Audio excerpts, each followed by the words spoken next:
Hello, everybody. How's it going?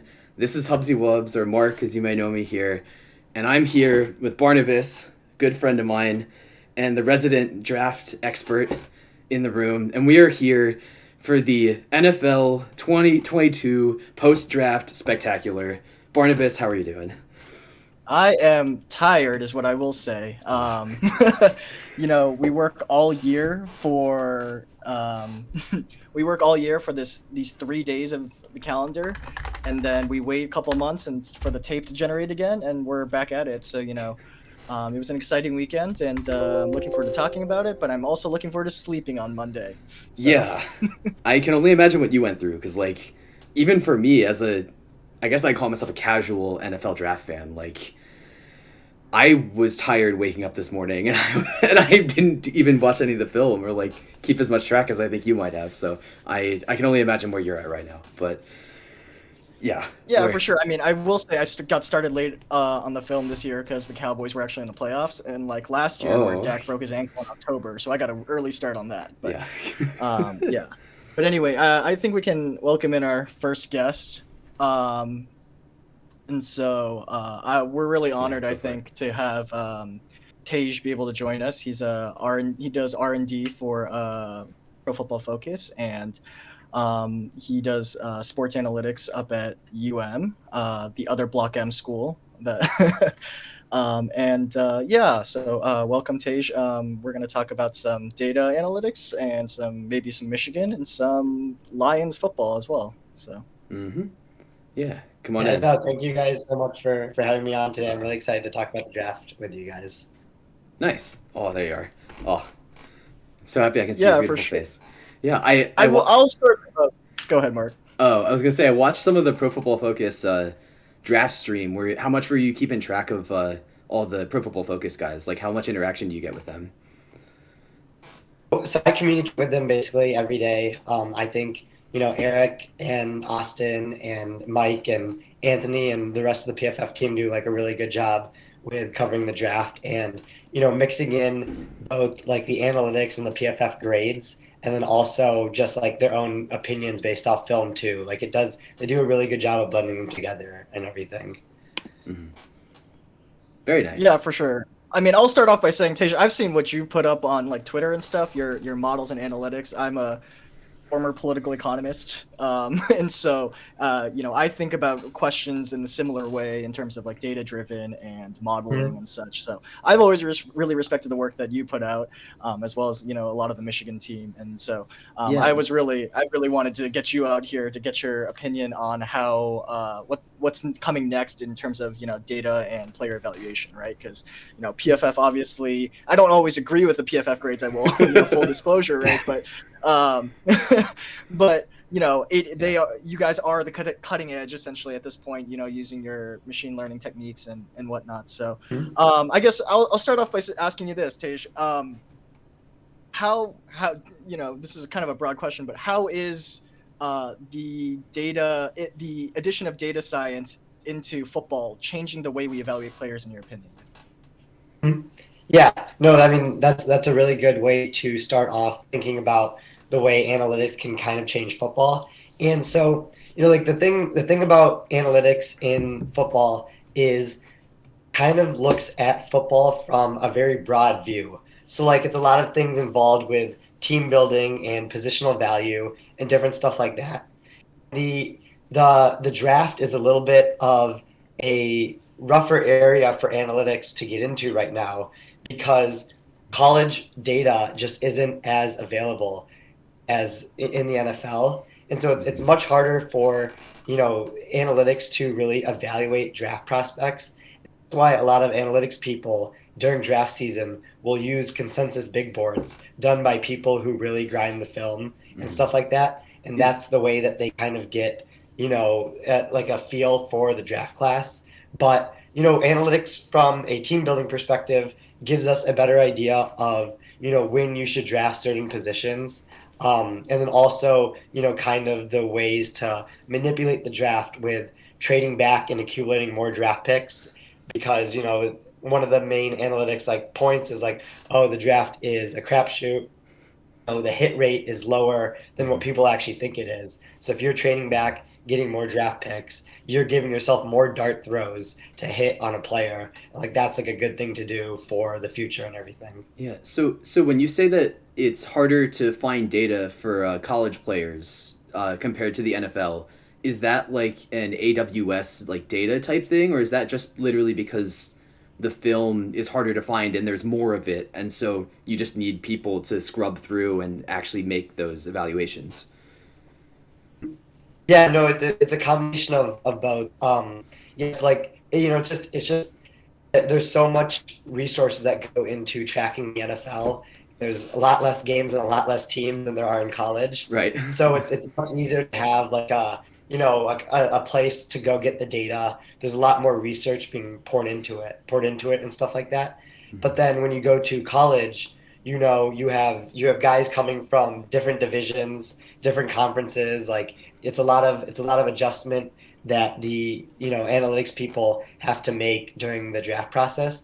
And then another thing that college football doesn't have that's like more available right now is college tracking data. So like in the NFL, you have the next gen stats and the dots and all that stuff, where it tracks where each player is on the field every tenth of a second through a chip in their shoulder pad. Mm-hmm. That's not a thing in college football. Right. So you have to get tracking data different ways if you want to figure out like how fast players are running and their pass block win rate and all that stuff to be able to evaluate these different types of players during the draft process.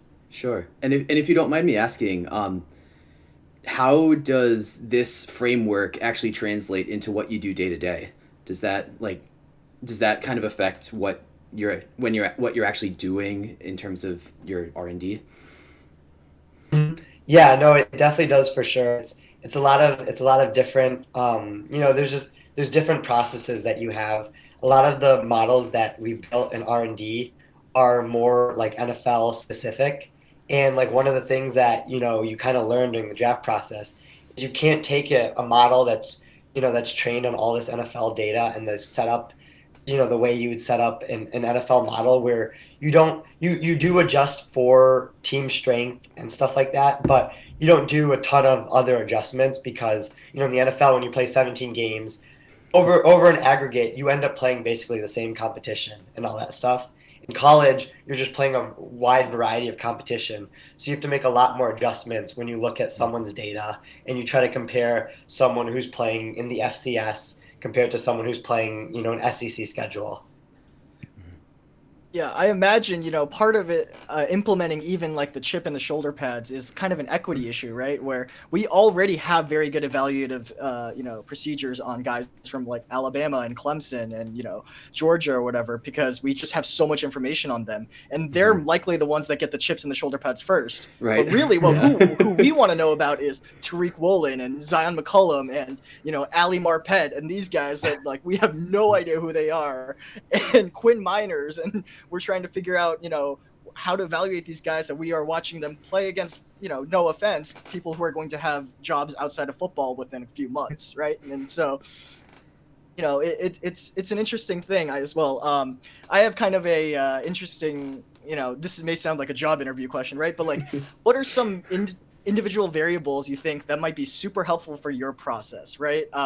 Maybe there's one variable that you would want that like maybe applies to all players, or like there's like single point of data that it might be the silver bullet for evaluating quarterbacks or whatever. Like what are some data in a perfect world? What variables would you be able to We got gather, some trade think? secrets going on over here. We gotta be careful.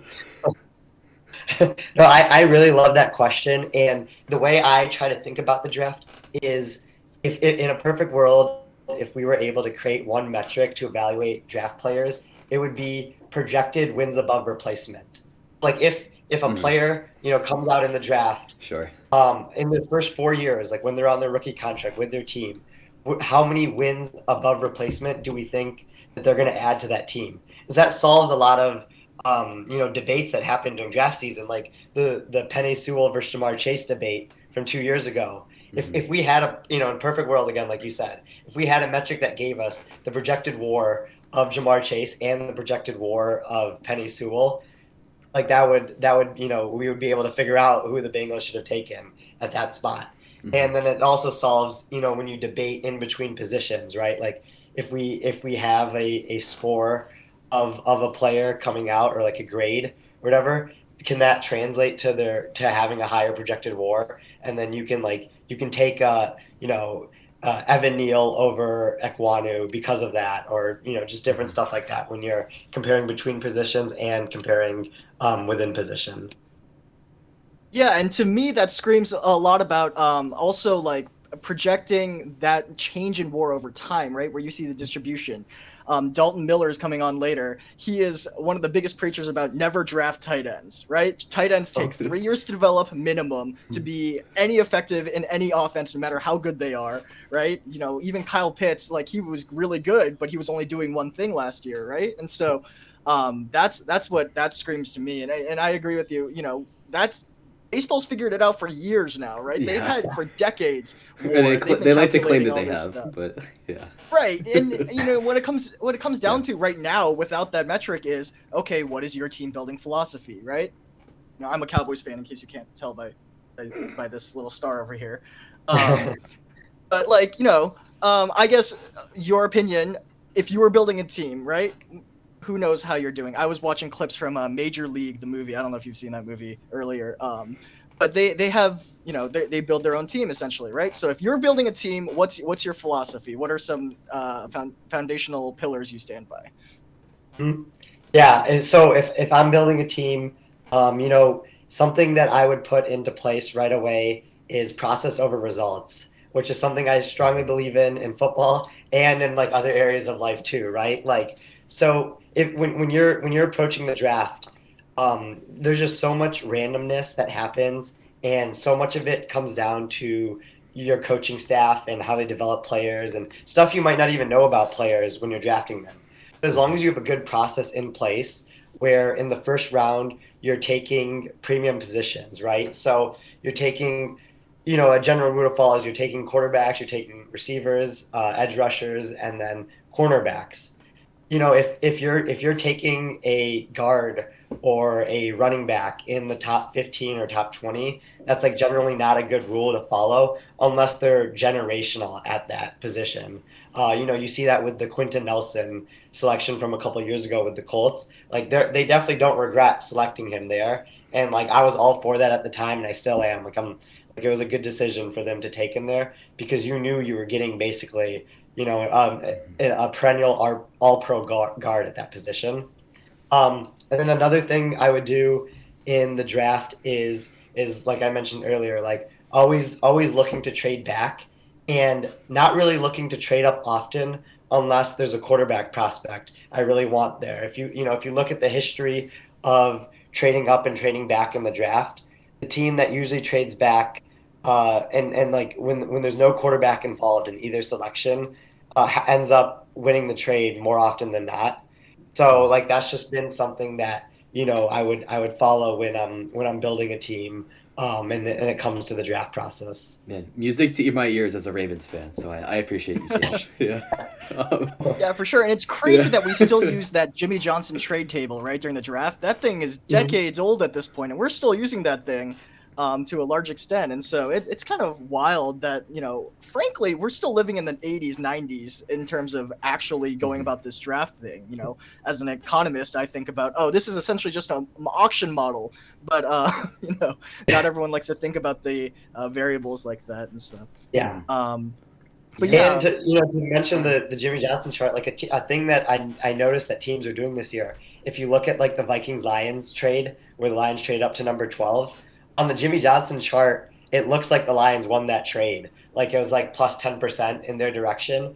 But if you use a more advanced chart, like Brad Spielberger at PFF has one, or like the PFF War one that they developed and stuff like that, like the Vikings on advanced charts like ended up winning that trade like pretty easily. So right. it's like different types of things that you can do if you're a sharp organization, is you can kind of show teams like, oh, like look, you're winning the trade on the Jimmy Johnson chart, which is outdated. But they don't realize that necessarily. But like on an advanced draft chart, like we're actually winning the trade. Like this is beneficial for us. Yeah. For sure. Politics, in football, whatever. Jerry Jones trying to sell Tyler Smith as his 16th best player on the board. With more information and this data science and revolution, people can't lie to us anymore, right? That's really what it comes down to. And so, I appreciate that. But Speaking of that Lions trade, do we want to maybe go over and check out some of the Lions picks from this year and see what our resident Lions fan thinks of them? Let's do it. Yeah.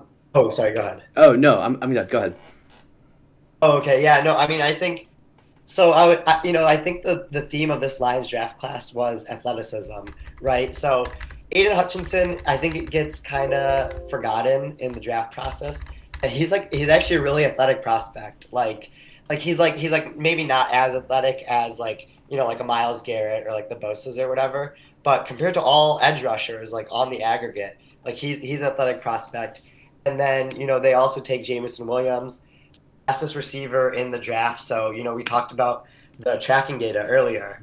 And so, like, one of the things that Brad Holmes did a couple years ago, or I guess more than a couple years ago now, when he was drafting Cooper Kupp, when Brad Holmes was the director of college scouting with the Rams, was Cooper Kupp ran a slow 40 time, at the combine, and it kind of tanked his draft stock. But Brad Holmes used the GPS data from the Senior Bowl that showed that Cooper Kupp was actually the fastest receiver there when running in a straight line. So he like when Cooper Kupp dropped, he was like, all right, like we know he's really fast despite the 40 time that he ran at the combine, so we can take advantage of that. And then the same thing happened with Jameson Williams this year, where they had GPS data that showed that Jameson Williams was the fastest receiver in the draft. So they went in on him too and got those two athletic guys on offense and defense to help out there. Yeah, that's really interesting. Yeah. I'm always skeptical of GPS data, to be honest with you, because this is where we get the narrative that Danny Dimes is the fastest quarterback in the NFL. Okay. He's got that straight line motor, man. Right? As much as I'd like to believe it from the GPS data, sure, maybe, but you're not convincing me. If Lamar Jackson and Danny Dimes line up next to each other, who's winning in the 40-yard dash right there. So that's the one caveat I'll give. But no, I agree with you. Aiden Hutchinson, the one thing that I noticed when watching his tape, we're Maryland grads, both Mark and I, so we saw him torch us all game, is that Aiden Hutchinson has this knack for just for disengaging with blockers at will. It's almost as if he's blocked because he wants to be blocked at that moment, which, is maybe taking that a bit too far, but I think you get my sentiment. His block shed technique is just unmatched in this class, I think. In that as soon as that run was coming his direction, he just shed whenever he needed to. Like even against someone like Evan Neal, he was block shedding whenever he needed to, and frankly, most of the time it was just because it was sealed off on a different angle. But that his hands were just incredible to me. I don't know if that was part of your scouting report on him as well. I will say Jameson Williams was a real point of validation for me, considering my top three receivers. I know a little bit controversial, but my top three receivers in order were Wilson, Olave, and Williams, and seeing them go off the board in order, right, like that was a real moment of validation for me. Yeah, and as a Ravens fan, I was a little mad that the Lions traded up, but that's how it goes. The rumor is that the Ravens were maybe looking for a receiver at 14, but then when the top three guys left, that's when they decided to just go with the best player available. So, yeah. Oh, for sure. Are there any? Did you have any scouting reports on Pascal or Joseph? Yeah. So I was, so again with Pascal, we're just a very athletic edge rusher. So like I didn't necessarily like that they had to give up an extra third round pick to move up for Jameson Williams. And the roster has a good amount of needs right now that have to be filled to be competitive. And so doubling up on edge rusher, I don't know is necessarily a great process, but it does seem like Brad Holmes and Dan Campbell trust their evaluation, and they know that all reports about Josh Pascal is he's this amazing guy in the locker room. And after the Matt Patricia era, the culture is something that has been really prioritized by this new Lions regime. Fighting So kneecaps, getting someone right? in there that, yeah, exactly. Yeah. Yeah. So getting someone in there to help out with with the culture and be an athletic guy on the other end, really helps. And now the defensive line is like basically set. Like it doesn't need any more resources. They got their two interior defensive linemen last year with Levi Ozarinke and Aleem McNeil, and then now they have a plethora of edge rushers with Aiden Hutchinson, the Okwara brothers, Charles Harris, and Josh Pascal. So that part is shored up, and then they were able to work on the rest of the roster throughout the rest of the draft. Yeah. How about Malcolm Rodriguez and James Houston? They did take a couple of linebackers late. How do you see their role fitting in with the Lions' overall game plan in the coming years? Are they, yeah, like what do you think the Lions are trying to do with them? Yeah, I think so. Yeah, those were interesting picks, and they definitely needed to put resources towards linebacker because the current starting linebackers are Alex Anzalone and Gerard Davis. So Those Florida they boys. definitely need Yeah. yeah, exactly. Yeah, reunited. So Malcolm Rodriguez, really undersized, 5'11", but he's gonna be, a linebacker with that high end speed, who's gonna fit the run really well, which is something the Lions really struggled with last year, especially their linebackers. So I think that'll be, a good thing to have there on the inside. And then I don't know too much about James Houston. Being able to take someone that they talked to at the East West Shrine game and just different stuff like that should be pretty helpful. Like I think he might be another pick where like they really value what he'll bring to the locker room as well as from a player standpoint. Mm-hmm. Yeah, Barnabas, Yeah. did you check out James Houston at all at Jackson State? Was he on I your did not. position I ranking? confess. He was not someone I had on my position rankings, but I will say this, right? Malcolm Rodriguez is exciting because he's so athletic, right? Big 12 linebackers are generally a little bit small, and they're speedy guys. Your Kenneth Murray's, your even Brian Asamoah in this draft, right? They'll run and hit, and they're not the greatest pass coverage kids, but they will hit you hard. And I saw Malcolm Rodriguez pretty similar to Terrell Bernard, and to see that the Lions got value in him getting 99 picks later than Bernard was great value in my mind. Also, I love the pick of James Mitchell. He's part of my write-up, shameless plug, at Campus to Canton. He's part of my write-up on some sleeper tight ends in the draft.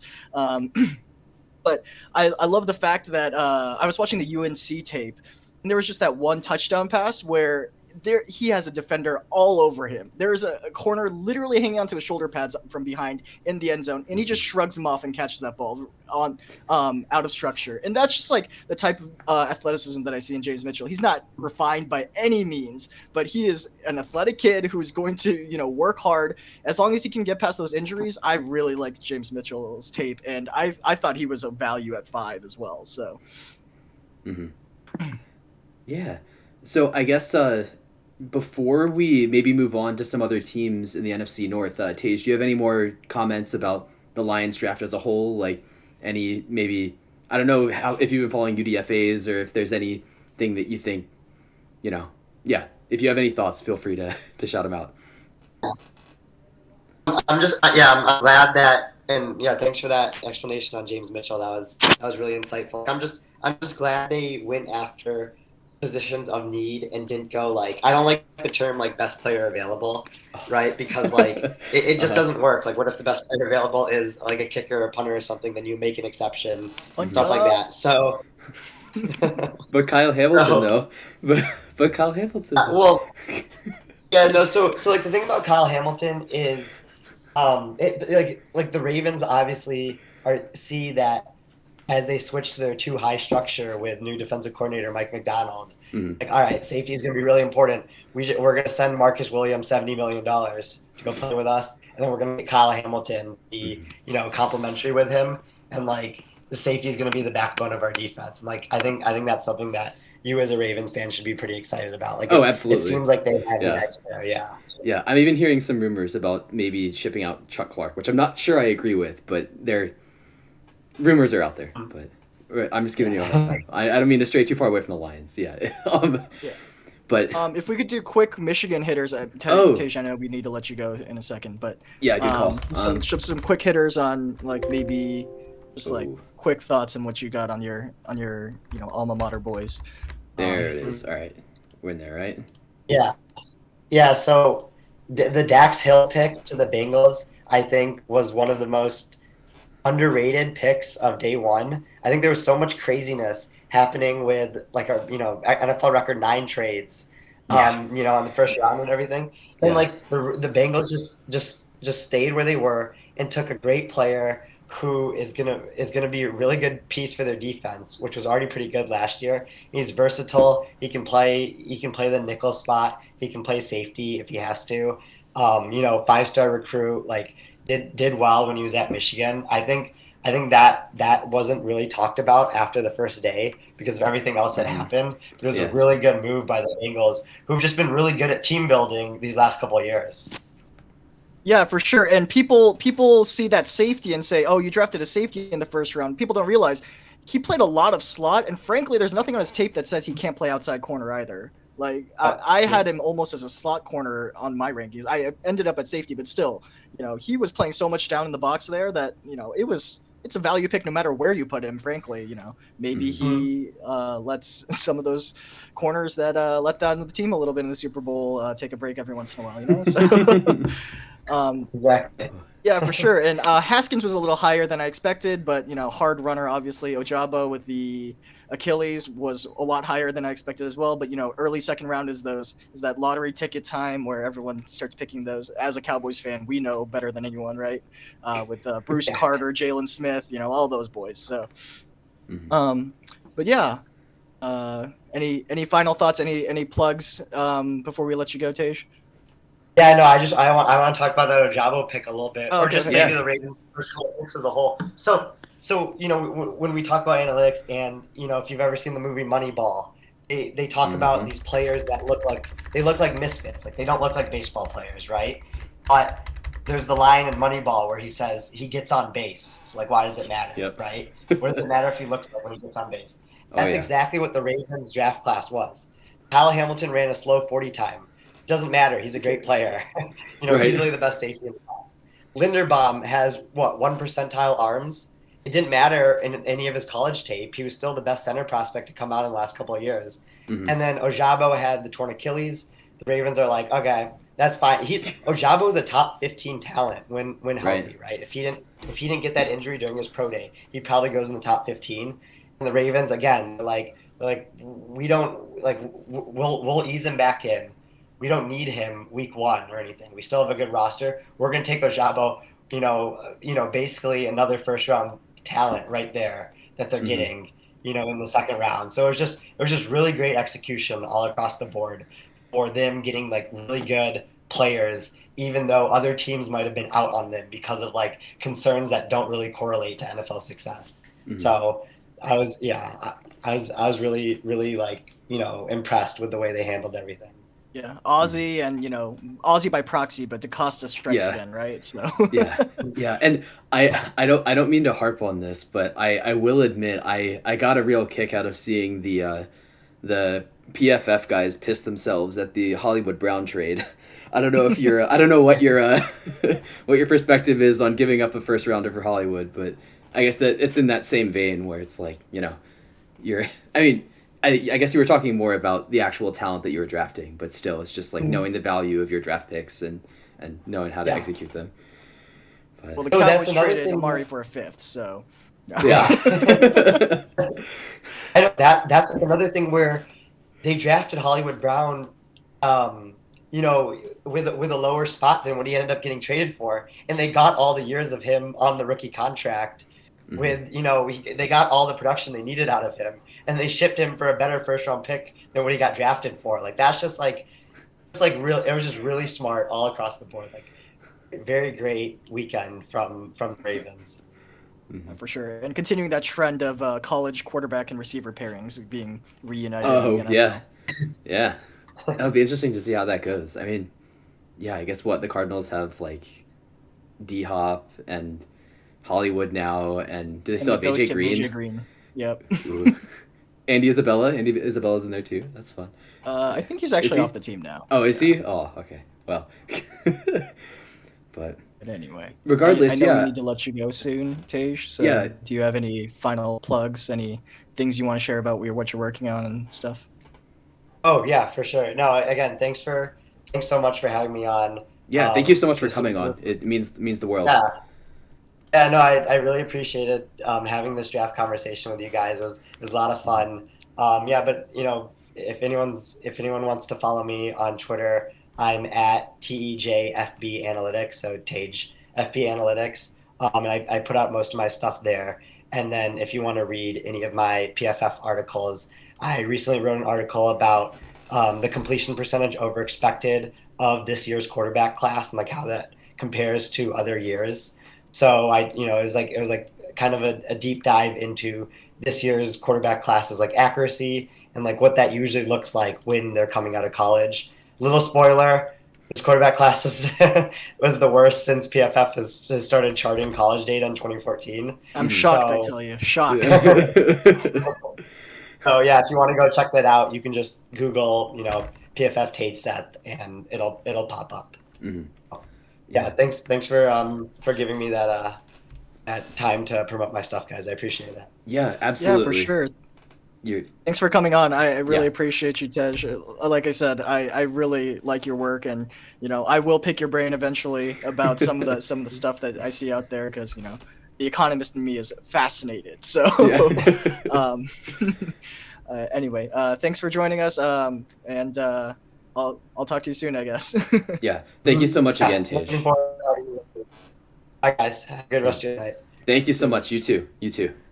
All right. Well, that was super fun. That was good stuff. All right. Sorry, just setting the screen back up. Also, while we had that conversation, we got a follow from Quan Chapo. So Quan, thank you so much for the follow. It means the world. And hello everybody out there.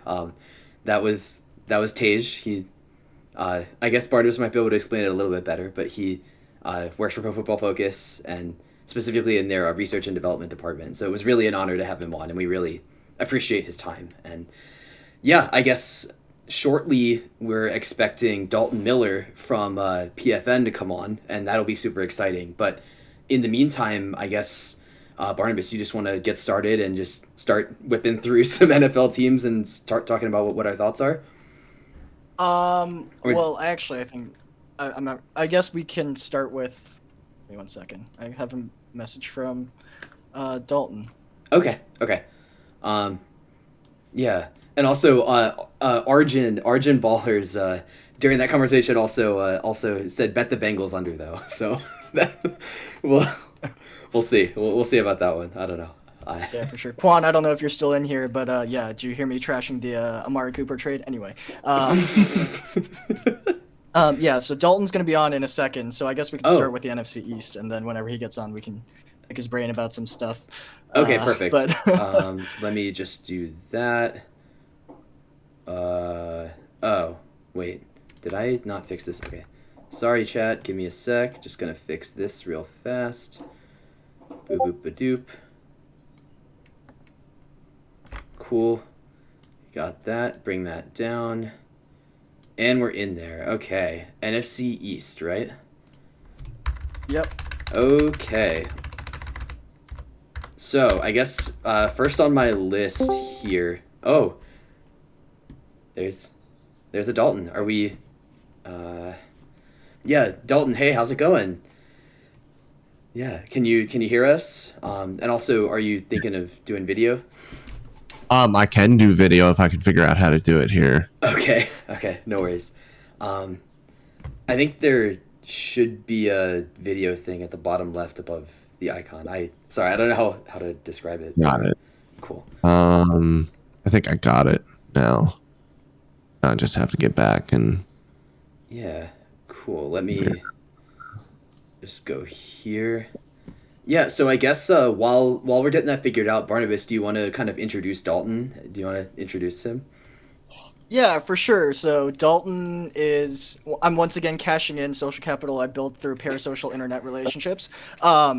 But yeah, Dalton's one of my favorite people on the internet. You know, and he was recently on with Jeff Kavanaugh and KT on day one of the draft. Dalton writes for PFN and is also one of the key members of Blue Chip Scouting. Or did you lay off? Yeah, not blue chip scouting anymore. I started that, but I handed everything off when okay. when I went full time over at PFN. Oh, awesome! Yeah, so writer at PFN and the I don't know what the word is. Pessimist when it comes to tight ends and yeah, level-headed most of the time. So one of my favorite people. So yeah, Dalton Miller, everyone. So I try to be as level-headed as possible. Doesn't always happen. There we go. Let's get for sure. you figured out. Perfect. All right, we're in there. Yeah, thank you so much for coming on. Your reputation precedes you a little bit. I heard a little something both about some tight end pessimism, but also that you got some pretty good NFL draft takes. So it's awesome. We really appreciate you having you here. It's really an honor. I have some pretty mediocre NFL draft takes, but I try my best. Well, I don't know if I'm allowed to talk about this on Twitch, although you talk about it on Twitch, but you're also moving to Portugal soon, so congratulations on that. Oh, wow, congrats. Hope everything's going really well on that. Yeah. Sounds like a daunting endeavor to move across an ocean, but yeah, my wife is feeling that right now because it's all through her work, so she's kind of taking care of most of it, and it is a very large burden on her. Yeah, I'm sure. But yeah, anyway, let's get down to it. We thought that we could go through some Cowboys reactions, maybe, and then talk about some good scheme fits that you had in mind that you were seeing as you went through the draft, and maybe ones that were kind of questionable fits with the teams that they were drafted by. So we can start with the Cowboys, I think, Mark. Yep, working on it. Yep, we're getting there. I think we know how you feel about the first round pick from your YouTube stream. That was a theatrical response, to say the least. Yeah, as someone who maybe didn't catch it, can you fill me in? What's the feeling? How are the emotions right now? So I mean, I'm doing a little bit better now. I went back and rewatched this film. I think it was yesterday on Twitch, and it was concerning from a tackle standpoint. I think some of the issues are going to kind of go away as he moves inside into guard. But he needs a redo of his hands and his feet. The good news is when things are good, they're really good, and he is a very good run block. We know that the Dallas Cowboys love to run the football. So I think he brings a little bit of physicality that you might not have had with Connor Williams in at left guard. And I think this team really felt that they didn't have that. I think that's why they coveted Trevor Penning so much as well. They would have been willing to trade up and go and get him if they could have. And they wanted him because he's an asshole. They talked to him during a meeting with him and asked him, they pulled up tape from one of the games. They were getting their butts kicked. He was angry at the very end, and he punched a guy in the end zone, just slugged him. And it was at the end of the game. And they asked him about it. They were like, "Why'd you do that?" And he was like, "We're getting our asses kicked. I was mad. It was the end of the game. Nothing like super bad was going to happen from it. And so I hit him." And that's what the Cowboys love the most from talking to Trevor Penning, was that he is just kind of an a-hole, and he is going to bring an attitude to the football team. Sure. Yeah, for sure. To use the scouting term, he has a big butt, which is what we were missing with Connor Williams, right? And so I'm excited about the prospect because, a lot of, hand placement still matters on the inside, but it matters a little bit less than it does when you're on the outside. And so I think, we're in a good position where we 100% know we're kicking him inside. Like, there's just no way he's playing outside this year. We already have a guy who can't punch and who can't move his feet as well on the other side. So, the fact that we're putting him inside, I think, puts him in a better place to succeed right now. And, we're probably not going to be super happy with the results, at least in year one. Leading the NCAA in penalties is not the greatest thing in the world, to put it lightly. And and I will say one thing about generally the Cowboys drafts the past 2 years is that we stood pat and took 20 draft picks in 2 years, which honestly is ludicrous. But the fact of the matter is we are not disillusioned by the fact that the Joneses, to an extent, know we're rebuilding, right? Because we are drafting draft picks. We are replacing larger contracts with rookies. And I think that, as much as Cowboys fans are frustrated because we need, it's the kind of the stick meme. It's like, do something, right? I think the Joneses are aware that we are rebuilding kind of as we go a little bit. And while it's not ideal in the way that a lot of fans want it to, they're not unaware, I guess I'll say. Yeah. And I mean, it really seems like this team is kind of building towards 2023. I mean, today they drafted a very good linebacker today, in Damone Clark from LSU, but he's going to have spinal fusion surgery. Tyler Smith, a guy with great upside, might not be ready year one. Sam Williams is a little bit of a wild card with some of the off-field stuff. And so you look at what they did in free agency, which was nothing, and they always kind of do nothing, but they were especially quiet this year, and they even let a couple of guys that were homegrown go, and that normally doesn't happen. The Cowboys take pride in being able to retain their own. So they weren't able to make the team any better in the offseason. They needed to try in this draft. They really needed to hit on some guys, and they didn't get those guys. So for me, it's a team that doesn't look as talented as it was last season. And it's going to take a better Dak Prescott and better schematics to figure this out and to consistently win football games. Yeah, and maybe it'll take a Sean Payton in the future to maybe find some success. I don't think that's the guy, but I've kind of had the hot take out there. I guess hot. It's probably more lukewarm, but that Dan Quinn will be the head coach in 2023. And frankly, I for one would be okay with that. I don't know most. That sounds like, I guess nothing against Mike McCarthy, but like that sounds decent enough to me. I don't know. But yeah, so I guess looking at your third round pick of Jalen Tolbert, do you want to touch at all on? I admittedly didn't really get to watch much Jalen Tolbert tape. Do you want to touch on maybe how the Cowboys might use him given the recent loss of Amari Cooper and as they're kind of refiguring out how they want their wide receiver room to look? Yeah, it's interesting because Tolbert's a guy I just didn't expect him to be around at 88. I thought he was going to be gone in the 60s or 70s. And when you do a mock draft, you look at Tolbert and it's like, well, he's not really a guy I would want to take at 56. I think there's going to be other receivers that I like more. So you don't even really think about it. But then when it happens in real life, you sit back and you think, well, this is a kid that I really like coming out of South Alabama. I really like what I saw from him while I was at the Senior Bowl. He is an intelligent route runner. He is not a great tester, but he is a good separator. He's got strong hands. He is very physical at the catch point.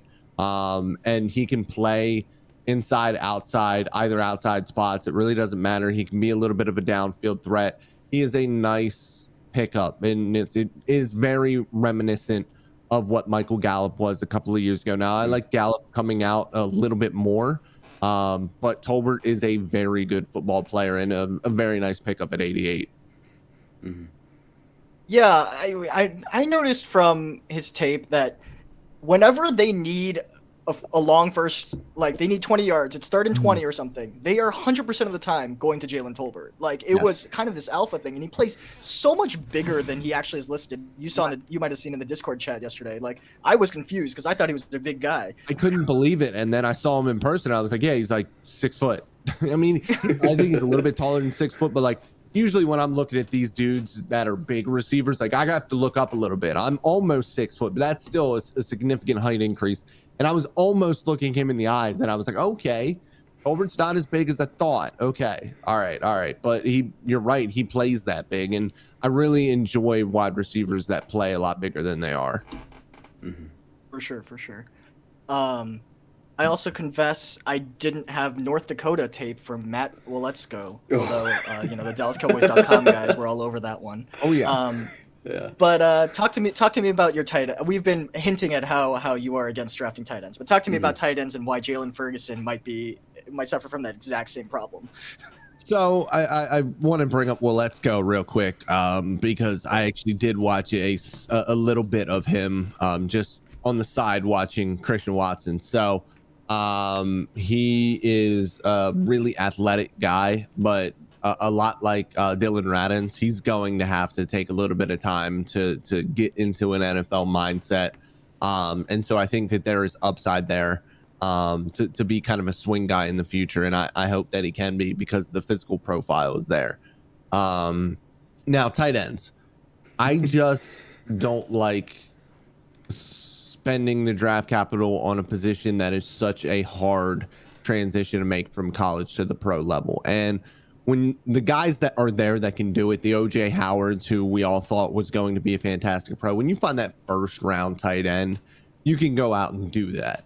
If it's not that and you need to get a little bit of depth, you can take one a little bit later and just bet on an athlete. Go after the guys who are athletic and big.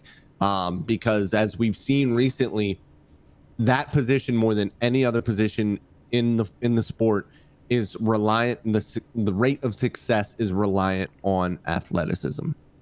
So guys like from Maryland and Jelani Woods going in the 70s after being pretty relatively unknown for a while during the draft process.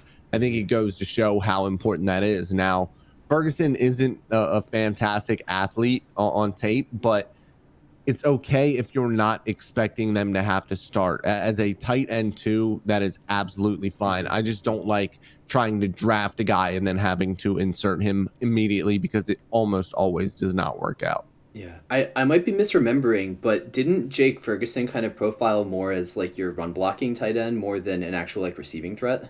Yeah, it's honestly, he's not in college. He's not unlike Dalton Schultz was in college. Like not the first round, 6'6", 265-pound tight end, but a little bit smaller, but a good blocking tight end in college. So I think that's probably what we're gonna get early. Dalton Schultz learned how to be a fantastic route runner, but I do also think he's a little bit better functional athlete than Ferguson is. Sure. Yeah, for sure. It's funny because you have the Iowa tight ends who always seem to be freakishly athletic. You got your Noah Fants, your TJ Hawkinsons, but then you have the same tight end come out from Wisconsin and Stanford every year. It's just the same guy. They just bring out the factory and they just churn him out. Are you 6'8" and not very good at basketball? Come play tight end for Stanford because they just like lob it up to those trees over the middle of the field. Eat some hay for breakfast and yeah, Dalton. So for background, me and Mark are both we met at the University of Maryland marching band. Mark was my section leader. Let me tell you, our freshman year bowl game was the Christian McCaffrey breakout game. In the Foster Farms Bowl that was played at Candlestick, which home field advantage much for Stanford, but I remember doing the scouting reports for them at that year, and it was like Yadni Kajust, who's like something like 6'5", and you had their names are escaping me, but just like I remember, and I was like, they don't have a single receiver under 6'2". Like it was preposterous. Barry Sanders' son was actually on that team as well, but yeah. I agree. Okay. Who else do we have up on here? Do you have anything on Deron Bland? Because I confess I do not. No, okay. Absolutely not. Yeah, that sounded like a Dan Quinn athlete pick. I am a little bit confused because his profile says he's 6 foot tall, and everyone's like, oh, has that full corner body, and maybe he's built better than his profile suggests. But 6 foot doesn't seem like a tall corner to me. But no, it all depends on how long those arms are. Are they over 32 inches? Because if they are, then he's tall. That's the way that goes. Oh, I guess it's more horizontal height for corners, I guess. Yeah, all the length. And then John Ridgway from Arkansas. That was probably my favorite pick of the draft. It was Jerry's favorite pick as well, I can tell you. Yeah. Absolutely. Big dude in the middle, and that's what we've been looking for a very long time. And sometimes we wish that they would spend a little bit more capital on that position specifically. But they went out and got a guy who I would have been happy with them taking, late third round. So I'm definitely happy with Ridgeway. Yeah, for sure. Ridgeway was my third one tech and probably my fifth defensive tackle overall. So like, I'm perfectly happy with that. I lament the fact that. Sorry, go ahead. So how many one techs are normally drafted in a given year? Like, not really. 8, 9, 10, somewhere around there. Wow. Okay. Yeah. Okay. Yeah. I do lament the fact that drafting John Ridgeway means that we are for sure not re-signing Brent Urban, which Kate Urban is a gem, and so yeah, we would have loved to keep her around for a little while longer. But I agree. We needed to address that. That was just a mess. Also, by the way, Deron Bland has 32-inch arms, so he is tall. Called it. But yeah, and I don't know who Devin Harper is. He's the not Malcolm Rodriguez, but all Big 12 linebackers are the fast, smaller guys. So at the very least he'll be a special teamer, right? So I was happy about that. Damone Clark, I don't know much about medicine, I confess. My sister's a nurse, so maybe I should know a little better. I've seen every single episode of Grey's Anatomy, so I know. But spinal fusion just doesn't sound good to me. I don't know much about medicine, but that sounds bad. Yeah, I mean, did you hear anything about prognosis, like what this means for when he can actually see the field? Or everything that I've seen today just said not this year. So okay. I think Hellman was saying that he's back in 6 months from now, which is not this year. So yeah, yeah. But like you said, we're building for the future. Mm-hmm. Yeah, I guess do y'all have any other any general thoughts on the Cowboys draft as a whole before we move on to the next NFC East team? Like any feelings, any holes that you think still need to be addressed, any UDFAs, any general thoughts? I don't think I do. I think just overall, it wasn't a bad draft. It wasn't a good draft. It was just kind of mid. It was just right there in the middle, and that's okay. It's not great when that's really the only avenue that you use to build your football team, but every once in a while you're gonna miss, and this was not a very talented draft to begin with, so you already had a lower chance of success. So kind of a tough one, but I think the scouting staff really showed its strengths on day 3. Mm-hmm. For sure. Well, Dalton, let me ask this, because Kyle Yeomans asked this on the DallasCowboys.com stream as well. Do you feel better or worse this year than you did last year about the draft? Ooh.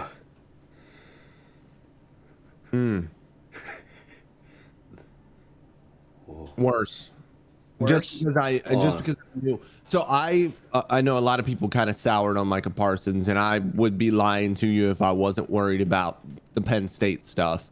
But I knew he was going to be a good player. I had him as my linebacker 1 last year. He was a top 10 player for me. He was very, very good. So I was at least happy about that. I didn't love Boss Man. I was beside myself about the Nahshon Wright pick.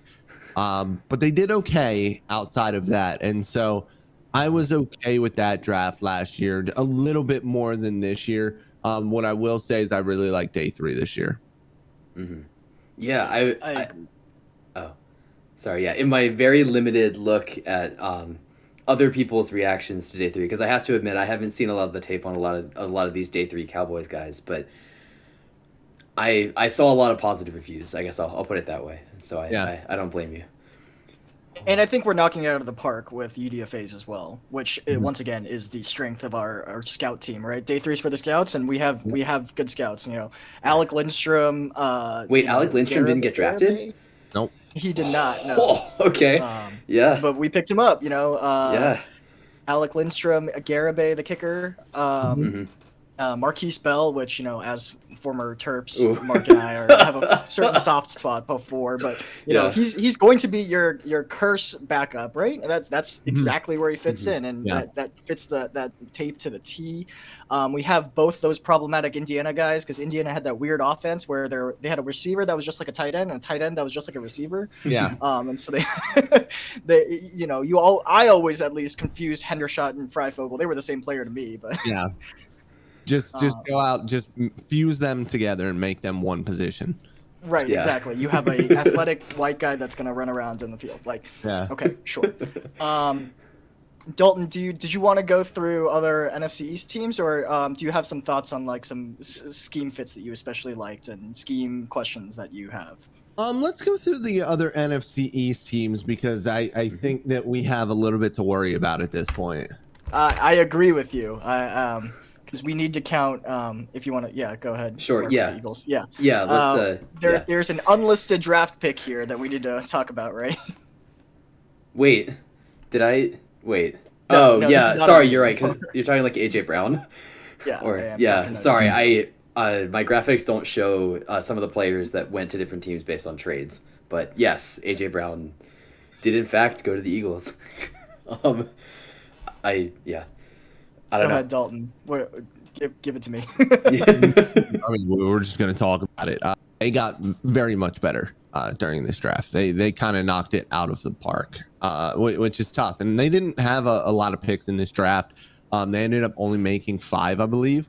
But they did trade they traded 2 of them for AJ Brown, and that's always going to be better than whatever you are drafting. Yeah. AJ Brown is better than Treylon Burks. So yes, you got rid of somebody who you were going to have to pay probably close to $30 million a year for, but now you have the cheap guy, and you hope that the cheap guy can be 80% of what AJ Brown was. So the Philadelphia Eagles got better. They got their alpha to complement Devontae Smith, who I think can be a very, very good receiver in the NFL, but he's still a 170-pound receiver, and you have to worry about that a little bit. Same with Quay, man, and Quay Watkins is a very fat.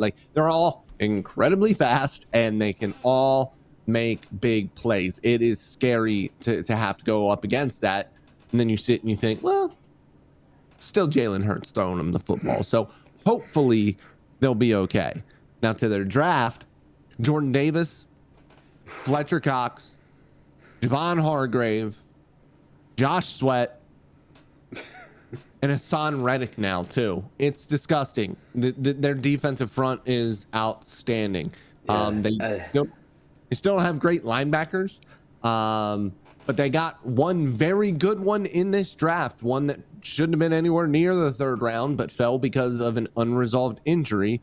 And that's probably, in my opinion, the best linebacker in this draft is Nakobe Dean. So they got Jordan Davis and Nakobe Dean, know each other very well, know how to play off of each other as well. Jordan Davis is a force multiplier. He allows you to put more guys in coverage. It is a scary proposition for the Dallas Cowboys, because that is a good Philadelphia Eagles football team, just kind of weighed down by a quarterback, maybe. Right, and part of the whole criticism of Nakobe Dean is, he has guys like Jordan Davis in front of him. What is he going to do when he doesn't? And it's like, that's a moot point now. Yeah, they don't care. He has Jordan Davis in front of him. Yeah. And who cares that Jordan Davis is only going to play, 35% of the snaps, because they don't want him to play more than 35% of the snaps, frankly, right? And when it comes down to it, it's the Cowboys saying, "Hey, we want to run the ball," and the Eagles saying, "Hey, we'd like to see you try." Exactly. And I mean, they weren't the only team that had a good draft. I thought that the Giants, they did some weird stuff. Well, they did some weird stuff. Wandale Robinson was a weird pick.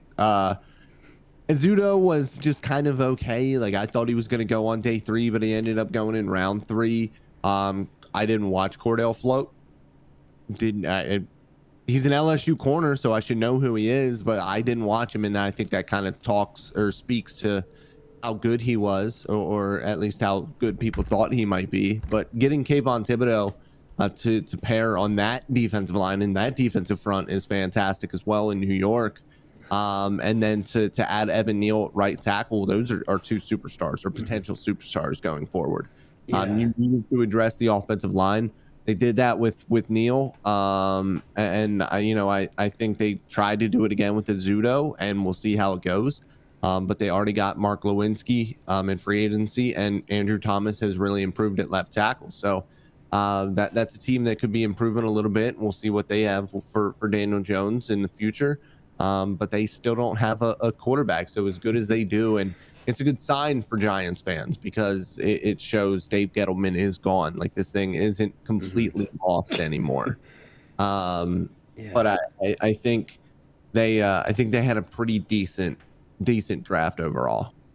Yeah, and with those tackles, oh wait, that sorry. offensive line is like 1,700 pounds. So yeah, mass.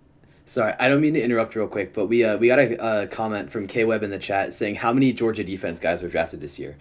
Do you what's the official number? Do we know? I don't know what the official number is offhand. I believe 6 went in the first round.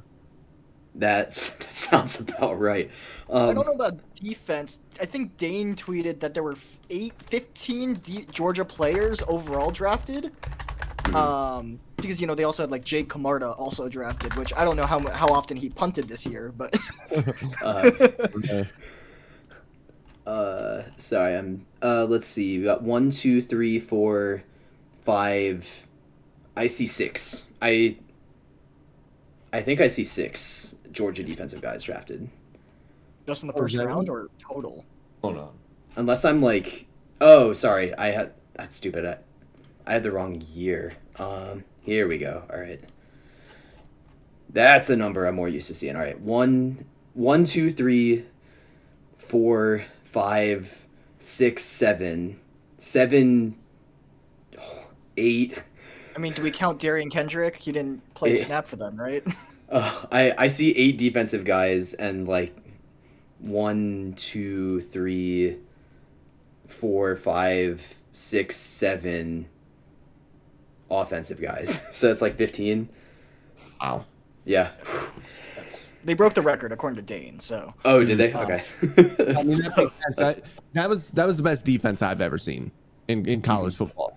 Which is silly because they lost their entire defensive backfield last year. I know. It's insane. They just somehow got better. It was wild. Yeah. That's crazy. But yeah, I want to go back to Wan'Dale Robinson real quick because I had Calvin Austin above Wan'Dale Robinson. Calvin Austin went 100 picks later, and so I mean, yes, I understand that this is them saying, "Hey, Kadarius Toney, here's the door," but what else does this mean? Like, what is this? What is? It's really weird because Wan'Dale's archetype doesn't go in the second round almost ever. These very miniature sized receivers. So those guys, just as good as they are, they just don't go that early ever. So it's a little bit weird. But what I will say is Cole Beasley for Buffalo for the past couple of years has been one of the best outlets in the NFL. He's racked up like 90 catch seasons for them, just kind of moving the chains on third downs and being a dump off option. And, maybe they want that. And with somebody like Wan'Dale, you have that ability to become that kind of route runner. And then you also have the ability after the catch to wiggle away from a guy or two. So I think that might have been their thought here. They think, maybe Shepard might be gone. They're probably going to have to trade Kadarius Toney for pennies on the dollar. So I think they just said, we got to go get them. As a Ravens fan, they're buyers. Like, we'll take him if they're willing to take something real nice for him. But I thought Ravens were just gonna run 4 tight end sets every play. That wouldn't be off brand. I mean, that's about as many tight ends as we have on the roster right now. So yeah, that's about right. And then you have Dane Belton, who was a productive, at least, we watched a lot of Big Ten football, so, productive safety. He was always a problem. And then Micah McFadden had that really good pick against Talia Tagovailoa last year that hurt just a little bit.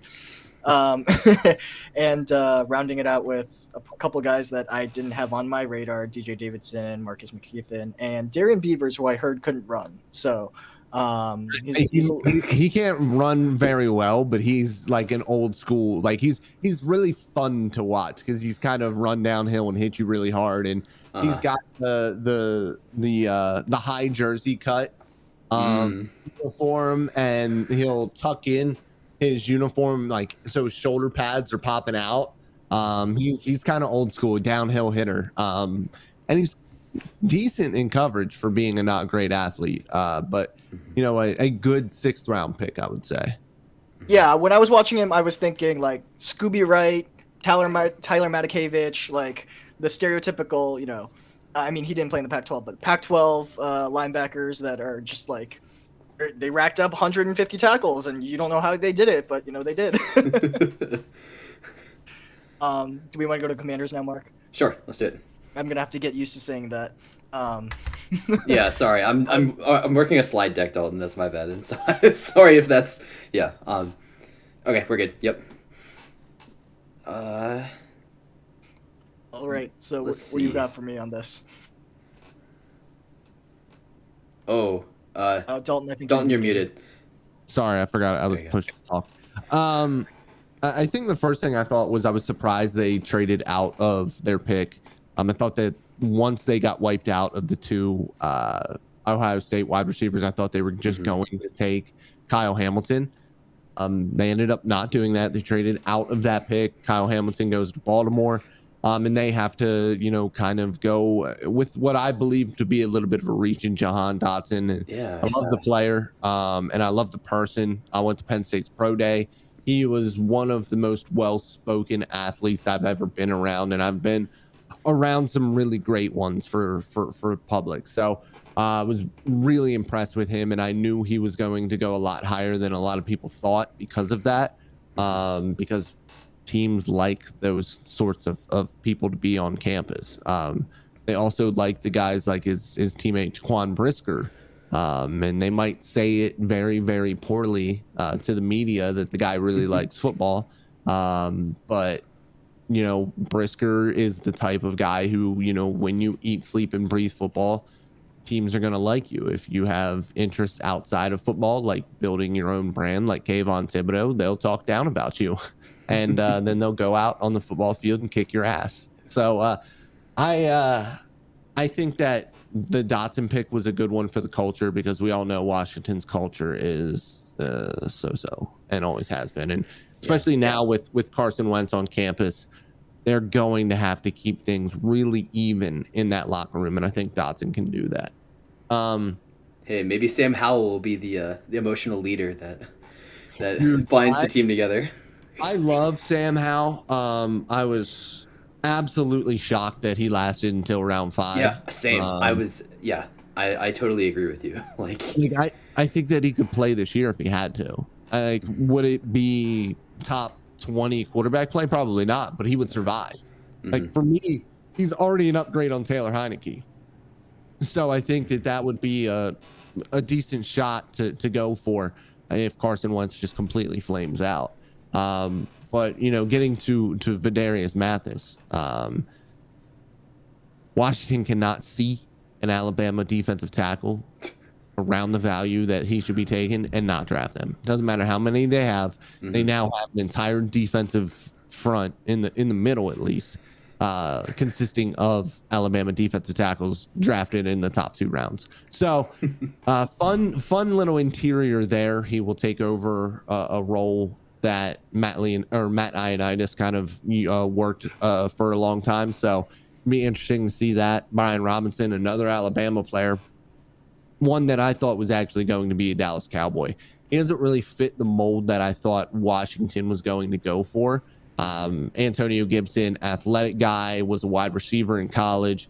J.D. McKissick obviously is one of the best receiving backs in the league. So it was a little bit weird to see Robinson, but he complements those two well because he is the downhill runner of the group. So I was going to ask what you made of that Brian Robinson pick. What do you see his role being in the next couple of years? I mean, you kind of alluded to it just now, but realistically, how many snaps is this guy even getting in the first couple of years? Yeah, in the first year, it's going to be tough to kind of get snaps. They really like to put a big workload on Antonio Gibson. And then for passing downs, it's J.D. McKissick. But I will say if he can pass protect a little bit in the pro level, he can see the field on some third downs as well. I think that when they want to spell Antonio, I think that they can bring Brian Robinson in for a couple of plays or a series. So I think he can get snaps right away. I don't think that he can get snaps that really warranted a top 3 round pick for a team that has holes. But they thought that he was worth it. Yeah, I agree. I think Brian Robinson is kind of a weird evaluation because he's kind of an all-around guy. He's mostly a downhill runner, but he can, be effective in the passing game. But at the same time, we don't think he's worth that many touches. And so it was kind of a weird evaluation for me because him and Keontae Ingram were both kind of these all-around guys that really could step in and have impacts if they needed to. But we don't really consider them top-tier guys. But yeah, I mean, I agree with the Fedarian Mathis. Monkey see, monkey do. Yeah, that's all it comes down to. But I do want to talk about Johan Dodson, right? I thought I did not have Johan Dodson rated that highly. I know, for example, Dane kept talking about, he torched Nick Cross in the Maryland game, and I know exactly what play he's talking about. And they were running a cover 1, but somehow the safety ended up on the number 2 receiver instead of number 3. Anyway, it was just like that play. There was a linebacker covering Johan Dodson on that play, which is 100% Brian Stewart, the defense coordinator from Maryland's fault. It is not Nick Cross's fault. But anyway, that's a separate issue. But Johan Dodson presents this weird thing where he also is the opposite of Brian Robinson in that they already have Johan Dodson because Curtis Samuel is supposed to be the better version of that, right? So they have yet another speedster, but also they already have the short version in Curtis Samuel. So I was a little bit confused about that. I enjoyed that. Matt Valdivinos also thought it was a bad value there because he got knocked down a little peg. I thought he was a little smug before the draft, but he's always going to be a little bit smug before the draft. He's a hopeless optimist when it comes to that franchise, and I don't understand how you can continue that type of fandom with that type of misery. I'm a tempered optimist for the Cowboys, and I get questioned the same way. So yes. But I really liked Cole Turner. I don't know if you had thoughts on him. I was watching, I forget who they were playing. Maybe it was Fresno State, and they were on the goal line, and they ran 3 straight fades to him. It was just we are going to throw it to Cole Turner if you are going to give him man coverage, a single coverage outside. And they just lined him up on an island outside and ran the same play out of different formations 3 different times. And that spoke volumes to me for a Nevada offense that was not short of weapons. Yeah. Yeah. I mean, he's a massive target. He's that West Coast Pac-12 Mountain West type of tight end that is just a big tree, got big hands, long arms, and he just kind of goes up and gets it. It'll be interesting to see how he's implemented at this level, and obviously he's a 6th round pick or a 5th round pick, so it'll be interesting to see how much playing time he gets. But he is that type of tight end that a couple of years down the road you're like, he's catching 50 passes a season. And it wouldn't be all that surprising to me. Yeah, for sure. Yeah. I mean, they have a quarterback, a tight end right now, and they managed last season. So Logan Thomas, who he's a legitimate tight end now, but yes, he was a once a quarterback. Yeah. Being local to the DMV area, we just always remember him from his Virginia Tech days. So How do you think he fits in with Carson Wentz's strengths? Because throwing the tight ends. I mean, that's Carson Wentz's strength. So he should be okay with throwing to a big target that doesn't necessarily separate, but can still go up and get it. Yeah. Sorry. All right. So so Dalton, reset the standings at the end of the 2022 season for me in the division. It was the Cowboys. And then it was the Philadelphia. Projecting for the end of this coming season. Oh, wow. 2022. Sorry. Dak stays healthy. Cowboys win it. Okay. Philadelphia comes in second. Philadelphia wins 10 plus games. And I think they're right in that 8, 9, 10 range, but I think their high end is 10. The Giants, I think, are going to win 6 games this year, 6 or 7. And then Washington is going to win 5 to 7. I'll say 6 just to be a little bit lower than New York. But I just think that it won't take long. Washington's defense already kind of fell apart this past season. I don't know how much better it's going to get.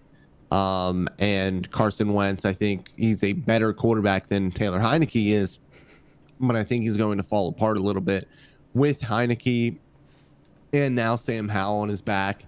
He kind of fell apart last season towards the end. We know he's a little bit fragile overall, so it will be interesting to see how he's able to handle the criticism of the DMV, and I think it's going to kind of implode. Yeah, I mean, that's fair. Speaking of Washington quarterbacks, going back to Sam Howell real quick, I don't know, but it seems like people are scared off by this like shorter white quarterback archetype now that Baker Mayfield has said it. And I definitely think it was at least an effect in this huge slide from Sam Howell. So, I agree. Like, if it implodes, it's Sam Howell's game, right? And if even with at that rate, we're looking at, okay, we still aren't changing the order of how we think about these quarterbacks, right? And so at the end of the day, I think it was Quan or who like raised the question. It was like, okay, who's guarding who? And I think the better question is who's throwing to those guys, right? And like that's what you and I think agree on, which is at the end of the day, like receiving options come to a certain extent, and this kind of leads to my next question, which is that like as long as you have good quarterbacks, that's the whole point. And that's kind of the reason why Jerry and company for Dallas was okay with letting Amari go for pennies, which is one, they devalued him on purpose for some odd reason that none of us can understand. But two, if Dak is really that good of a quarterback, he shouldn't need elite weapons to be productive, right? Yep. And so this leads me to my next question, which is you mentioned that the Eagles got better with AJ Brown and they paid him 100 over 4, which 57 guaranteed really tells me it's 57 over 3, right? So 19-ish. Yeah, it's not a bad contract at all. But this leads to my question, which is that, obviously it's Jacksonville's fault that everyone's dealing with this. But where's the merit to we are seeing an elite run of receivers, and this year was a down year in terms of receiving talent, technically, over the past recent history. But, where do we see this argument? How valid do we see this argument about why would you pay receivers if you can get new ones every year in the draft? Like how, especially with this market reset coming. Yeah, I think more teams are going to try to do it that way. I think that you're going to start seeing teams just let their stars walk, like we saw in Green Bay and like we saw in Tennessee. And I mean, obviously Amari Cooper to a lesser extent. I don't think that he quite has the name recognition of either of those guys. And Tyreek Hill in Kansas City, another that was traded because they weren't going to pay him. So it'll be interesting to see how it progresses, because I think wide receivers are going to kind of start to become like running backs a little bit. And it's not that they're going to be devalued, because wide receiver is important. And we know that it is an important position, but I do think teams are going to shy away from paying receivers because we have 6, 7, 8, 9 to 15 every year that can come out and, contribute a little bit. So I think it's going to be interesting to see how that market kind of goes going forward. Yeah. So that implies, though, that the market's going to reset back to a lower level almost, right? And so how many years do you think that takes, right? Probably two or 3 years if we keep having this kind of run of wide receivers in the draft. And just going back to Dak and the wide receiver conversation, it's really going to be interesting to see how guys like Aaron Rodgers look. Obviously back-to-back MVPs with Devontae Adams. Take Devontae Adams from that equation, and how good does he look now? So I'm very interested, because we always kind of talk about, these quarterbacks can continue to perform. It doesn't really matter who their wide receivers are. I think you're going to see a little down in Aaron Rodgers and a down year a little bit for Patrick Mahomes. So it's going to be interesting to track all that. Yeah, I guess as maybe a more casual fan looking at it from the outside in, I seem to like I think I agree with what you all are saying, but also part of me wonders if this, devaluing of positions, and in this case wide receivers, in terms of not paying your stars, is really more team specific and position specific than like wide receivers as a whole. Because we talked a lot about wide receivers right now, but for every I guess maybe the Steelers is a decent example of a team that really can develop a wide receiver, and they also know to generally not pay them unless you're Antonio Brown, I guess. But then for every team like that, I guess you have teams like the Ravens, I guess that's just where my head goes, who knows how to develop their defensive line and linebackers, and then we don't generally pay them. Is this discussion that you're having something that you're really thinking about for wide receivers specifically, or this almost strikes me as a more general team strength in development discussion? Is that fair? Oh, okay. Yes, absolutely. Yeah. It's kind of like Seattle with running backs. They running backs, nobody else does. And so yes, I do think it's going to be team specific. Somebody like the Arizona Cardinals are going to go out and spend a first round pick this year to go and get Marquise Brown from the Ravens. So there's going to be teams that covet the position. They obviously do in Arizona, but a lot of teams are kind of the other way with it. We're seeing, Minnesota or Miami might covet it a little bit. I think you're probably going to see Minnesota covet it when it comes time to pay Justin Jefferson. So it'll be interesting, and I also think it matters how much your quarterback is making. Yeah, Justin Herbert, you can pay 2 or even 3 wide receivers to come and play in Los Angeles because Justin Herbert is playing for pennies. When Justin Herbert gets that $50 million contract, that's going to change. One of those wide receivers is going to be gone. So sure. It's all just a balancing act, and I think some teams are better at doing that. Yeah, and I always blame the low trade value of Amari to the fact that his college quarterback was bad. So, maybe if he had some quarterback advocating for him, we might have gotten some trade value out of him. But alas. Mark, do you want to go with the fan question real quick? Oh, sure. Or the chat question? Yeah, we have another question from K Webb in the chat asking, what can we expect from they say Giants QB play in general over this upcoming season, but I guess we're mostly just talking about Daniel Jones. I mean, I think that with somebody like Brian Daboll, I think the offense is going to be better than it was under Jason Garrett. I mean, it doesn't take a genius to figure that out. They've also helped the offensive line a little bit. And I think with Daniel Jones, we've seen flashes of him that are he might be kind of good. He's an athletic dude who can get out and make plays.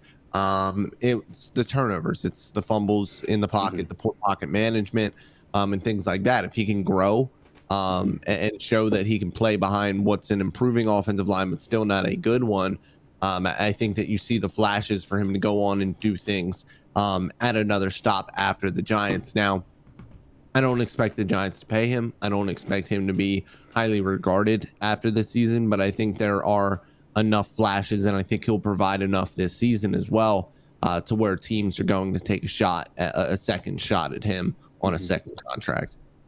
I think that's fair. Yeah. Okay. Yeah. Anyway, we've held you for a long time, Dalton. You've offered a lot more time than I asked for. But, we really do appreciate you being here. Do you want to plug anything you're working on? Things you want to, your socials and whatnot. Dalton B. Miller on all of my socials. And nothing to really plug. Just go visit Pro Football Network and click on every single article and scroll for a little bit, stay on the page for a minute, and then you can click out. But give us our clicks and pay my salary, please. Yeah. Yeah. For sure. Well, once again, folks, one of my favorite people in the entire sports industry. So, absolutely enjoyed having you on, Mark. I'm just mirroring what you said. It means the world for you to be on here. yeah, means a lot. We really appreciate your time and your really amazing insight on NFC East happenings Hey, and just thank football you in general. very much. Mhm. Thanks for having me. Yeah, thank you. Thank you for coming All on. right, thanks, appreciate it. Have a good night. Yep. Okay. Well, that was so fun. Yeah. Nice. Yeah. Thank you Yeah. again, Dalton. Check out his socials at Dalton B. Miller. And yeah. I guess I think now that we've kind of gone and talked to a couple of our guests, I think if it's all right with you, Barnabas, we're gonna take a quick break, just for a couple Okay. minutes. Let's how does 5 minutes sound, or is that too long, too short? I only Two? need 2. Okay. If that's cool with you. Yeah, then 2 minutes is fine. So yeah, give us 2 minutes just to take a quick break and get some water or whatever, and then we'll be back in 2 minutes to, I presume, just go through the rest of the teams that we haven't discussed yet and give general thoughts, right? We might We skim can go through back to the some Lions teams. too. Yes, Yeah, we can yeah. go back to the Lions from K-Web as well. Yeah. Okay, but yeah, thank you all so much for being here so far. We'll see you in a couple minutes. We'll be right back.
All right. We are back in 3, 2, 1. Hello. How's it going? You wait. Oh no. I am There muted we on go. my end. Sorry. I was okay. Yep. Good. Just making sure. Yeah. Nice. Well, yeah, that was super fun. Thank you again, both Tej and Dalton, for being such great guests and for providing such great insights. Yeah, once again, they're like my favorite people on the socials and stuff, and I practically live in Dalton's Discord, so Right. really good time. But yeah, I think we're gonna go back to the NFC North and run it back down through there again. Sure. Yeah. Yeah. Let's get back into it. Nice. I'm gonna have to. Oh, okay. We're just good. Right? Things are changing. Okay. I guess just in case, yeah, let's just start out with the Bears. Sure. And then we'll get to the Lions at The tail Bears, end. yeah. I don't know if Justin's watching, but this one's for do you want me to wait? No. No. Okay. Oh, here. Oh, I could text him, I guess. I mean, it's whatever. Sorry, chat. We have a bit of nepotism here. It's like we apologize. Yeah, but but yeah, I guess let's see. Looking through these Bears picks, Kyler Gordon struck me as kind of interesting. Is between Zach Thomas and Braxton Jones, do you think one of them can fill their hole at tackle? Like, what are your thoughts on Braxton Jones and Zach Thomas? I confess, I don't have a scouting report on Zachary Thomas, and there's a very specific reason why. Which is that don't say he's not a good football player. Yeah. From Wake Forest named Zach Tom, which is spelled Thom. I wasn't 100% convinced that they were different people, and so I didn't watch Zachary Thomas tape, to be honest with you. Which sounds like an odd thing, but yeah. So that happened, but we can talk about some. I text the right person. Hold on. Okay. I did text the right person. So yeah, I mean, we can run it down from the top, basically. Sure. Yeah. So you said you had thoughts about Kyler Gordon. Tell me. Oh. I mean, I guess mostly, I didn't really have any like crazy burning thoughts. I guess if you're the Bears, I again, from an outsider perspective, I was having the impression that Kyler Gordon was more of like a round 3 guy. Am I misrepresenting here? Like that, this feels like a bit of a reach, right? Actually, I think it's a very good value pick. Do you? Okay. Not to like completely bully you over this is fine. No, like you know better than I do on pretty much all of this. So. So what Dane Brugler is my hero when it comes to draft stuff. So I quote Dane a lot, obviously. But Dane was telling folks that that Kyler Gordon, some teams actually had Kyler Gordon above Trent McDuffie, who obviously went to the Chiefs and won. Mm-hmm. In that, Washington seems to, another one of those just powerhouse production places where they just pump out corners year after year after year, and it's just ridiculous. It's not just corners either; it's safeties. Buda Baker, Byron Murphy, Trey Merrick. Who's the? Sorry. No, that's TCU. I'm sorry, that's the wrong purple team. Wrong purple team. Another purple school. But who? The short guy that plays for Tennessee. Ooh. His name's gonna come to me at some point. Okay. But they pump out corners like it's their job, and the reason they do that is because they ask their corners to do a lot, and the fact of the matter is, because these guys have to process so much, these guys are basically ready-made for NFL rosters. They are playing right away, and so it's gonna bother me, so I'm gonna be looking it up. But okay. Sorry. I it's not like Malcolm Butler. It's not like. Is. Oh, wait. Oh, you're looking it up. Okay. Elijah Bolden. That's who I was thinking of. Of course. Yes. Of course. Well, 1-11 says Bears need a lot of everything. Bothered them that they took a CB. Maybe. That defense is kind of, cover 3 defenses are only as strong as their front 7, and you just traded with Khalil Mack. So I don't disagree necessarily. Although I guess Fluss is a Tampa 2 kind of guy, I think. But no, I agree. They probably needed a little bit of offense. Velus Jones is probably not the answer, considering he's old enough that he was catching passes from Sam Darnold. Yeah, in college, so. I saw that comparison somewhere. It might have been you, but when I heard that, I was like, oh, that's really funny. But anyway, go back to Kyler Gordon. Kyler Gordon doesn't have the processor that Trent McDuffie does, for sure. Mm. He is not as smart, and he's not going to react quite as quickly. But that's okay, because Kyler Gordon is big and tall and has all the physical tools and fits perfectly across from Jalen Johnson. So I actually like the pick a lot. That's a physical corner who's going to come in and start day one. And so I know a lot of teams had Kyler Gordon above Trent McDuffie, because Trent McDuffie has like 29-inch arms, like really small. He's a T-Rex out there. Yeah. But so was Elijah Molden, and he did just fine. So, we learn our lessons slowly, I suppose. Jaquan Brisker, probably the best cover safety in this draft. He's a little old as well, but we heard Dalton talk about how these Penn State kids this year are really ready in terms of professionalism. We already went over Velus Jones a little bit. I will say this: Velus Jones is a phenomenal returner, and so he is going to contribute day one, even if it's not in offense. I mean, what does the Bears wide receiver room look like right now? It's like not good. Yeah, it's with Darnell Mooney, like Velus Jones. Anyone else? We got I mean, Allen Robinson. Iron Pringle is and gone. my old boy Equinemius St. Brown. Oh, Equinemius St. Brown is still around. Nice. Still playing in the same division as his brother, but just on a different team now. Daz Newsome, who I actually had a fairly high grade on last year. Yeah. Isaiah Coulter, who's a kind of jump ball guy from a couple of years ago. Even more apparently is on the team. So yeah, they needed offensive weapons. Did they get them? Debatable, right? For sure. 1-11. They need a decent QB as well. Decent QB. I'm going to disagree on that, and if Dalton wasn't here, he would have some words for you. Yeah. Is he a Justin Fields guy? He's definitely a Justin Fields guy. The fact of the matter is, like, when it comes down to it, like, symbolically, the Bears essentially decided that they were going to drop Justin Fields somewhere in Maine and say, hey, you have to hitchhike your way back to Chicago through the woods full of bears. Ironic, I guess. In 24 hours, or else you're cut. Like, that's essentially what they're doing. They're throwing him to the wolves because they don't bother with weapons or offensive line, which apparently is a trend in the NFC North. So I guess be said about that. I guess so. Except for, weirdly enough, like the Lions, the Lions seem to value their weapons a bit. They just didn't have a quarterback, so they had no one to do that to. Yeah. Jared Goff, right? There's a reason he fit in so well when he went undercover that one time, if you remember. Right. Yeah, I saw that video. Yeah, and people didn't immediately say, "Oh, that's an NFL quarterback." It's like, oh, okay, I guess that's that. Yeah, but going down the list, Dominique Robinson is an interesting prospect.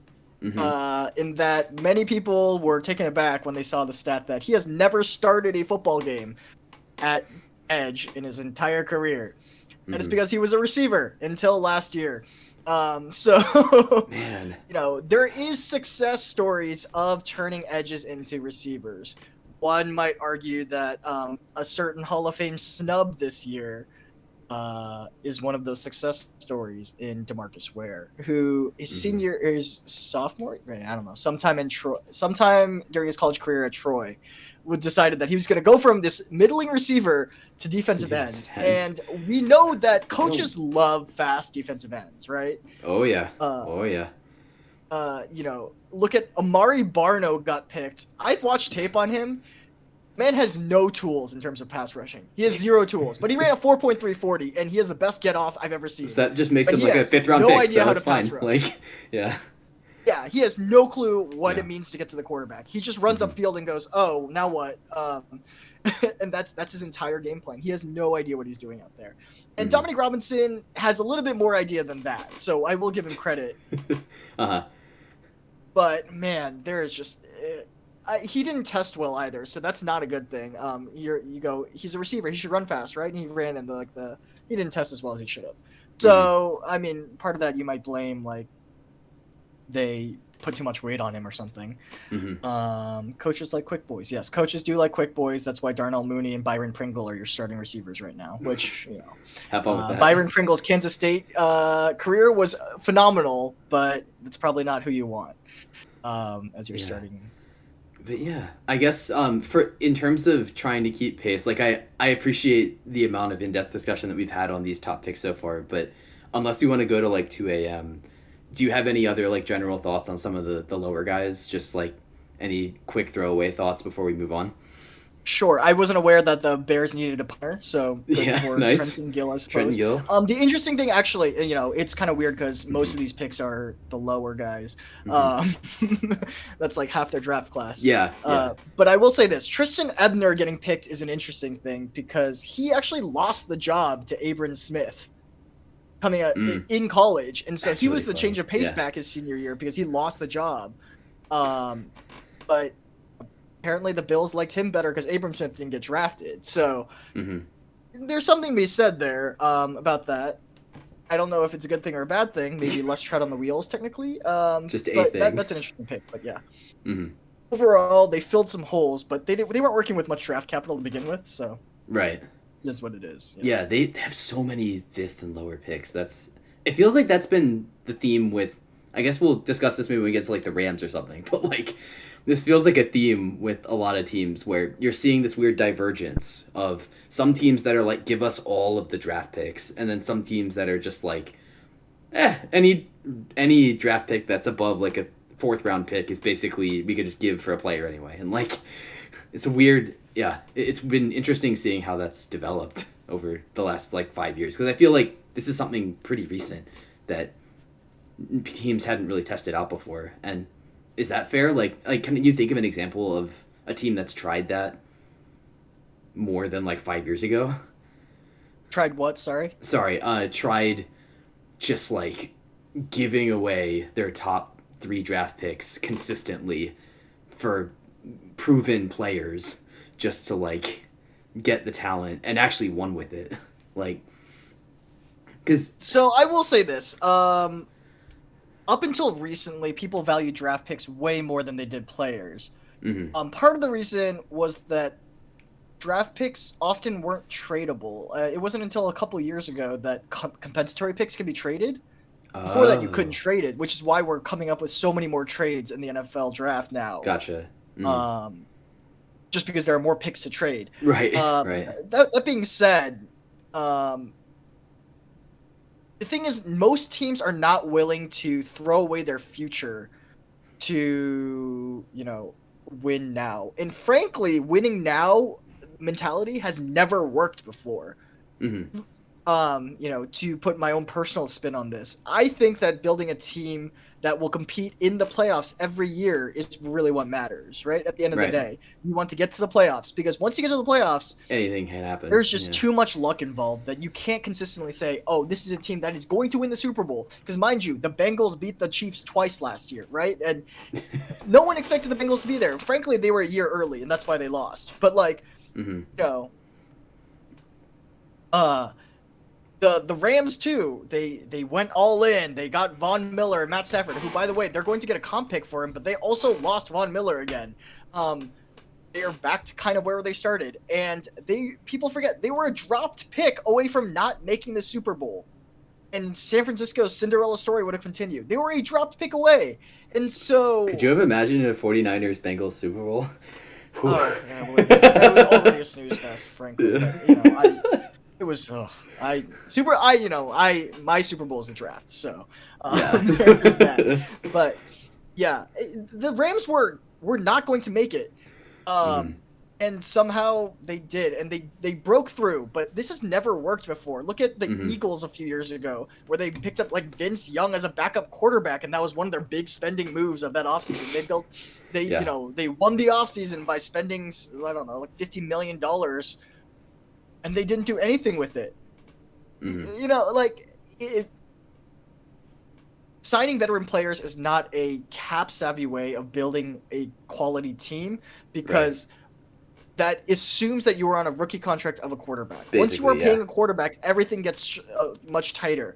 and you are Yeah. trying to sign free agents on top of paying a quarterback. It just doesn't work. And like, And it's so wild. It's wild that it's working now because like quarterbacks are getting paid more than ever relative to their respective teams. Like, it's crazy actually, that the percentage of the cap that they take up isn't rising as much as you'd think it is. I mean, it is still rising, but it's not quite as high as people expect it to be. Mm-hmm. You know, with Pat Mahomes making $45 million and et cetera. So. Yeah. But yeah, so I don't know. Do you know anything about Premier League being with Real Madrid being a good case of throwing away your future to win now? Real Madrid. I mean, they lucked into Karim Benzema because they got in on him early, right? But they've always been the type that just pays a whole bunch. They brought in Sergio Ramos after he was expensive, and they've always done that. You know, and Barcelona is the same way too, and they've paid dearly for it this past year. So you know, we can all see that. What team in their right mind gets rid of Messi? It's like the Packers trying to trade away Aaron Rodgers, right? Like it doesn't. Yeah. So yeah, I mean, probably similar. I don't. That's also not Premier League, Mark. By the way. Sorry, I don't. I apologize. I tried to act like I knew what I was doing, and I failed miserably. So yeah, good La stuff. Liga, but but I don't know if they won or not. I don't honestly follow La Liga that much because there's only 2 teams in La Liga. But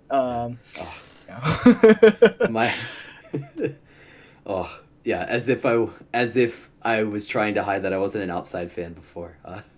Now I'm really exposing myself. But that's okay. You've been exposed for sure. But yeah, speaking of Packers, do you want to move on to talk about some Packers picks?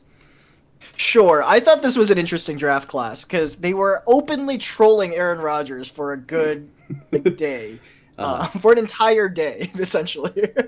Yeah. That's Christian Watson being available at 34 overall. I hear you. Where like they're the Packers, right? Like they're gonna pick like a linebacker, a cornerback, or whatever as their late first round pick, just like they always do, and then realize, oh no, all the good receivers are off the board, and then make up for it by trying to make up for it in rounds 2 and 3, right? That's always been their thing, or just offensive guys in general in rounds 2 and 3, right? Like. Because the Packers are an interesting case. So, being a Cowboys fan, we hear a lot from Brian Broaddus, who was also a scout with the Packers.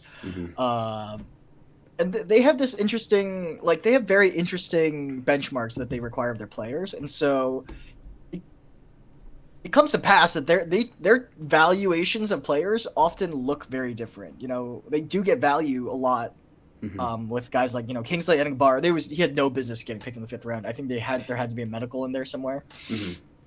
But yeah, I was not surprised Christian Watson was available at 34. I know Punkenshine is a huge Christian Watson fan. He had a 1st round grade on him. I did not. I had a late 2nd, early 3rd round grade. And the reason being is that I am not a huge fan of receivers that can't run routes.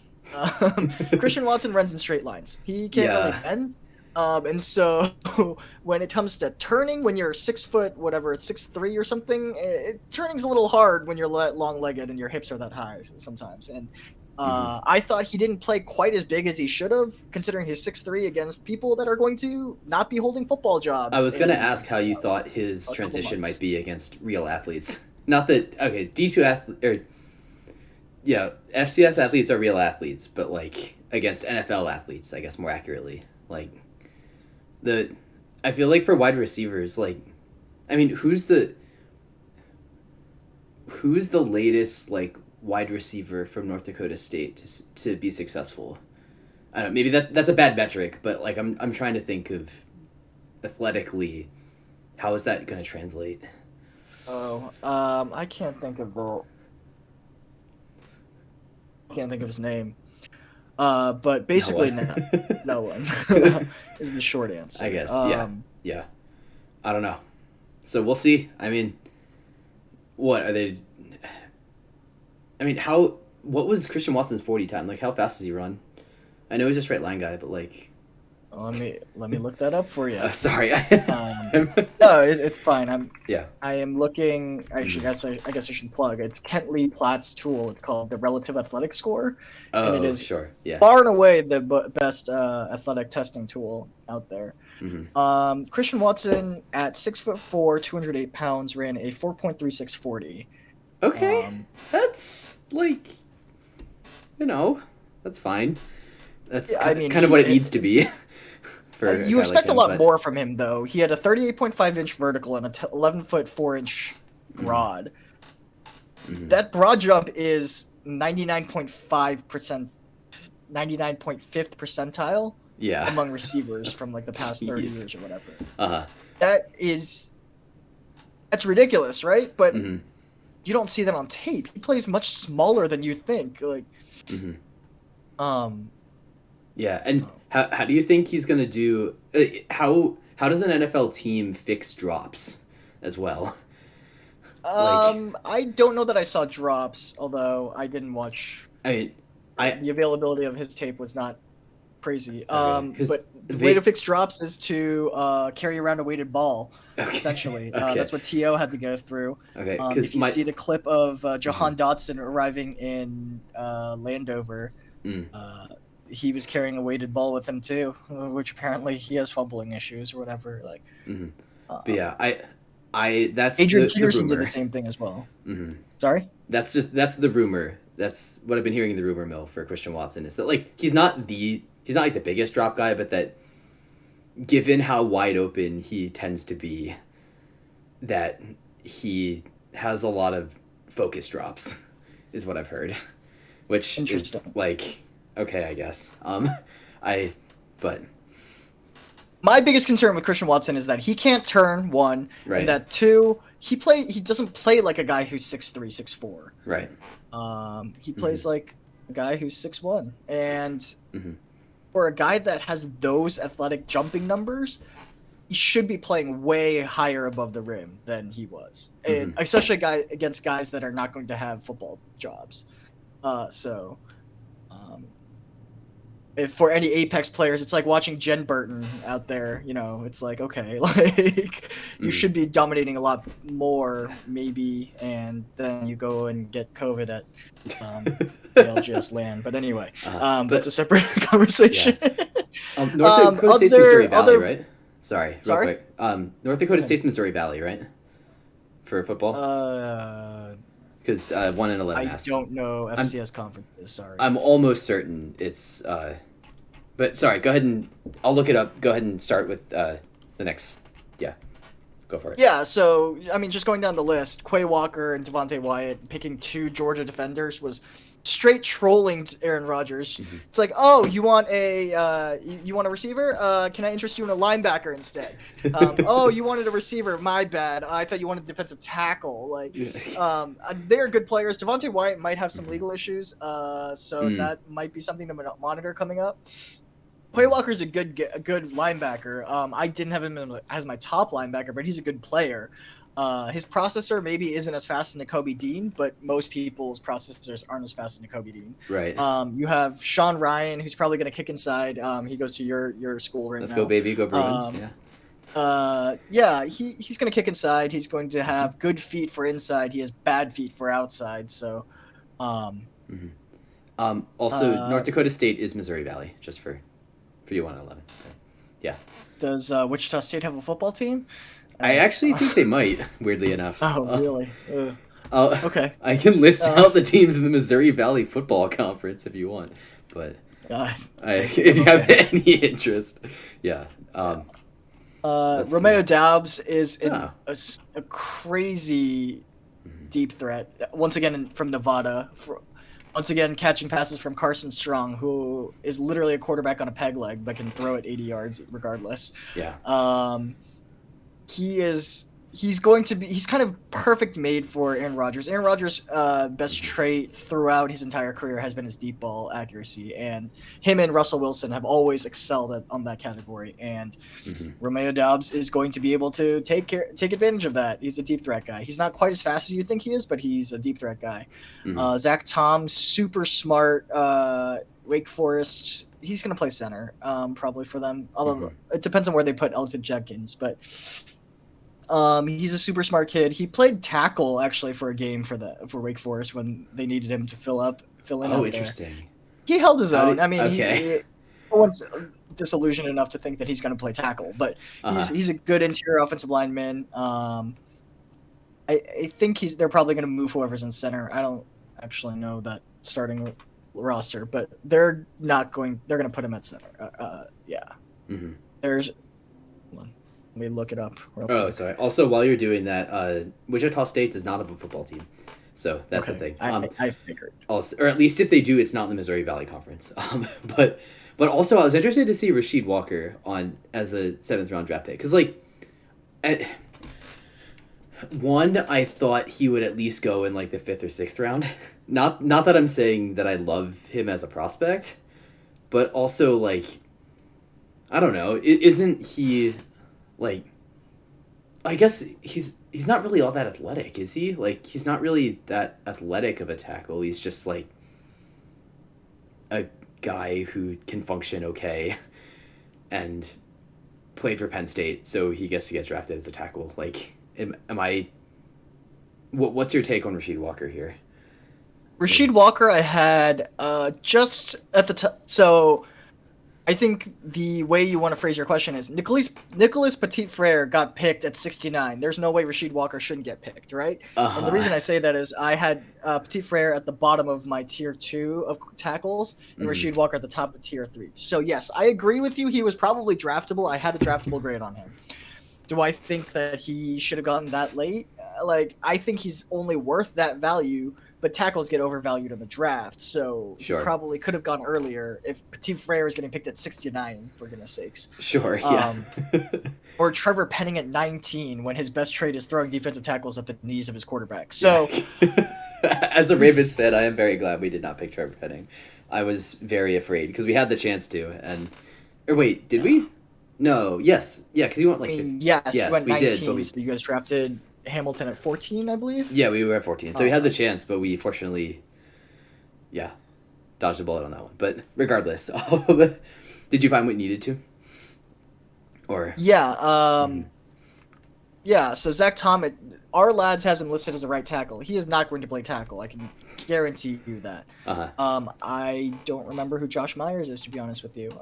The fun of NFL depth charts.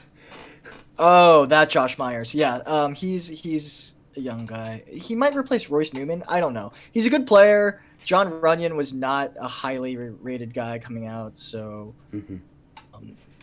Sure. He was like a fifth round pick. I don't know, something like that. Yeah. So he was a late guy. So he might replace John Runyon at left guard. I don't know. Zach Tom's a good player though. I guess, do you have any other... Oh, sorry. Go ahead. Yeah, my last comment is Trey Carpenter. It's interesting they listed him as a linebacker. He was a strong safety for Georgia Tech. I rated the 2 safeties from that defense right next to each other, Juanye Thomas and Trey Carpenter. It's interesting that they label him linebacker, but there's been some success stories of moving strong safeties as linebackers. Look at someone like Mark Barron or something. So okay. Or, my favorite example is Hamza Nasruddin, but from last year's draft. But I know you have a soft spot for Hamza. I do love moving linebackers, safeties to linebacker. Isaiah Simmons, there's a reason they thought he was a middle linebacker when they drafted him. But yeah. And Troy Anderson from this draft as well. I still don't think you'll ever forgive the Cardinals for how poorly they're utilizing him. But I will never. When I start a Madden franchise, the first thing I do is trade for Isaiah Simmons. That's how I start every time. So yeah. All right. I guess. Do you have any other thoughts before we move on to the Vikings? Or are you good to go? I mean, the Packers had a typical Packers draft, and it was good. I think their 7th round picks were special teams coordinator picks, but. Okay, sure. It was typical Packers draft. Nice. All right. Ooh, I love the Andrew Booth pick at 42. I'm a big Andrew Booth guy. I was very.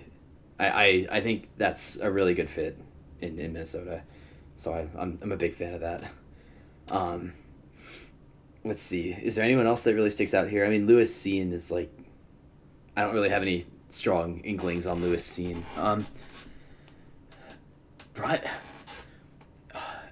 Brian Asamoah. Oh, sorry, my brain is I'm trying to remember. I think I like Brian Asamoah in the third round. I don't know. What's your yeah, I don't know. What are your thoughts? I'm sorry, I'm Sure. trying to yeah. Yeah. I mean, so Lewis Seen is an interesting guy, in that I wonder how he pairs with Harrison Smith. I thought they were kind of similar players. Harrison Smith isn't the best coverage safety, but he's a good all around safety. So obviously he covers decently as well. Lewis Seen is also kind of one of those guys who, he's good, so he'll cover pretty well. But he's at his best when he's running like a maniac down the alley and getting that running back. And so I wonder how they fit together, and I wonder if this just means it's the end of Harrison Smith's time there, which I don't know. How old is he? It's like 30 something? 32 Yeah. probably-ish. Okay, yeah. So that's, getting there. But I like Lewis Seen. He's a good player. But he's a screaming missile, like just straight down that alley every time. So I wonder about the fit, but that's a good player. Andrew Booth, I think he's good value. I had a first round grade on him, or no, Borderline, right? Like yeah, I had a borderline. He was in my first year. Yeah, he was my fourth corner, and he was the seventh corner drafted. So yeah, works for you. There were some good players there. Roger McCreary, I thought teams were going to come off of him because of his short arms. So there's that. Ed Ingram, I thought was right about here. I liked Ed Ingram a lot coming out, and I know a lot of evaluators didn't. Ed Ingram was my fourth guard, so and he was the fourth guard taken. I didn't have Luke Gadecki quite that high, but I thought Ed Ingram went right where he should have.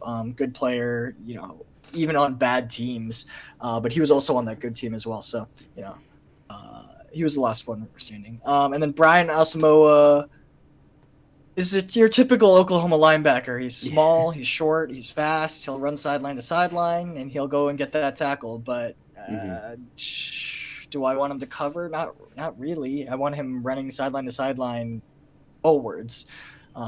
Very similar to Kenneth Murray, frankly, and he probably covers a little worse than Kenneth Murray. So, yeah, I mean, I need to bring our labs up. I can't think of who Minnesota's linebackers. Well, they just lost guy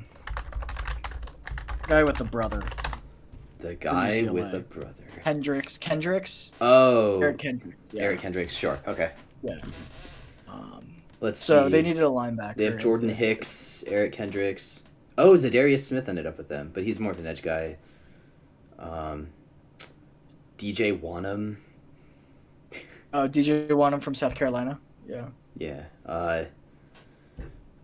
That's about it. Blake Lynch, I guess. That's kind of. Then they lost the other one.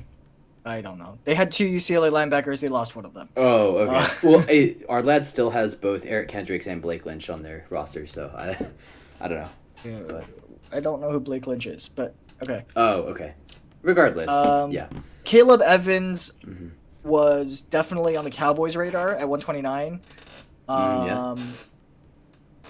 I didn't like him as much as apparently teams did, because I heard a lot of teams were trying to come up for Caleb Evans.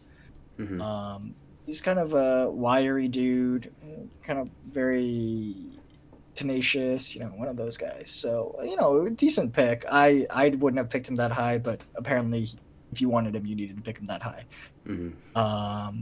I don't know about Asazi Odomeo. I have watched Minnesota tape because of Boye Mafe, but I don't know really much about him. Ty Chandler's interesting.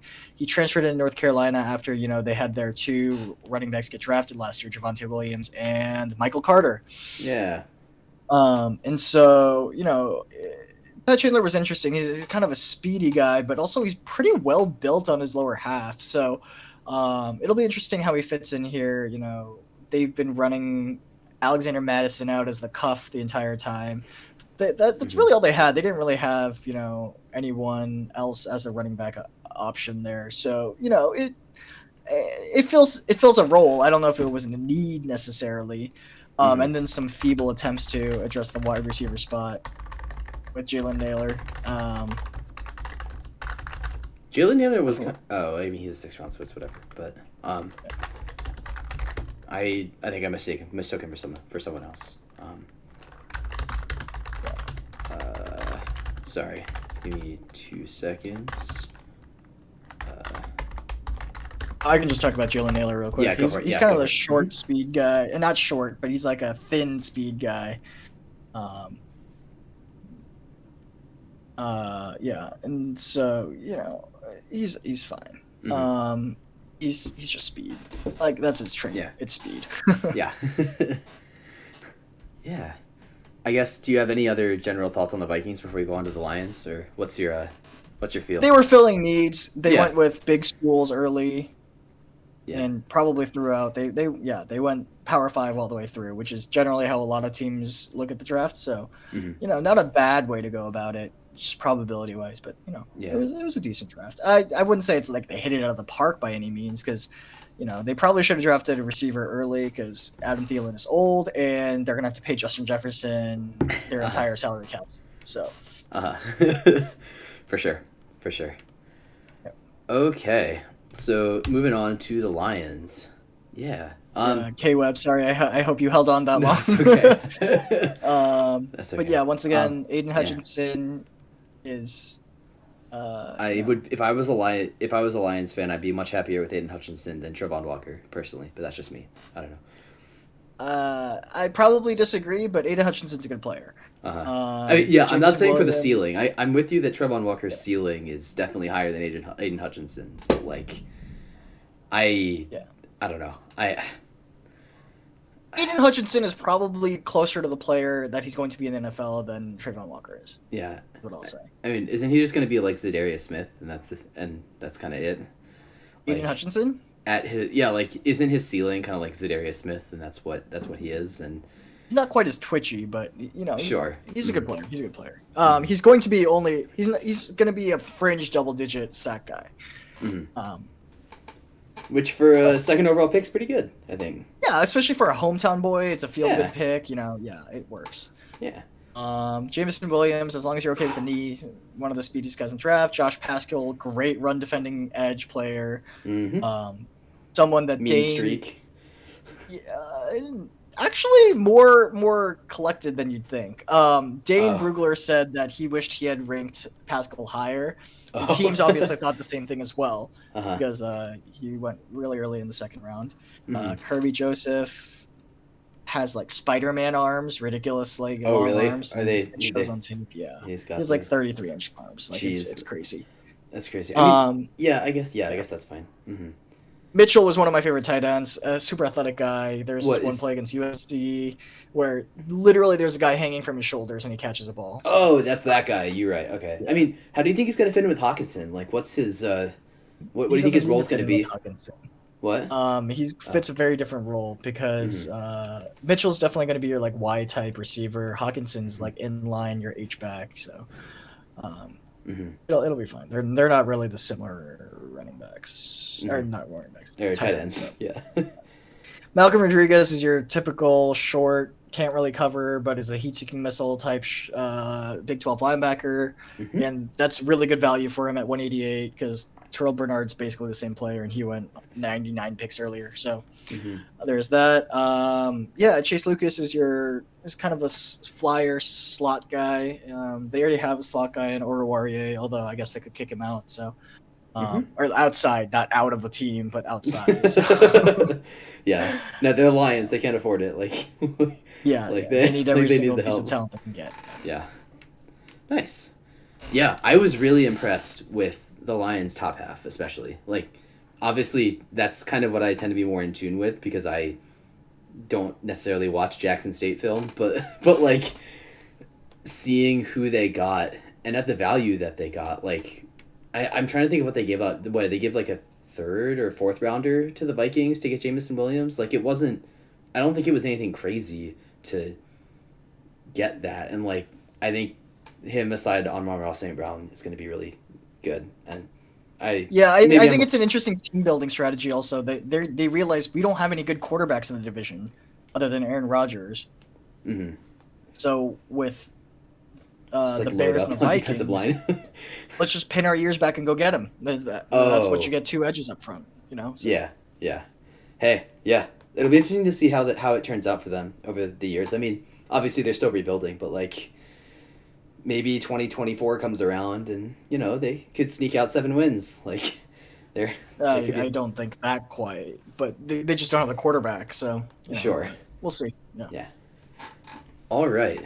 So, do you have any other thoughts on the Lions before I guess we go on to the next team?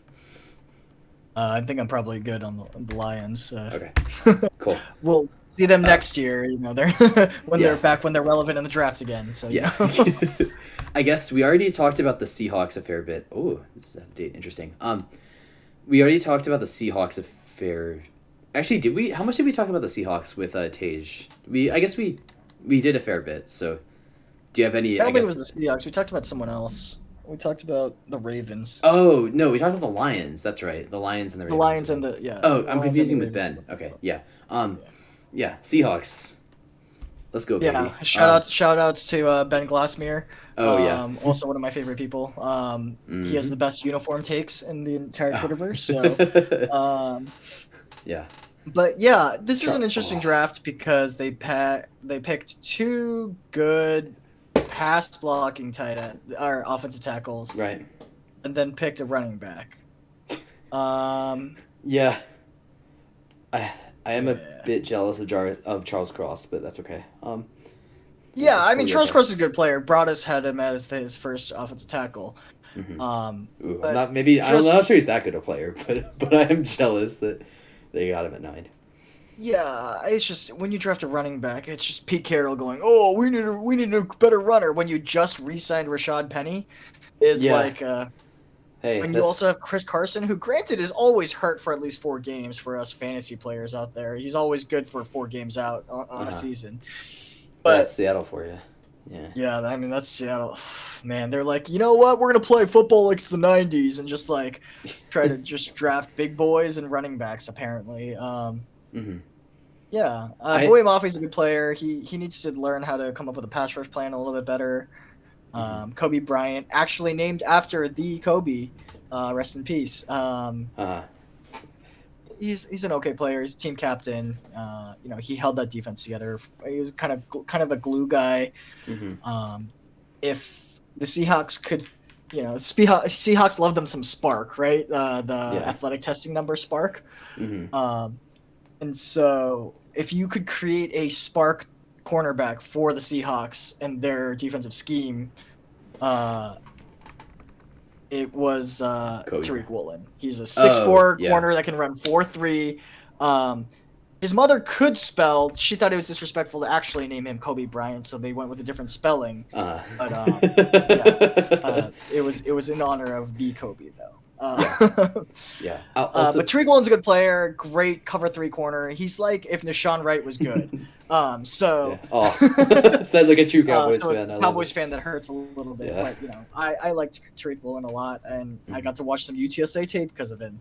So that's fun. Yeah. Tyreek Smith is, I think, an underrated guy. He's gonna be similar to who's the guy in the Broncos? Is it Draymond? Hold on. I do not know. Okay.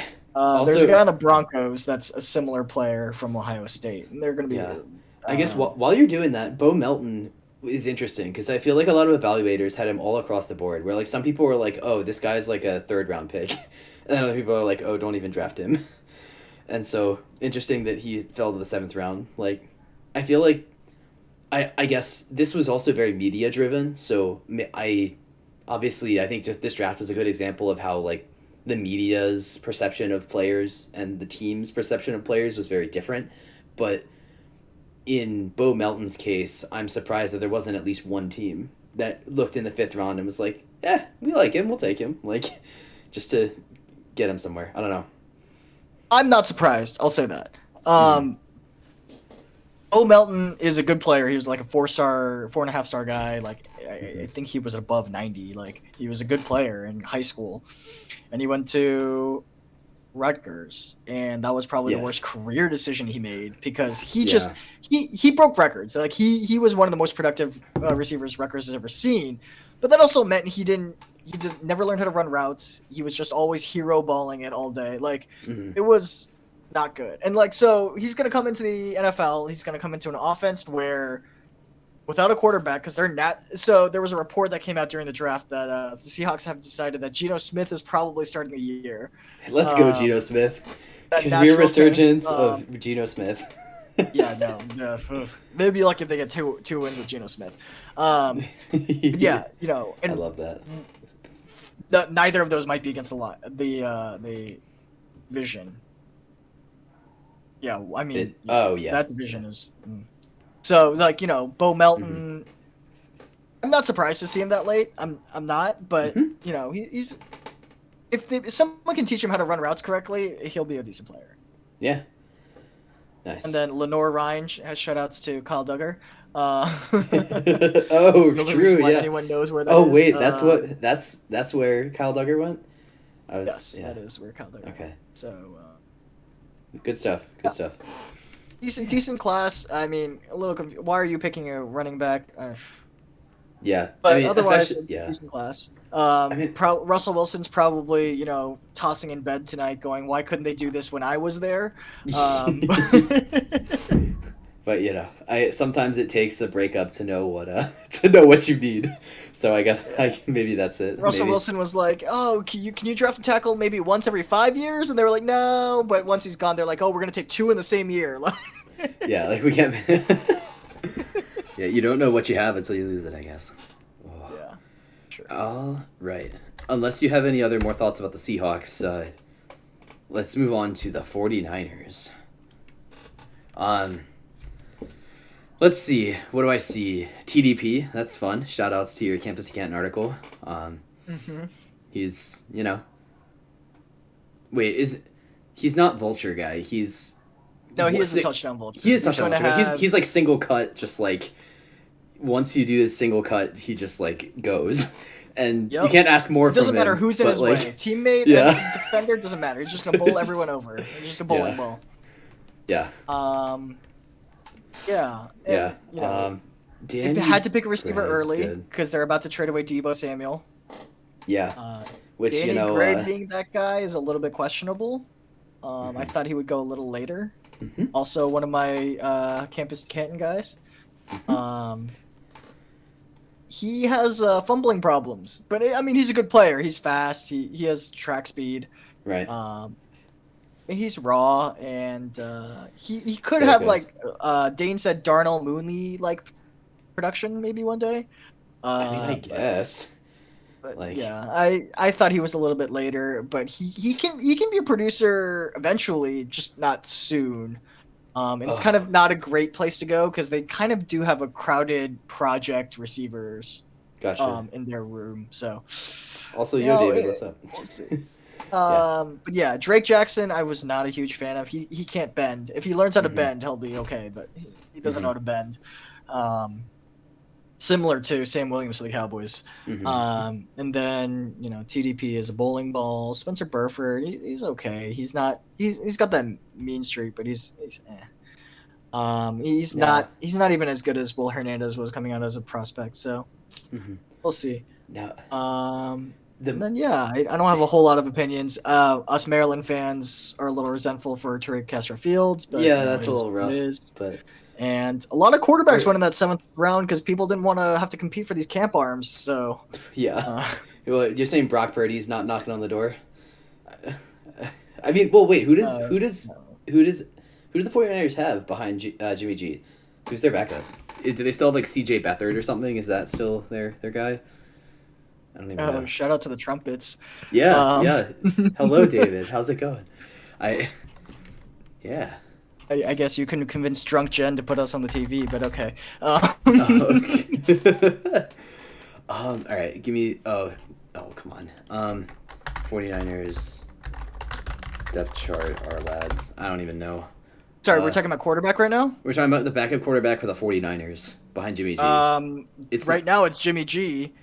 They also Trey Lance. Duh, I'm stupid. Okay, yeah. Yeah, well, Trey Lance is their starter next year. But then Nate Sudfeld is their real backup. Oh, Sudfeld. They had the other guy too, or did they trade him? No, they only have. Out here. They have Jimmy Garoppolo, Trey Lance, Nate Sudfeld, Brock Purdy. Oh, you're talking what's his name?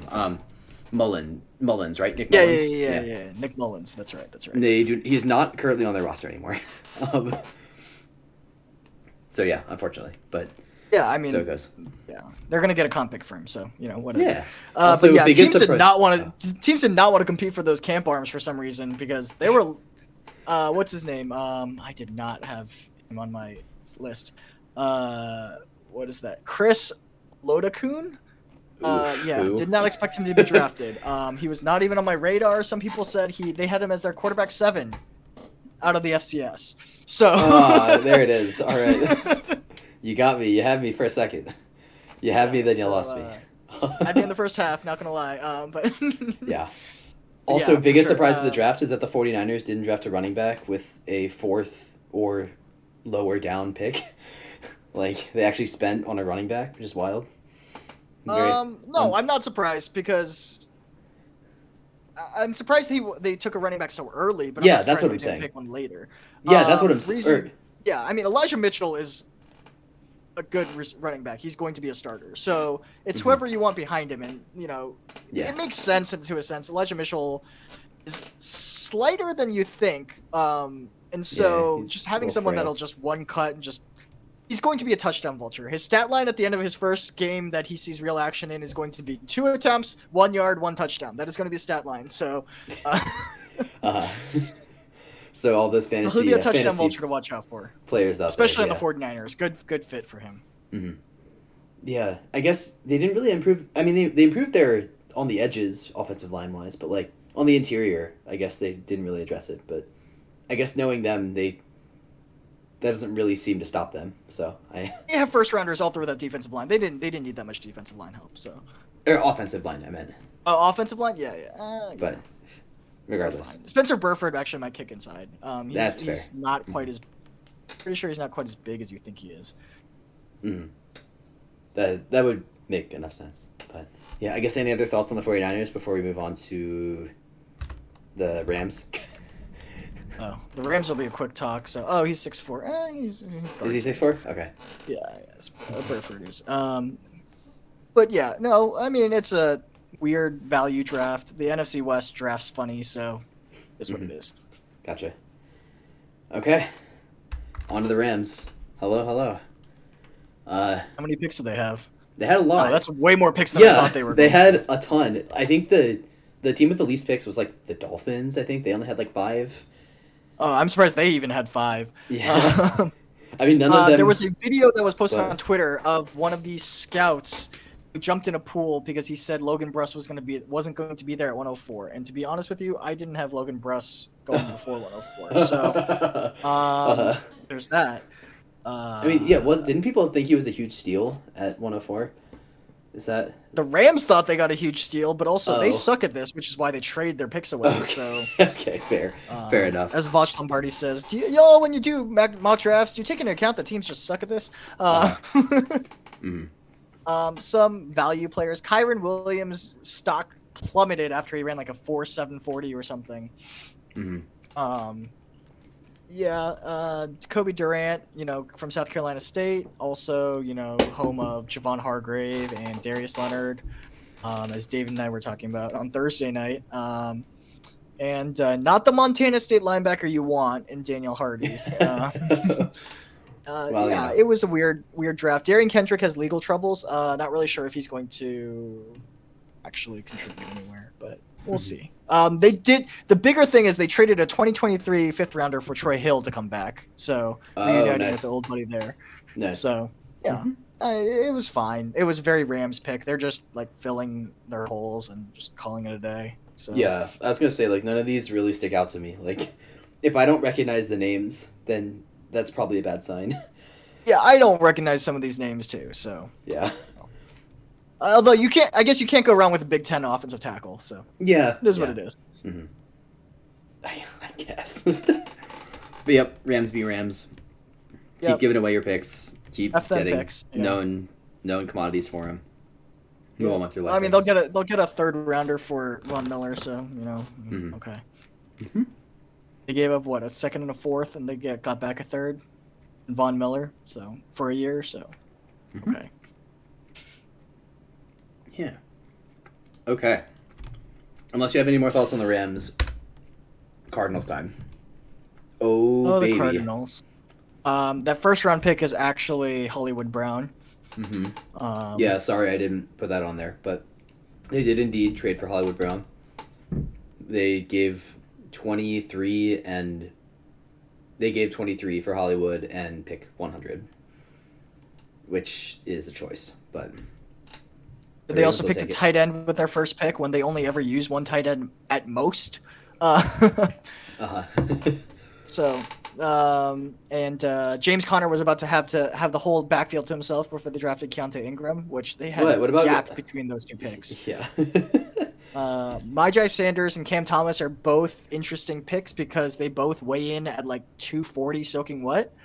And so they don't have anchor, and so they're similar guys in that I like both of them. They were both super productive in college, but they're gonna struggle against those bigger offensive tackles, which now Seattle actually has tackles, so we'll see how that goes. Yeah. Lacita Smith was one of my favorite offensive line guys I watched. I was gonna bring up Lacita Smith. I love Lacita Smith. That guy, I've never seen someone so enthusiastic to go block linebackers. Like, he was just so enthusiastic. He was having a great time against, I forget his name, the UNC linebacker that transferred out to Auburn. He was having a grand old time bullying that kid. He was so sick and tired of seeing Lacita Smith by the end of that game. It was hilarious. Was he just sitting on him, like pancaking him a little bit just to like let him know? Yeah. They were just like, he was just bullying him. It was just, hitting him in the mouth just because he could. Yeah. Yeah. Great. It was a good time. I enjoyed watching the tape. But he's got short arms. That's why he's fell. He's kind of squat a little bit. Gotcha. But apparently the Cardinals plan to run a lot of zone because that's the only thing he can do. He's not going to overpower anyone. Marquise Hayes was a good value pick in round 7 as well, and Jesse Lukidis, another one of those super athletic Penn State linebackers. He's not Brandon Smith level athleticism, but he's just one of those athletic Penn State kids that don't really know what they're doing, but they're athletic as hell, so they'll just go get the ball, just point him in the right direction and let him get to work. So, what are they going to do at corner? Because they didn't really address it in this draft. Or tackle. They got Byron Murphy and Patrick Peterson. Patrick Peterson's out in Minnesota now. Oh, is he? Oh, that's right. Yeah, I got it confused. They have Marco Wilson from Florida and Jeff Gladney. Oh, Jeff Gladney. Okay, that's an interesting thing. All the charges were dropped, so technically he's cleared to play. Oh. Yeah. And then a bunch of scrubs and Byron Murphy. They're gonna live off this linebacker core, but they have these big tall guys, Zaven Collins and Isaiah Simmons, and they're just gonna disrupt passing lanes, and they're gonna try to rely on this pass rush to get there, and that's it. And they have one of my favorite guys from a couple of years ago, Lucky Fodu, big boy from Utah, in the same mold as like Star Lotulelei, but he's not quite as like dense and short as him. But yeah, Cardinals don't really know how to draft. Cliff Kingsbury being one of those guys that just epitome of failing upwards. And so sad day, and yet they won enough games that he's still around. So we'll see how that changes. He won't be next year, especially if Kyler Murray doesn't want to be there. So. Oh, you think Kyler Murray actually doesn't want to be there? You don't think he was just doing that for contract reasons? He wants money, and I don't think the Cardinals are ready to pay him money if he's not going to be a real passer, because he has one of the worst deep balls in the NFL. Okay. Gotcha. And that's saying something, I guess, considering some of the starters in the NFL right now. But yeah. All right. I don't really have any more thoughts about the Cardinals. Do you? Are you? I do not. I mean, Hollywood is a good fit in that offense, so I'll give them that. That is fair. But also, and I love the fact that college quarterbacks are saying, "Hey, I want my college receiver back with me." I'm down with that. That's a storybook ending that I'm okay with. But I don't know if we're looking at this consistently happening, but it'll be interesting. It'll be interesting. Yeah. Okay. On to the NFC South. Tampa Bay Bucks. Oh boy. Here we go. Oh, the Bucks. Yeah. I was hearing that Tampa Bay wanted Logan Hall at like 27 or something, and they traded out of that. Because the Jaguars traded up to get. Oh. What did the Jaguars trade back up to get? Oh. Ooh. Escaping me right now. It's gonna bother me. The Devin Lloyd. That's right. Oh, right. Okay. Yeah. Because the Patriots didn't take him with their first round pick. Mm-hmm. I mean, they could have, but they traded back. So. And then wanted Cole Strange, so it's fine. Cole Strange. We'll get around to that. Logan Hall's an interesting guy. He has inside outside. Mm-hmm. I'm not sure what that comment. Yeah, I'm not. Yeah, 1-11. I'm not sure I follow your comment either, but I'll be happy to address it at some point. Yeah. Yeah. Logan Hall's an interesting guy. He's a kind of a tweener. He doesn't really fit on the inside or the outside. He weighs in at like 285 or something. Mm-hmm. So he's not really a pass rushing end, but he's not really a 3-tech either. I think he'll play 3-tech because they have Vita Vea, Mm-hmm. so he's only going to be facing one blocker at any given point. So anchor's not going to be the problem there. But yeah. Mm-hmm. Shout out to my boy Jake Polis for his team. Real Steel and Zion McCollum at the end. Yeah. Also, shout out to my cousin who's working on the new God of War that's coming out sometime soon. Oh yeah. Let's go. Yeah, Kieft. Let me tell you, Kieft looks like a Assassin's Creed Valhalla type guy. Okay. I'm surprised you skipped over K. Dalton. I would have thought because isn't K Dalton? He's a nice pass catching guy, right? Like he's he's a good player. I don't know where he's gonna fit in Tampa. He's a defender, blocking tight end as well. Oh, I didn't realize he was that. I didn't realize he was that competent at blocking. He's a pretty decent blocker. A lot of people lacked good quality tape on him because he missed most of his last season. Gotcha. Yeah. But Zion McCollum is an interesting guy. He scored a 10 out of 10 on the relative athletic score.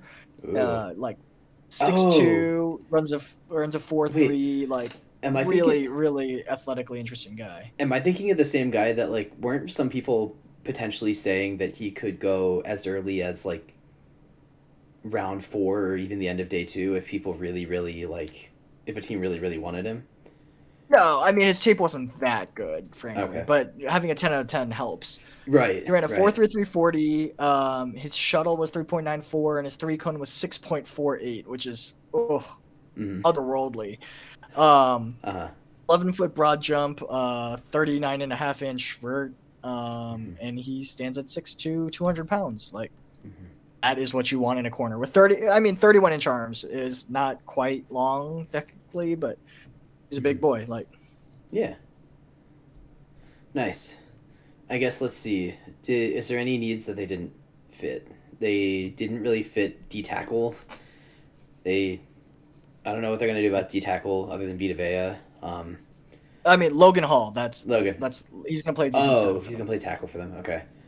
And then I guess offensive line, they'll just put Luke Gedeke in there and call it a day. And okay, yeah, good for them. I don't really have any particularly strong feelings on them. I think I'm pretty done with the Bucks. If you are. There's one thing I wanted to add. Okay. I guess let's see. I can track it down. In the meantime, the Bucks are a funny example of this. I mean, maybe funny is not the right word, but it seems like a lot of teams have common trading partners where I'm pretty sure this trade plus this trade plus this trade were all different. I don't think they were all for the same pick. And so it's funny to see there seems to be clumps of trades where the Bucks love trading with the Jags for some reason, and I don't know. I kind of noticed that when I was putting these graphics together that I don't know. They're so have you heard of teams potentially being have you heard of teams having soft spots in terms of trading partners where it's I love oh, I'm the Ravens and I love trading with like the Panthers or whatever. I don't know. Have you heard of anything like that? Well, okay, so there are teams that trade a lot. Sure. That's one thing. Excuse me. Sorry. Yeah. And there are teams that are like friendlier to each other, especially out of division. Right. So it might be a little bit of selection bias, but yeah, I mean sometimes it happens. Yeah. Mm-hmm. I mean, Did the you- Jaguars are trying to move all over the place. They saved some Yeah. jobs during this draft, so yeah, Oh. we can get around to them in a bit. But yeah, Sure. Mm-hmm. Jake Camarda, I'm not sure how many times he actually punted, so I'm not really sure. Yeah. I'm not sure what his punting is like, considering he was only on maybe twice a game. So interesting. Rashad White is a good guy, though. Shout out to one of my new coworkers that Went to colleagues that is a big Rashad White guy. So yeah. ASU. Yeah. Decent draft. Rashad White went a little earlier than I thought, but he's a good player. So good contact balance. Mm-hmm. GMs are humans. That is in fact correct. Yeah, that I could see them liking who they like. 1-11. I think that's a Yeah, fair, and that's fun a fair fact, the take. commissioner's also human as well. Oh, but he gets booed so much, you would never know. It's crazy. Oh, I mean, we can talk about that one later. Oh, all right. Did you find what you needed to find? Or... No, go ahead. You're good. Okay. Or as in, sorry. Are you good with the Bucks? Do you want? I am good with the Okay. Bucks. That's correct. Yeah. Okay. Yeah. So on to the Saints. Oh, the Saints. No Ricky Williams this year, but Yeah. I mean, yeah. Hey, I mean, Chris Olave was a good pick. Like, I like Chris Olave at 11. Like, that's fine. yeah, I as think. long as the linemen don't get too winded and they accidentally blow him over. Well, I know that you and Chris. I know that you have maybe some choice words about Chris Olave, but I love Chris Olave. Let me get that straight first. I love Chris Olave. He's probably the most natural separator in this class. he's But just also, tiny. he's thin and he is small. Yeah. And a strong wind will blow him over because he is not like built. Other small guys like Calvin Austin, Wandale Robinson, those are thick guys. They Mm-hmm. have like legit track bodies. They are going to run fast and they are going to, Mhm. I mean, they're not gonna, they don't have great contact balance. They're not gonna bowl anyone over, but they're built enough that they can manage. But man, a strong breeze and Chris Olave's on the ground. So Yeah. Yeah. And Trevor Penning's got to be careful then, because he might blow him over. Yeah, I'm not the biggest fan of Trevor Penning. Mhm. I didn't understand the hype from him. I don't think he's going to be ready to go for at least 3 years, maybe. Mhm. Yeah. I mean, His best trait is he throws defensive linemen at his quarterback's legs. So. Yeah. Alontae thought Taylor's a fine corner. Sorry, go ahead. I was gonna say that I thought I'd heard that Alontae Taylor was like fine, but also this was maybe a tad early for him. That was the impression I was getting from people. But that's Yeah, kinda all I Alontae had. Taylor went what? 49th overall. Yeah, I mean, that was early, but like it depends on how people were looking at it. Like he went after Kyler Gordon. He went after. Oh, I guess that's true. There was a huge run on cornerback in the second round, so that's fair. There was a huge run on cornerback. He's not bad by any means. I actually liked Alontae Taylor. He was the top of my fourth tier. So like that's early for him for sure at 49, but it's not egregious. I don't hate it. I don't hate it. Okay. I actually liked a fair number of guys in my fourth tier, so Sure. it is what it is. Sure. And I admittedly don't really know much about DeMarco Jackson or Jordan Jackson, but Marco Jackson is a fun guy. He is super productive. He is going to be your kind of old school, straight downhill, going to cover that run gap. Like his run fit is pretty good. He's not like Davion Taylor, who came out of App State recently. He's not that athletic freak that's going to run sideline to sideline. He's going to be in the box. He's going to run fit his hole, and he's going to hit you hard. Like, yeah, they like who they like. Yeah, I mean, everyone. yeah. Yeah, that's been the motto for this draft. But yeah, DeMarco Jackson, like, he's going to run fit as hard as he can, and it's going to be great. Like, it was a real gut punch to me when he went off the board because I wanted him. Wait, did the Cowboys have a 6th round pick? Is that where you were hoping to get him? Or the Cowboys were close. They were. What is this? He went what? 150. 161. 161. Yeah. Yeah, we were not that far off. We picked a 167. So. Okay. Yeah, That's who I wanted to win. I think what the Saints really need to do is get 3 more Jacksons in so that we need 5.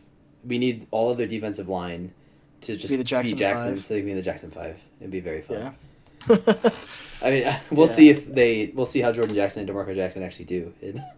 I like DeMarco Jackson a lot. I think he has potential. Mm-hmm. That is fair. I guess that means you don't feel quite the same way about Jordan Jackson, but that's fair enough. I do not. That's correct. But, you know. That's okay. And when I was looking up cap space, I was shocked at this cap space number. Like, how the hell did the Saints make this happen? Like, They're eating a lot of salary. Who did they get rid of to get their salary cap? Taysom Hill's finally off the books. Oh, that's good. Wait, really? Wait, who does he play for now? Who'd they ship him off to? I don't think anyone signed him, but I'm pretty sure Taysom Hill is off the books. Oh, he's a free agent. Ooh. Okay. Nice. I can look it up. Sorry, I can do that real quick. They're still paying Michael Thomas, but they are still Taysom Hill's still on the team. Okay, no, just kidding. I don't know how they got under the cap. Yeah, they were paying dead money on Toronto. Oh, Teron Armstead was a big one. Sure. Yeah. Drew Brees, Jameis Winston. Oh, I don't know why they're eating. Yeah. Oh, this is a simulated year. Traquan Smith, Latavius Murray. Yeah. Okay. They're barely under, so I mean. Yeah. Well. Yeah. It looks like a lot. It's not a lot. That's really my point here. Right. Yeah. But yeah, this looks about right for the Saints. I don't know, nothing crazy. I don't see anything that's totally off brand for them. Yeah, I mean, I like Chris Olave. I thought they were gonna I thought they liked Drake London better, but he went early, so I don't know. Yeah. Talking about someone we knew they were gonna go receiver here. They haven't had weapons in a while, so yeah, it was time. Mm-hmm. Nice. Okay. You good to go? Yep. Okay. Carolina Panthers. Roar. Yeah, that was an interesting draft. Mm-hmm. To say the least. Matt Corral, third round, you gotta like. You gotta be a big Oh, I fan of love that. Matt Corral. Yeah. He has this fun throwing motion. He was my quarterback one. And needless to say, I was not high on any of the quarterbacks this year. Mm-hmm. We saw the NFL agreed with us. You know, these were not good quarterbacks, and unlike 2010, no one reached up and traded up for these guys. So it shows you how everyone's kind of stabilizing their quarterback rooms. Baker Mayfield's probably on the move somewhere soon. Probably not Carolina at this point, but you know, what there are a couple quarterbacks still on the market that can't find trading partners for. So, and obviously the NFL doesn't think that these guys are better than those guys either. So, you know. Sure. Ike Ekwonu is, you know, that one clip in The Blind Side where he's like, it was time for him to go home, and he's like, you know, pushes him over the fence. Like, that's Ike, like, on every play. Like, that's just who he is. He's just like, I'm bigger and stronger than you, and I'm going to show you why I'm bigger and stronger than you. And so, you know. They picked a lot of athletes here, right? Like Kalen Barnes had the fastest 40 time at the combine with a 4.31, which is absurd. Baylor had a track team in Indianapolis. It was crazy. Right. I mean, that's kind of surprising, isn't it? Because like, doesn't this kind of feel like Matt Rule's last year, where it's like either put up or shut up for him, where like they drafted a bunch of athletes. Matt Rule's second year? I think it's his third year. I could be wrong, but. Oh, is it? But regardless, I would have thought that maybe Carolina would have, because it's also like the GM's neck is on the chopping block too. So like part of me would have thought that rather than taking these, I don't want to call them developmental guys, but guys that are more like athletes, that maybe they would have leaned in towards more finished products who maybe their ceilings are lower. That way they can like inflate their win total for this year and actually keep their jobs. I don't know. But yeah, I mean, objectively, that's not a good thing to do. So I'm not, like, advising that they should have done that. But, like I think, but...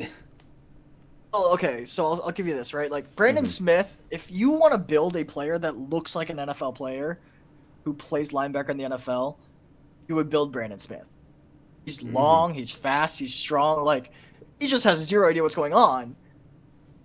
but he's just Right. all over the place. You tell him Yeah. where the ball is, and he'll go get the ball. He just doesn't know where the ball is. The problem. Yeah.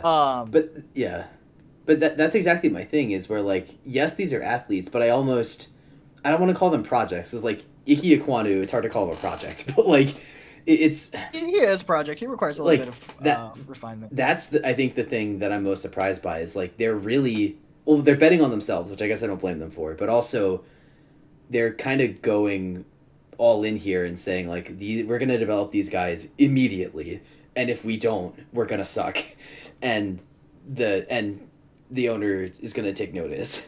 And that's kind of what is interesting to me, where I don't know, like if your neck is on the chopping block, is that the way that you draft? Because like I feel like Matt Nagy and the Bears had kind of a similar thing where like they were in a similar situation where it felt to me like their draft reflected the fact that they were trying to save their jobs more than like that they actually had the long-term interest of the team in mind, which I guess I don't blame them for, because like, you know, they probably would have gotten fired if they didn't do well, but like, and Matt Nagy did get fired, so like there's that. But I don't know, is what I'm saying making any sense? Like, I think they bought themselves time with Matt Corral. I think they did. I think the front office also knows like Sam Darnold wasn't it, and they really couldn't do anything about it. So I think they bought themselves a little bit of time. I think if they suck again, I think they'll get one more year where they can draft a quarterback. But yeah, I agree with you. This seems like way more long term for someone who's not in a stable spot. Exactly. Yeah, that's exactly where my head is. Like I guess maybe I've already mentioned Amari Barno. Like he does not know how to pass rush. But he runs a 4.3. So that's kind of neat. And like that's great, I guess. And they just re-signed Brian Burns too, so that's worth a 6th-round pick, right? That's all you need. Yeah. I mean, day 3 is for the scouts, and the scouts were like, "Hey, this guy runs a 4.3. Let's pick him." So, yeah. I mean, Brian Burns is also a slight guy that he was better than that. Obviously, go Knowles. But yeah, yeah, you're right. They do look like they're prepared for a much longer tenure than maybe they're going to be afforded. So right, yeah. I don't know. We'll see. I mean, I hope it works out for him. Like, I like Matt Rule as a person, but I don't know. Yeah, 1-11. It is. They are betting on their potential, but like, some of these guys are going to take a little longer to reach their potential than others. Cade Mays is going to be a good player though. So yeah, but such is life, I guess. Yeah. But yeah, I guess they kind of took care of most of their stuff. Yeah, I think they hit on most of their positions of need. So I don't really have a huge problem, and they're cheap. So yeah, and they don't need a lot of receivers. That's not their offensive system. So they're fine. But okay, any more thoughts on the Panthers before we move on? No, I guess I'm ready to be hurt all over again with the Falcons. There it is. Oh boy! All right, hit me. What are you feeling? What's going through the mind of Barnabas right now? So there's some good picks here, and there's some picks I'm just like, what in the world? Drake London, I don't see it with him. For a guy who plays on the basketball team, he doesn't jump as well as you'd think he does. Like, it confused me. Like, he moves better than most 6'3" wide receivers, sure, but like, he doesn't play above the rim as much as well as like some of the TV scouts will tell you. Like. And he's struggling with an ankle too, so like he broke his ankle or something, so like he's not gonna be able to jump right away. It's confusing me, but the next couple picks I really like. Arnold Ebiketie went to Einstein High School down the street, yeah, poor Atlantans, you got that right. They're about 3 years away from being 3 years away, so. But hey, they have Desmond Ridder, who's also 3 years away from being 3 years away, so it fits. Yeah. That's a David. I don't know if you're still in the chat, but that's a Davidism, right there. So Young Wolf, giving you credit for that one. Troy Anderson is a converted safety linebacker, fast as hell. Like that boy is fast and athletic, and that's like, the Montana State linebacker you want. Yeah, but that's the Montana State linebacker you want. That's correct. Like Yeah. I'm big fan of Troy Anderson, and like I'm not surprised he went early, right? Like I did not have him as that high in terms of linebacker rankings, because Troy Anderson went at 58, which is the third linebacker off the board. Like okay, I would have taken like someone like Nakobe Dean, who I, among Yeah. many others, considered a much better linebacker. You And know, I'm not injury mad concerns about are a it. thing. Like Yeah. Troy Anderson's athletic profile was stupid. Like it was just. And like, you don't get linebackers like that because most of them come from always playing linebacker. But like the fact of the matter is like when you change a safety over to linebacker, if they're athletic enough and they can handle the size and stuff, Troy Anderson is 6'3 and a half, 243. Like the guy is big enough, in fact, maybe bigger than most linebackers and also runs a 4.40. Like you don't get that. You just don't. And he has better bend than most pass rushers. Like I bet you. Hold on. So one cool thing about RAS is you can change their position and see how they score. He still has a 99th percentile 3-cone for edge rushers. Yeah. Edge rushers. Okay, those guys are bending. Okay, fine. Wide receivers. How about that? 89th percentile, 89.6th percentile on the 3-cone compared to wide receivers. Yeah. That's pretty good. It's just absurd. It's absurd. And so, like for a linebacker to have those traits, I'm not mad about it. I'm okay with that with a linebacker of that size and speed and athleticism to just go early. Like I'm not mad. I'm not mad. Yeah. Also, not really draft profile related, but I think the cutest kid award goes to Desmond Ritter's. I think it was his daughter. Yeah, she was very cute. He had her in his lap the whole time when he was on camera, and it was very wholesome. It's very fun. I'm surprised she stayed on his lap because he has the worst legs of any quarterback in this class. His platform is just terrible. He needs to figure out his lower body. Yeah, that's right. Troy Anderson was probably a little too big to play safety, especially in that conference and at that level of competition. Yeah, for sure. D'Angelo Malone, he's a pass rusher. He'll be fine. He's good. Good value. No, he went right about where we thought he was going to go in the third round. Tyler Algier. Dane Brugler was way higher on him than the vast majority of people. He's fine. He's not going to outrun anybody. But he's also going to he's going to be patient. He hits holes correctly, and he's really smart about it. And so at the end of the day, at the end of the day, it's a solid running back. They needed a solid running back because Mike Davis wasn't it, and Cordell Patterson somehow was resurrected and was a contributor on that team. Thanks for carrying me to my fantasy second place win. I was so sad that I didn't get Cordero, but yeah, and then they picked up two Georgia guys that are fine. They didn't really, they don't move the needle very much. So. Yeah. Okay. But that wraps up the NFC, right? Oh, sorry. Go ahead. Yes, because we just went through the NFC East. Yeah, that's wraps up the NFC. Let's take a quick break. Okay. How long do you think you need? How long do you think you want? Yeah, like 2 minutes. Yeah. Okay. We don't have that many viewers, so we don't want them going anywhere. Okay. So. Yeah. Yeah. I agree with you. 111 running backs not important, and that's what's funny about draft day, which we'll talk about as soon as we get back from break. My yearly draft day tradition, but yeah. Yeah, but yeah, We'll be once right we get back. back, we will kick it off with the AFC North, and then hopefully get this thing done. Yeah, this is fun. I think this is good stuff. Thank you all for everyone who stuck around. We really appreciate it. We will be back in 2 minutes, so probably at like midnight we'll be back, give or take. And yeah, we will see you in a sec.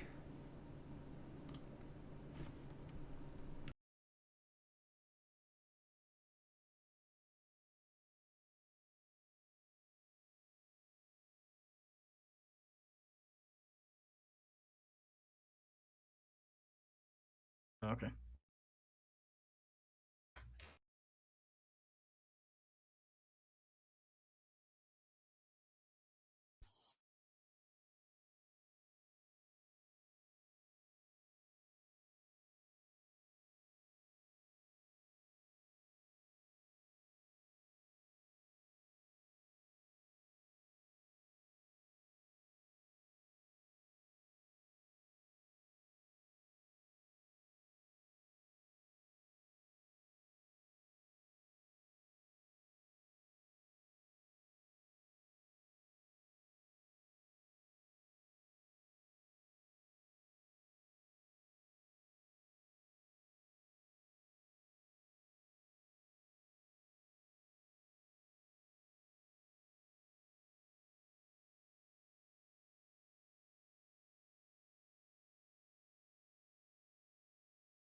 And we will be back in 3, 2, 1. Hello. Alrighty, we're back. We're back. On to the AFC. We back. Yeah. And we acknowledge that it is midnight, and we said that the show would be done by midnight, but we just had such good conversations with Tage and Dalton. With Tage and Dalton that we that's okay. But I think we can get through this AFC pretty quick. I think. Yeah, I will say it's probably good that we had some guests fall through, but yeah, for sure. Yeah. Maybe we should pick maybe 3 players per class to speed this along a little bit. Sure. Although I know I can't commit to that, so frankly, Okay. I think that's a good futile goal. exercise. I think that's a good goal, and and then obviously you're probably talking if about 7 people in this class alone. So right. Well, I think 3 is a decent goal, and then 3 we'll do 3 plus.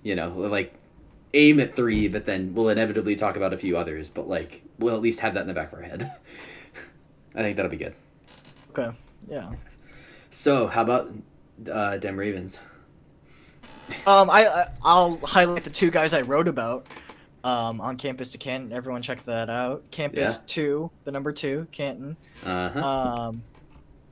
I have a couple features on the Canton section there. Excuse me.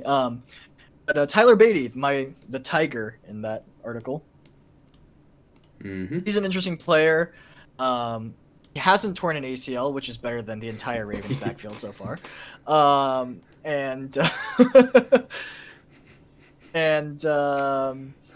Yeah, he's a good change of pace back. He's always been really productive, but he's a really good scat back, as Jerry Jones would say. I'm very happy to replace Justice Hill with him. Very happy to replace Justice Hill with him. You have no idea. I think he's a good value in the 6th round as well. He's not going to run anyone over, but he is fast, and he has this great knack of stringing together cuts on the interior.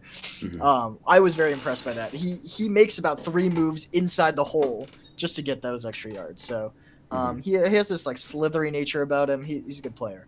Isaiah Likely, super explosive guy. He's not really a blocker yet, but he's kind of a seam stretcher guy. He's athletic, kind of wide, knows how to box out correctly. He runs funny. He's a little squat and leans forward a little bit, and he's not quite as tall as you'd expect him to be. But yeah, he's a good player as well. If he learns how to block, he'll be a great H back. If he doesn't, he's a decent Y, although he has a weird body type for it. But yeah, he's kind of a tweener type tight end, but good player. Jordan Stout, not punt god, but arguably a better punter. So I remember I watched PFF's reactions to that pick, and they were like, yeah, he was our top graded punter. He's not gonna get you 70, but whatever. He's not gonna get you 70-yard punts, but it's fine because he's accurate. Well, the 70-yard punch are the reason why the NFL didn't draft punt god earlier. Yeah, so. Exactly. Because they not that it was 70 yards directly. It was because they were 70-yard lasers, right? Because if you can do 70-yard lollipops, then the coverage guys can get there. But I agree with you. I think that I see what you're saying there. Let's see. Yeah. Jalen Armour-Davis. The Ravens in a Ravens draft, every one of their players is phenomenal. So. Gotta get we already went through the corner. Couple, Kyle Hamilton ran slow 40. Who cares? He's a good player, so they took him anyway. Tyler Linderbaum has short arms and is short himself. Who cares? We run him on his own anyway. Tyler Linderbaum. David Ajabo has a torn Achilles. Who cares? He was a top, first round pick without the Achilles, so we'll wait for him. We can wait. Travis Jones, we've struggled to stop the run, and Brandon Williams is the only guy above 300 pounds on our defensive line. Okay, why not? Let's go Travis Jones. Jalen Armour-Davis, Ozzie Newsome's in the building, so it has to be an Alabama corner. Done. Yeah, Jalen. Yeah, for sure. And Daniel Falele, they're like, oh, you know what? We had success with Zeus, and then we traded away Zeus Jr. Let's bring in another guy that's the same size as them. Yeah. 7 feet tall. He's not, or offensive tackles. He's not 7 feet tall. I actually take a small amount of pride in not being an outsider because we literally talked about this last night. I was like, Barnabas brought up Daniel Falele, and I was like, oh, that's perfect. It's like an Orlando Brown replacement. Like we'd love him. It's awesome, and it worked out. So, we picked him. So we'll see what happens. Like you said, he's gonna lose the leverage battle, but like. Yeah, the reason he went so late is the NFL was afraid everyone was going to forklift him just up and over. Actually, what are your thoughts on this? Because I was hearing from people that, because I think he's playing at like 390 right now, which is like insane. Yeah, when you're that tall though, it's not a big deal. Yeah, and people were saying that he would need to get down to like 360 or 350 to play tackle even at his height. What are your thoughts on that? I think he needs to convert some of his weight over to muscle. Sure. Because I think he does hold a little more fat than he needs to. Mm-hmm. But he moves really well for a guy that size. Mm-hmm. He really does. Like, it's not like Mekhi Becton where it's like, oh yeah, he can move, but like maybe movement isn't his strength. But no. Like Daniel Falele has very good feet actually. Mm-hmm. And so for a guy who's like a legitimate 6'8", he moves really well. And like he will lose the leverage battle, but he has long arms, so he can win a lot of battles. He was fine in the Big Ten, and like the Big Ten, has tough, rough and tumble guys, and he survived. So he's a good prospect. Mm-hmm. Nice. I guess for the sake of time, I'll give you the out. Or do you have any other thoughts on the Ravens before we move on? Charlie Kohler is a good tight end too. He's receiving only basically. He can't block to save his life. So, yeah. But yeah, we don't need it for that. We have Nick Boyle for that, so it's fine. Are you going to keep Nick Boyle on roster? That's the bigger question here. I mean, it would be hard for us not to. Like, Nick Boyle you might be able to sneak Kohler onto the practice squad, I will say that. Yeah, like I really think Nick Boyle is... I think the Ravens love what Nick Boyle does. I'm not necessarily saying that he is... I'm not necessarily saying I agree with him being on the roster, but I think he's one of those guys that like the Ravens love, and so they'll just keep him on the roster. Yeah. Yeah, they might need a few years, but yeah, Nick Boyle's a null, so let's go. Yeah, go Knowles. Let's go, baby. Yep. Yeah, and I agree 1-11. A lot of these guys, I guess David Ojabo specifically, and Daniel Ojabo needed a couple of years even before the Achilles, so. Right, and these are guys who will be good in 2024, but that's what the Ravens do. The Ravens don't need immediate production. We'll rely on Tyus Bowser and Odafe Owe in the meantime, but I guess Any other thoughts before we skedaddle? I'm good on. We already kind of talked on the Ravens, so okay. I think we're good. Yeah. Pittsburgh Steelers. Yes. Kenny Pickett. Fine with me. George Pickens. I'm kind of jealous. I wanted George Pickens a lot. Calvin Austin, I'm also jealous. Like, what are we going to do against the Steelers? They have like Deontay Johnson, Calvin Austin, George Pickens. Oh, what's his name? Mapletron. Wait, what? Wait, what? Is Mapletron. Chase Claypool's from Canada. Yeah, Chase Claypool. Yeah, that's just inject his veins with maple syrup, and that's what gives him his powers. Yeah, absolutely. Like they have so many. Like this is not anything new for the Steelers, but like, come on, can't we at least have like a year break from having like 4 dominant receivers who we can't cover because there aren't enough corners to cover 4 good receivers at a time? Like, yeah, that's just been the bane of my existence for a while. But DeMarvin Leal is whatever. Chris Oladipo, there you go. There's your guy. I don't know. I don't know anything about Chris Oladipo, I confess.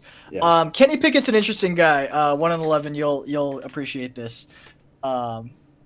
Because it was very obvious. Kenny Pickett was the first quarterback drafted. He was the only quarterback drafted for the first 70-some picks. When did the second quarterback come off the board? Where Malik Willis went to the Malik Titans. Willis. No, Desmond Rinder at 74 is where. Oh. So there were 54 picks between quarterbacks. Wait, Desmond Ritter went before Malik Willis? Because Sorry? Desmond Ritter went before Malik Willis? That's correct. Ooh, okay. We'll talk about that more when Malik Willis comes up, but but Kenny Pickett is interesting because if you notice, he's a Pittsburgh boy who went to UPitt and is going to play for the Pittsburgh Steelers. I wonder who the last Pittsburgh quarterback was that came through the draft that was from Pittsburgh. You pick quarterback that was from Pittsburgh. If, 111, you'll appreciate this. It's Dan Marino, right? And the Steelers were like, we're not missing out on the Pittsburgh quarterback again. Even though we have Kenny Pickett, who has tiny hands, He has about as small hands as Teddy Two Gloves, right? Like, it is not good. I have small hands, right? I have very small hands. He only has half inch on me in hand size. Mm-hmm. Like, it is not good. Yeah. I mean, and how much of a difference does that really make, though? Like, I mean, a big difference because he can't grab the ball. I can't grab it here. Let me show you. Because I hear you that ball security wise, it makes a difference, but like, I don't buy pro size balls because my hands don't fit on here. My hand fits on a youth size ball. Mm-hmm. That is why I buy TDYs. My hands just don't fit him. If you have half an inch on me, you're not holding pro size balls that easily. There's a reason he wears gloves. Sure. I have tiny hands, and I can only fit a TDY. Like, there's no way he's fitting real size balls. Mm-hmm. Yeah, it was interesting to see Chase Claypool announce his replacement in George Pickens. He slid this far. A lot of people thought he was going to go in the late first round. He slid this far because people said he interviewed poorly. Mm-hmm. So take that as you will. DeMarvin Leal. That's okay. It's perfect for Pittsburgh. It's fine. Yeah. All the wide receivers with personality problems, right? And that's the stereotype. I mean, okay, Heinz Ward was half Korean, so that's not personality problems. That's just being Asian. But yeah, so like if we had this draft for this pool of players a year ago, DeMarvin Leal is a first-round player. Mm. He's one of those players. A lot of the Texas A&M guys just like plummeted down draft boards because they just did not do well, and even though everyone thought they were going to. So there's that. I wrote about Calvin Austin on Campus to Canton. Mm-hmm. He's a good player. Legit track speed. He was 6th in the 60-yard dash in the American Athletic Conference, which football players are not as fast as track kids. So right. like legit track speed. Calvin Austin is a good player. And so yeah. I don't really have any other thoughts about it. Just this is a very Steelers draft. They got Kenny Pickett, which sorry, go ahead. Oh, no, you're good. Like I don't know how to feel about them getting Kenny Pickett because like, do I think Kenny Pickett is like if they were gonna pick a quarterback to get, Kenny Pickett is pretty good for them. But also like, this might. Can they win with Kenny Pickett? Like I can't tell if I should be happy because this is going to set them back 4 years because they're going to realize that Kenny Pickett's like not quite good enough to pass over the hump, or if I should be sad because Kenny Pickett is kind of QB2 for this year. Like, I don't know. Dave, Young Wolf will agree with me here, but like this is a lateral move for them. Like it's not really doing anything for them, but Steelers refused to not be contenders, and so they're putting themselves in a position to make the playoffs, but like it's not doing anything really valuable for them. One last note before we move on from the Steelers is Connor Hayward is actually Cam Hayward's younger brother. Oh, fun. So the two of them are pretty happy. So yeah. Yeah. Oh, is Pitt football and baseball in a bad place? 1-11. I don't know. Like I mean, I guess I wouldn't be surprised if Pitt football. Pirates.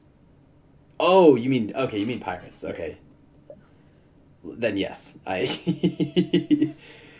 yeah, that's okay. Oh, it's actually funny. On a kind of off tangent, my friend in LA who's a Pirates fan proceeded to make fun of me because the Orioles committed 5 errors in one game this past week, and I was like, I'm just sitting here like enjoying my day, not thinking about how bad the Orioles are, and then you, a Pirates fan, have to come in and just like tear me down and be like, oh, did you see that the Orioles made like 5 errors today? I'm like, oh, cool, thanks, I love it. Like, stop.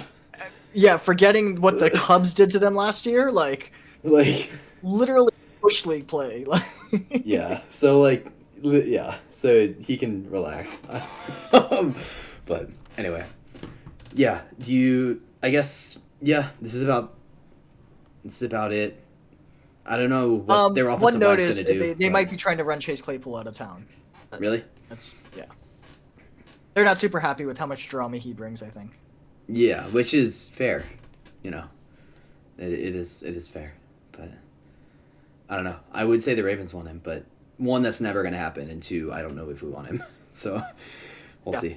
But anyway, cool. Unless you have any other thoughts, I will move on to the Cleveland Browns.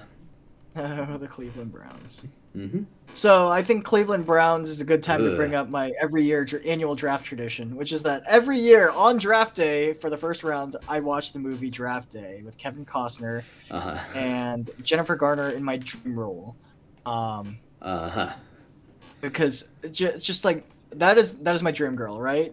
Someone who's super competent, knows football, and is super attractive. Like that's where it comes from. Like that is ideal, right there. But like, you know, one thing is funny is, you know, the position valuation of running backs and linebackers is so funny because everyone, you know, you shouldn't pick a running back in the top 2 rounds. Like you just shouldn't, right?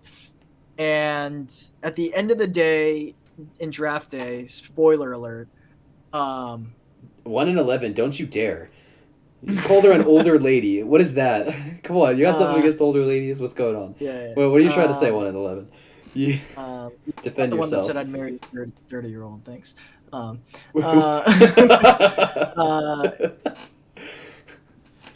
was I saying? Oh, but at the end of the day, the Cleveland Browns, led by Kevin Costner, leave the draft with having used 3 second-round picks and 2 first-round picks. Essentially what they come down to is they get a linebacker at 1st overall, and at 6th overall they picked a running back, and they came away with a punt returner. Those are the 3 players they came away that draft from. Yeah.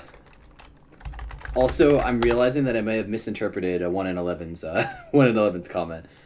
Because I admittedly have not seen the movie. Are there 2 women in the movie? No, there's only one. It's Jennifer Garner. She's okay. She's like in her 30s, maybe 40s. Okay, because I part of me wondered if they were asking, like, maybe there was a younger woman and an older woman, and they were like, oh, is Jennifer Garner the older one? No. But no, they're just calling Jennifer Garner old. Yeah. Got it. So the Browns had an interesting pick, interesting draft. Obviously, you know, those picks went to Houston, so they didn't pick until the 3rd round. Martin Emerson's an interesting guy. He's kind of tall, kind of slow. Think like Cam Dantzler a little bit. Mm-hmm. He's a little faster than Cam Dantzler, but he's not terribly fast. Sure. Alex Wright is whatever. He's fine. David Bell, I don't think I've ever seen him run anything but a slant, which is an exaggeration, but only barely. He is slow, slow. Deshaun Watson can throw slants though, so it's fine. Yeah. Right? Okay, yeah. I mean, he does, yeah. Apparently, the reason why his 40 was even slower than he expected was because George Karlaftis made them run their 40s outside shirtless.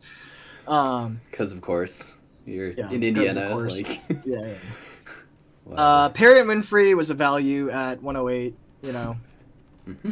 It is what it is. Cade York was the first kicker off the board. I was sad. I wanted him on the Cowboys. He should have been a Cowboy. Sorry, boss. Yeah, it is. It happens. Jerome Ford's a decent running back. He's kind of an all-around guy. He has the speed to break it, but also, like, he's not the most shifty guy. So he needs a well-blocked play, or else he's not going to make it out there. The late-round guys are nothing really notable. Isaiah Thomas is kind of small. That's why he was drafted so late. Okay. Cool. Any other thoughts, or are we good on the Browns? I am good to go. I don't have much to say about that. Yeah. Sonny Weaver Jr. Bengals. Oh boy, the Bengals. They had an interesting draft. I like Dax Hill.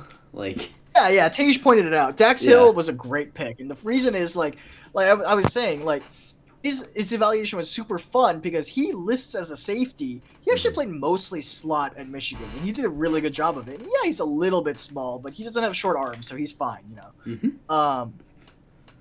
Dax Hill's interesting because there's nothing in his profile that says he can't play outside corner. He can play outside corner if he wants, and so you can maybe finally get rid of what's his name, the guy that used to play in the Giants. Eli Apple. Eli Apple. I was like, Yeah. cherry? Basically. Some flavor of pie. Some fruit, yeah. It's fruit, man. Maybe he can replace Eli Apple, or Jesse Yeah. Bates is coming up on a contract, or the end of or not Jesse Bates. The other safety is coming up with to the end of a contract, so they might have to pay him. So he can fill in there as well. So it's a good fit. Cam Taylor Britt's a physical Big Ten corner. Not like the Ohio State guys, but like everyone else. Yeah. It's fine. Zachary Carter was a huge reach. I didn't have him until like the 7th round. Cordell Volson's going to need a couple years. He doesn't have an anchor. He's probably going to have to stay out of tackle, but like gain some strength because he is weak. Tyson Anderson's just a big hitter. He's fine. Jeffrey Gunner, Coastal Carolina. He's part of that big Grayson McCall, Isaiah Likely, Sure. part of those guys that are just like creating resurgence at Coastal Carolina. Yeah. He's good. He was the one that like kind of hit Zach Wilson really hard. If you remember last year, he was one of those guys. There was a video of the two of them just like dogpiling on Zach Wilson after the play or whatever. Jeffrey Gunner was one of those guys. So he's fine. He'll be a contributor. Yeah. I think what makes me the happiest about this draft is that they didn't do anything for their offensive line. Like they did some stuff in free agency, which helps, but like they literally just have Lyle Collins. I think they're good. I guess, but like they don't have it. Like they don't have. I mean, what? Who are their? Jonah Williams is coming back, or Jonah Williams was back. Jonah Williams, and then the other one who they just drafted, who got hurt the whole season. Or is that Jonah Williams? That's Jonah Williams. That is Jonah Williams. Yeah. The other one. Oh, I forget who the other one is. And Spain played out of his mind for them. Like they're okay. Yeah. Okay, I guess. I just need a reason to feel like I have a chance because the Bengals just torched the Ravens twice last year. Granted, our entire secondary was hurt, so like that's a thing. But even still, playing press man against Jamar Chase and T. Higgins feels not great. But I don't know. I think T. Higgins is overrated, but I agree with you. Like that doesn't sound like a fun time. Like now that we have Mike McDonald and can actually play like some too high safety zone, like nice. That feels a lot better for what the Bengals are trying to do. So I'll take it. Any other thoughts? And honestly, that's okay. Quarter halves is all the rage now. So everyone's playing cover 6 now. Mm-hmm. Yep, works for me. Oh, any other thoughts on the Bengals before we move on?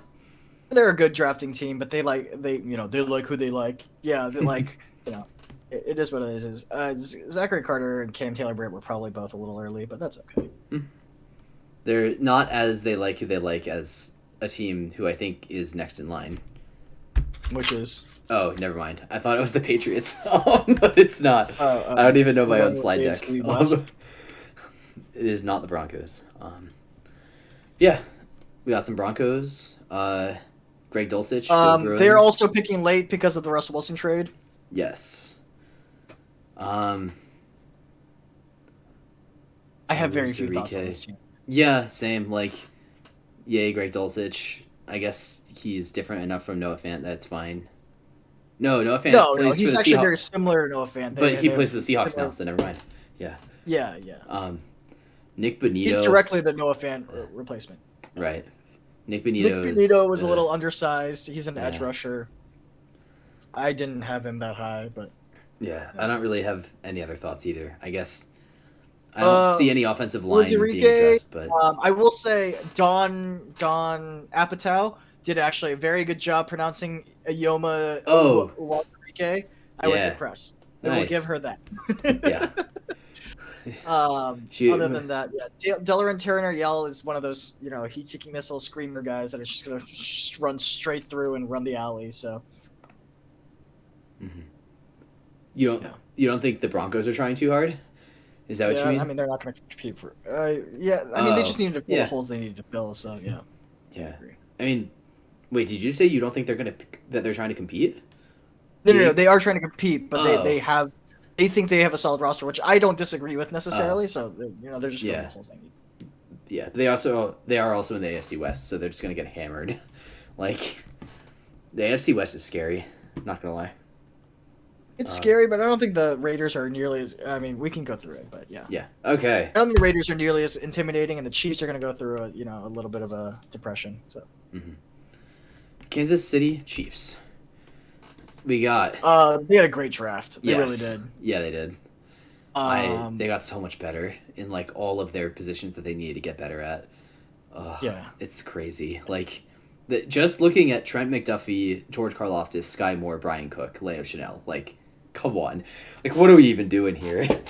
Like, there is no finesse with George Karlaftis.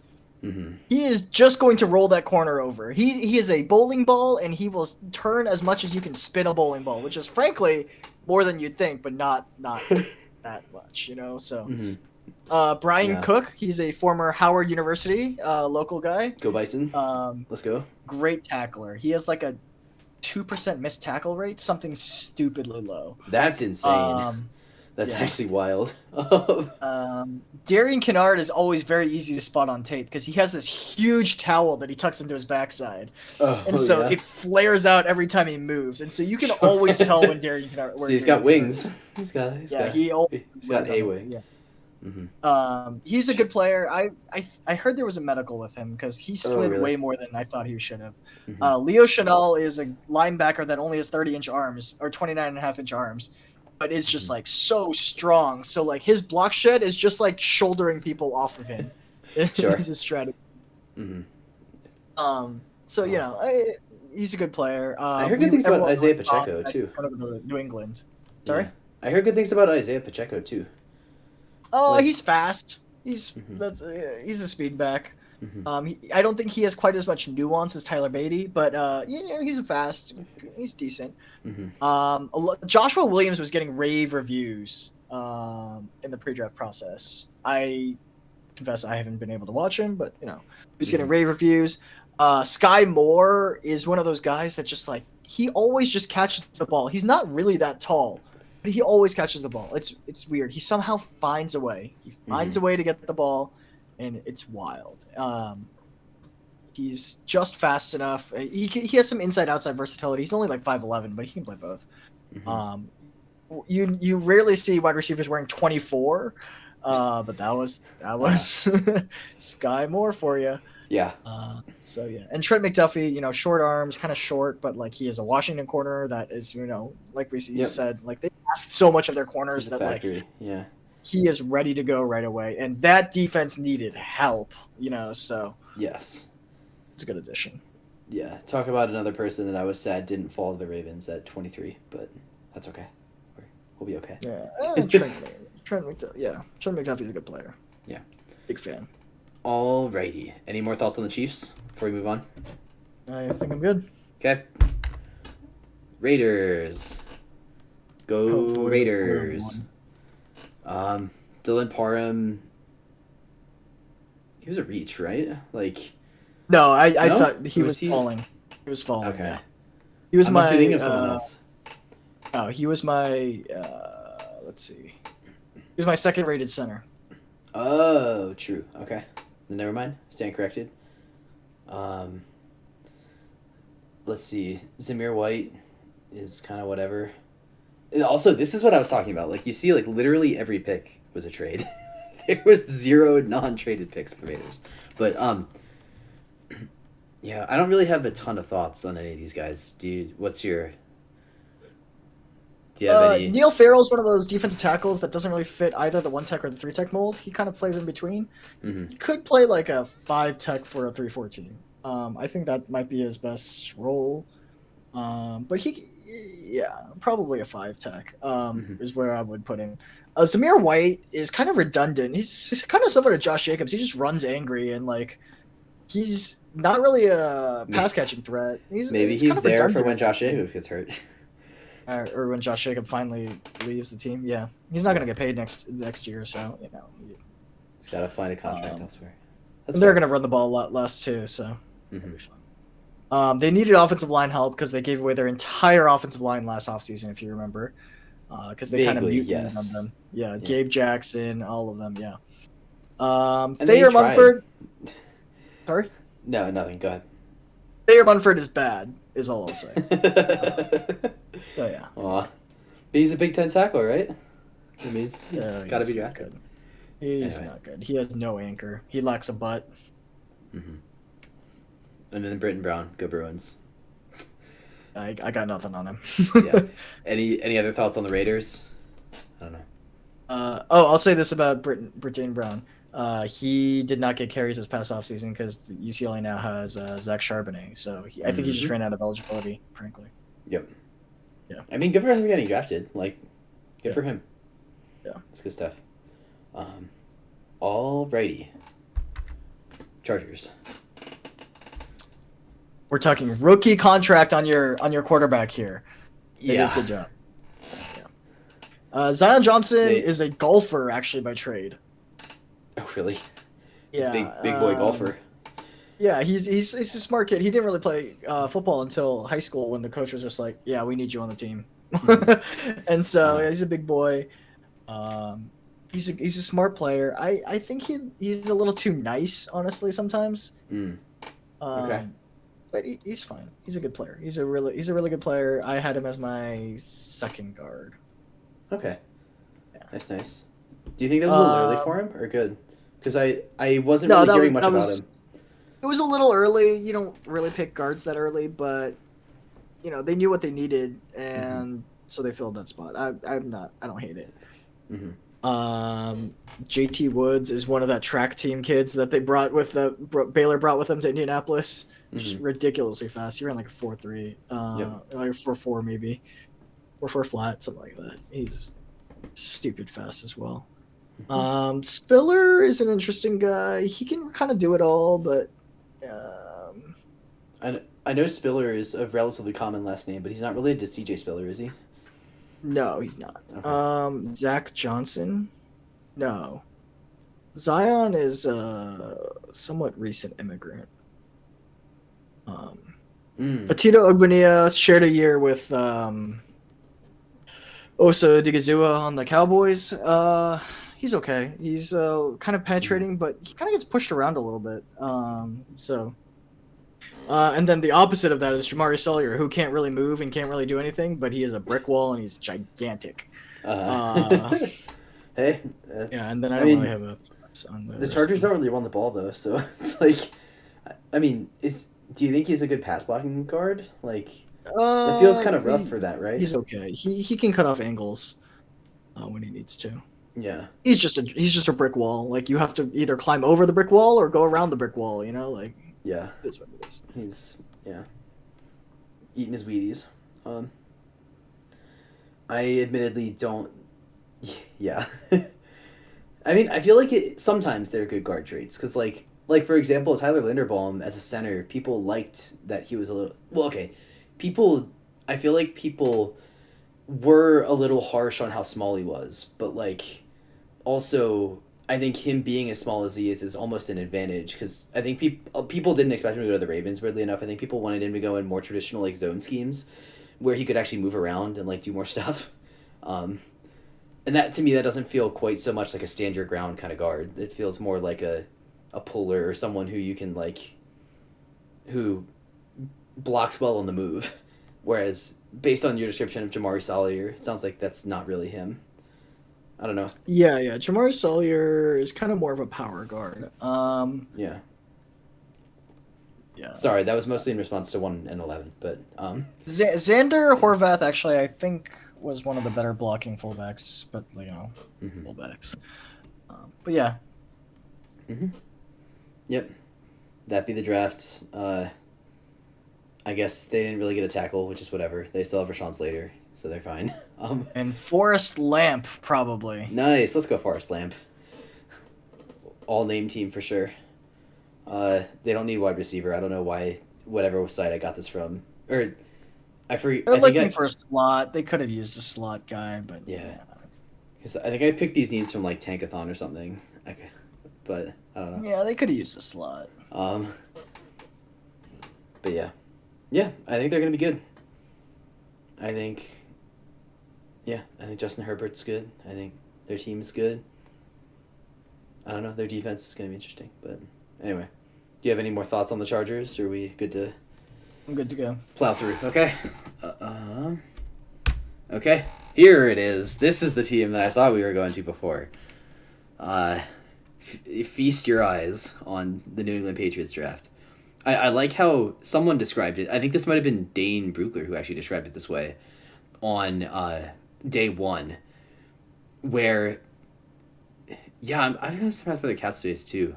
The Chargers cap space too, 1 and 11. But Dane Brugler was like, yeah, the Patriots just have 15 guys, maybe 20 on their draft board, and then they'll just draft them in order. And they don't care when they go, but that's how you get Cole Strange in the first round. And I don't know. It's funny watching people go crazy about the way the Patriots operate in the draft, but they pick their guys and they go. Tyquan Thornton, Tyquan Thornton is a fast boy, isn't he? He's he ran a 4.28 at the combine. Yeah. He's in one of those Baylor track boys at the combine. Yeah. Oh, of course. I should have known. So he actually had a full scholarship to LSU before he decided on playing football at Baylor. To run track. Gotcha. Okay. I mean, what? I mean, he's not really a what do you call it? A deep guy, is he? Is he more of a slot than a speed guy? No, he's a deep guy. He's 6'2". He's kind of one of those bigger guys. Guys. Big. He's big. Yeah, he's big. I didn't know he was that big. He's large. Tyquan Thornton's an interesting guy. He had the smallest wrists in the entire combine. Smallest wrists? And the second smallest hands for a receiver. Huh. For a guy who's 6'2", that's kind of interesting, right? Yeah. He has some toughness questions marks. I would not have taken him in the second round. I wrote about him. I like him a lot, but I wouldn't have taken him there. But hey, he was one of their 20 guys, so just like Bailey Zappi before Sam Howell. Sure, I guess. Yeah, I just would not have taken him there. You're gonna have to be more specific than that. On an 11. Oh yeah. Cole Strange, he showed out at the Senior Bowl. He actually played really well against Kentucky too in their game. But yeah, relative unknown. People had him late because of that, but he's a good player. He's strong. He has good hips. Yeah, he'll be okay. He'll be okay, and he fits well into that. What's that offensive line coach's name? Sadamaki or something. Yeah, I couldn't tell you. But... Yeah. So he might have retired actually, but anyway, that's a good system. They're good. Yeah, they're fine. Marcus Jones is one of my favorite players in this draft. He actually didn't participate in the pre-draft process because he had surgery on both shoulders, same as me, which is cool.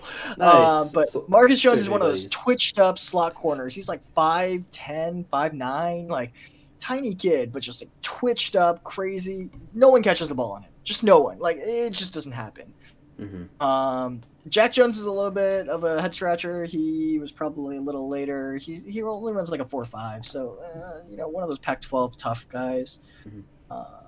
Pierre Strong was a interesting. really fun running back to watch. Super fast, super twitchy.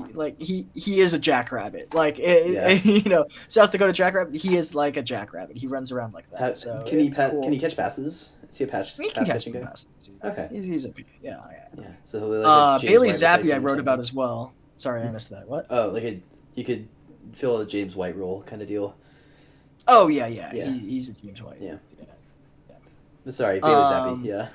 Bailey Zappi averaged over 300 yards a game over his entire career, 140 touchdowns to 50 interceptions in 51 games. That is some video game numbers right there. Mm-hmm. He's gonna be a high-end backup. Yeah, he's going to be a high-end backup, and frankly, if Mac Jones gets hurt, I think their passing offense might unlock a little bit. Maybe that's just me, but good player. I liked Bailey's. The questions are about his processor, but if they just give him RPOs to run in the NFL too, I don't think there's a problem. Yeah. Yeah. Mm-hmm. And then, some role players below that. Yeah. Yep. Okay. Any other thoughts, or are we good to Yeah, go? I'm good to go. Yep. Okay. New York Jets. I liked this draft a lot. That is not really a hot take, but I think they improved Interesting a that lot. they didn't have any later picks. Is there a second slide? No. Or did they really not pick? They really only had 1 through 4. Huh. I'll double check just to be certain, but like that's interesting. Yeah, I know. I Yeah. believe it. Sauce is a 6'3" corner. The dude cannot turn. No one at 6'3" can turn, but like he can't turn, but he's 6'3", and he'll guard you. He's sticky. It was really funny watching him versus Calvin Austin. Because Calvin Austin is 5'7", and Sauce Gardner is 6. It was like watching your nephew play against your uncle at Thanksgiving Turkey Bowl. You know, like yeah. it was funny. It was funny to watch. It was a good time. And Calvin Austin actually didn't, acquitted himself fairly well in that game. So Garrett Wilson was my top receiver. Yep. Real good. Real good. He's good. He's not. I mean, the best wide receiver on that Ohio State team is going to come out next year. So and Jackson Smith. I can't pronounce. Oh, that was actually. Yeah. Sorry. Can you repeat the name again? I missed the name, but.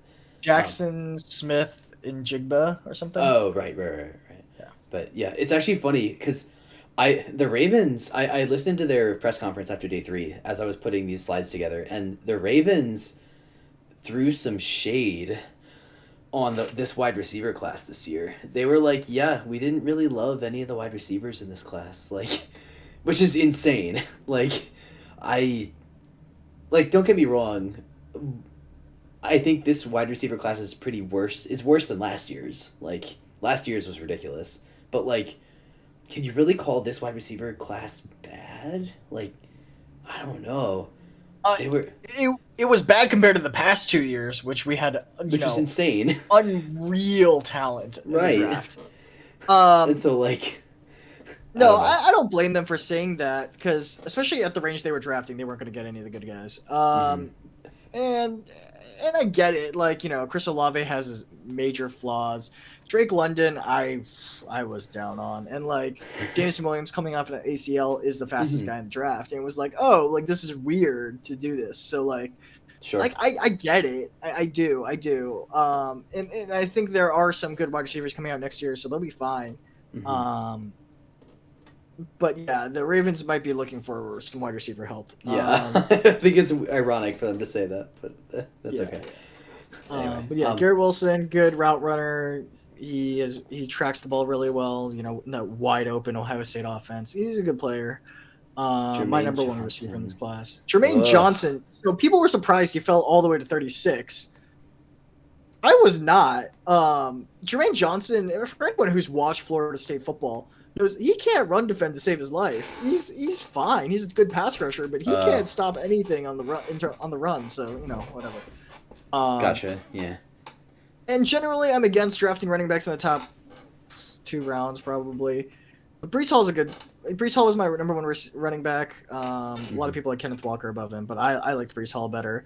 He was just a little more physical and had slightly better vision. But he's a good running back. On a team that didn't really have a running back, they were trotting Ty Johnson out there sometimes, and that's bad. Let's go, baby. So as a Maryland fan, no. Yeah, our boy Ty Johnson. We gotta stay loyal. Yeah, no, they were trotting. Lord knows who out there. So Breece Hall was a very good pick there. Jeremy Rucker's solid. Rucker, he's interesting, right? Like he caught, I think he caught like 50 passes in his entire career. Like in college, he was not a major passing threat. But people say he has the potential to, and he doesn't block well enough to only have caught 50 passes in college. Like, so a lot of projection here, but he looks like your stereotypical NFL tight end. So there's a lot of projection going on here. But sure, he's a good player. Like I along with a lot of people wanted Jeremy Ruckert, and just had to spend some premium pick on him. But he runs fairly well. He once he squares someone up, he can block them. Like a good player. He's fine. It's just a lot of projection with him. Just a lot of projection. Sure. I don't really have thoughts on. Ruckert, I can look it up. Okay, yeah. I don't really have any particular thoughts on Max Mitchell or Michael Clemens, but like, they I don't know. They're just like depth pieces, so it's fine. It's whatever. Throw your He's darts at 6'5" tackles. and a half. 6'5.5". Okay. Nice. But yeah, I actually do have thoughts on Max Mitchell. He's a good, smart guy. He just lacks a butt. He'll be A lot of guys this draft black butts. Yeah, he's a little light in the butt. Playing for the Raging Cajuns of Louisiana. University of baby. He's good. He'll step right in and be their swing tackle. Especially because Mekhi Becton might not come back right away. Mekhi Becton weighed in at 400 pounds at some point last year, even though he was playing. So there's some issues there. So and Clemens is not a bad player either. I think that's a little bit high for him, but that's okay. Yep. Okay. Any other thoughts on the Jets before we move on to the Bills? Not particularly.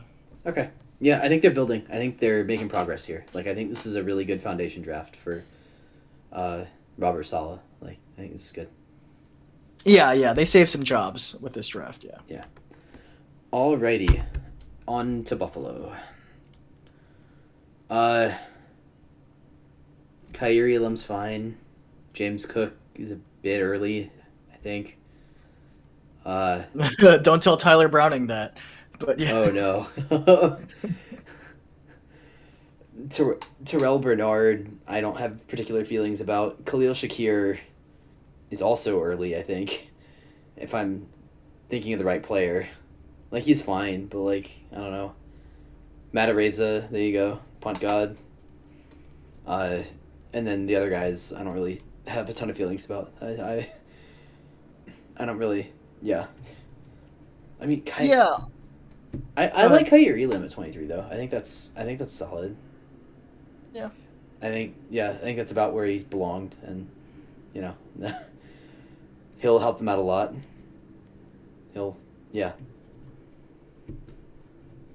Yeah, so I'll start from the bottom. Balin Spector was the middle linebacker for a long time in that defense. I mean, not after James Skalski, the two of them were together a long time in that Clemson defense. Slightly unathletic white linebackers. But he has limited use out there, but in a pinch he can definitely contribute. Luke Tenuta his anchor's a little weak, but he's got some movement potential. Punt God, the reason why, we already talked about the reason why he fell so far was because he was out kicking his coverage. But major props for a guy who his first tweet after getting drafted by the Bills is, "Where's the nearest table at?" So he knows where he's going. It's a good time. Yeah. Khalil Shakir, I actually liked him a lot. Round 5 is not early for Khalil Shakir. He's a good player. He's roughly about 6 feet tall, decent speed, Boise State kid, runs pretty good routes, has a real feel for zone, finding holes in zones. He's not a sudden athlete, but he finds his way to be open. Good player. We talked about Terrell Bernard. He's a lot like Malcolm Rodriguez in my opinion. He's small, undersized Big 12 linebacker that can run and hit, but Malcolm Rodriguez was picked 99 picks later, and I think they're similar players. So that tells you what that is. James Cook, maybe a little early, but I actually, Tyler Browning, one of the guys at Blue Chip Scouting, he's the president. I call him the president of the James Cook fan club. He's a good player. James Cook is not Dalvin Cook. He's Dalvin Cook's little younger brother. He is not Dalvin Cook. He's a better receiving back than he is just a normal running back, but he can play on third and longs. That's his niche. He's going to take screens to the house. He's a good receiver that he can basically run routes, similar to some of the best receiving backs out there, like Christian McCaffrey, maybe. Not to that level, but he's that type where you can use him anywhere. So good player. Kyrie Elam, a lot of people were a little worried he's a little handsy, but he's tall, he's fast, does a great job of staying in phase. He's always in phase. He doesn't break out of it very often. So really, really good player. Sure, yeah. Yep. Okay. All good. Any other thoughts? I'm trying to think. I mean, the Nothing Bills else that are springs to just mind. building their team the right way. It's Yeah. very obvious, and Mm-hmm. it's good. Yeah. They're filling needs, filling holes.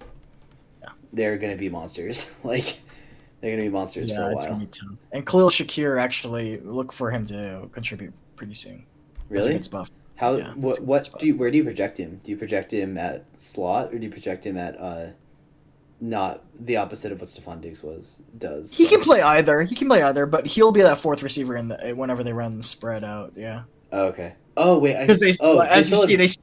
Gabe Davis. They still have as a deep guy. So yeah. Yeah, I mean Gabriel Davis. Okay. He I caught will like say this, 4 though, touchdowns in a they playoff still game. don't- He has to be good, right? They still don't have their bell cow running back.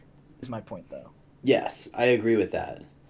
And so because they still don't have that guy, they're just gonna run 10 personnel out there all the time. So Fair enough. Fair enough. Alrighty. We are on to our last division. Our last 4 teams. Oh, no, we we're kind of not. mixed up I'm the wrong. last couple divisions. What's up? We actually mixed up the last couple divisions. Wait, what do you mean? We Oh. had the Patriots a couple teams ago, and Houston. Yeah, we're Yeah. mixing up the AFC a lot. Wait, Other than the wait, AFC no. West. We did AFC West. We did it. We AFC North, then AFC West. And then we just are about to finish up the AFC East. And then the AFC South is after. Oh, that's right. Right? Okay, yeah. Yeah. It is late. You were right. Regardless, it's okay. Miami Dolphins. This is an easy one. We can breeze through it. Channing Tindall. Fine. He's a good player. He's probably a little slow on the uptake, but once he gets going, and Mm-hmm. yeah. He was the Eric, one is your that phone? next division. He was Channing Tindall was the guy that Nakobe Dean was yelling at during the title game. Nice. Love that. Good trivia. Yeah. I mean, he was just like, focus up, dude, and he played a lot better, and he has really good first step. Like Channing Tindall is a good player. Eric Ezukanma is actually not bad. He's like 6'2". He's a bigger receiver. He's not a great cutter. He's not a great turner. He's not a great route runner, but he finds ways to get yards. Like he had weird production because like the production was always coming and it shouldn't have been there. Like, yeah. So okay. I and then Skylar Thompson. I'm surprised he was drafted. Like Teams you said, really didn't want practice to fight squat for arms. Yeah. He camp arms. Like Sorry, the yeah. people really didn't want to fight for their camp arms. So Skylar Thompson's a good player. Really productive in college, but he's not going to be NFL anything. He's probably the closest to Taysom Hill in this class out of any player. Oh, interesting. Okay. Also, 1-11. The Jaguars are going to be the very last team that we look at. So, I don't know if that's what you were referring to with your chat, but it's on its way. It's just at the very, very end. Yep. That be the Dolphins. I forget why they lost all their picks. What happened? Who did they give them up for? Tyreek Hill. Thank you. Yep. Tyreek Hill. Okay. We'll see. It just it relies on Tua. So there you go. Yeah. We'll see. Oh, whoops. All right. On to Houston. I like this draft a lot from them. I like Derek Stingley. I think that's a fine pick for 3rd overall. He's going to be that alpha guy who, is a leader for them through the next generation. Kenyon Green is also fine. Build up your offensive line, protect Davis Mills. Oh, you're missing a line break in there. What? Okay. You're missing a line break, but it's okay. Wait, what happened? I don't know. There needs to be a line break between Florida and Thomas. Oh, sorry. You're right. Toxic. No, I thought I had it. Oh, well. At least it's late. Yeah. I like Jalen Petrie a lot, actually. I think he's fast. He's I don't know if. I guess he projects more as a center fielder, right? More than like a strong guy who sits in the box and like run defends. No, he's more of a strong safety. Is he more of a strong safety? Okay. Yeah, he played the every defense calls it something. Like the jack roll or whatever it is. He played Sure. like He was kind of an overhang defender, but also more of a coverage overhang defender. Yeah. Yeah. People actually questioned whether he actually could cover, but then he showed up to the Senior Bowl and covered everyone. So. Well, hey, good for him. But yeah, John Mechie's solid. He's coming off his ACL, but yeah, he'll be back sooner than Jameson Williams. Yes. Yeah. I don't really have a ton of thoughts about the rest of them, but I actually heard good things about Dameon Pierce, but I don't know. Dameon Pierce is a decent player. He's kind of an all-around guy, but more of a power back. Mm-hmm. That makes sense. Excuse me. He was very productive, but yeah, he's kind of a power back that is maybe on the smaller side. It's kind of an odd combination. Sure. Austin Deculus is fine. He's an okay prospect as a maybe one-day swing tackle, but he's not going to start in the NFL. Mm-hmm. Thomas Booker's interesting. A lot of people say he's like the smartest defensive tackle they've ever talked to in their lives. Stanford kid, Sure. He's so smart that a lot of teams were considering saying they might move him to offensive line. Interesting. Yeah. Okay. Yeah, they said he has that kind of potential where he's smart enough he could just go switch over to the other side and he'll know what everyone's doing. So, yeah, Thomas Booker's maybe a better player, maybe a better football player than he is an athlete. I don't know if that makes sense, but yeah. Mm-hmm. Christian Harris is interesting. I really liked his tape. The thing is, he always is in the right place and then misses the tackle. He should have had like twice as many tackles as he did in college. He's always in the right place. He takes the right angle. He's always in the right spot and then misses the tackle. Yeah. Truly a baffling guy. Like he's comes up to the quarterback. He's in perfect position, and someone else gets the sack. It's like, what? Like you were right there. Like all you had to do was tackle the guy. It's not like Bryce Young's the most elusive guy out there, Yeah. That's funny. Now that you say it, that actually rings a bell. I've in his profile, I've heard that his tackling is piss poor. Yeah, he hits the right hole. No, he's always in the right place, and he's doing the wrong thing in the right place. But I guess I think 1 in 11's point though is that like if he was in the right place, he would have made the tackle, which is debatable, I think. But it's frustrating, needless to say. Jalen Petrie, like I said, he was like an overhang kind of guy, in the box safety type. Mm-hmm. And then no one thought he could cover, and then shows up to the Senior Bowl and covers everyone. So good enough to go 37th apparently. He's not quite as fast as his track teammates, but he was good. Montgomery sack. And then Kenyon Green, he's a mean streak, but he has a knee, so it's kind of confusing why he went so early because he has a knee problem. But like a mean guy, he's just gonna try to break everyone. So, oof.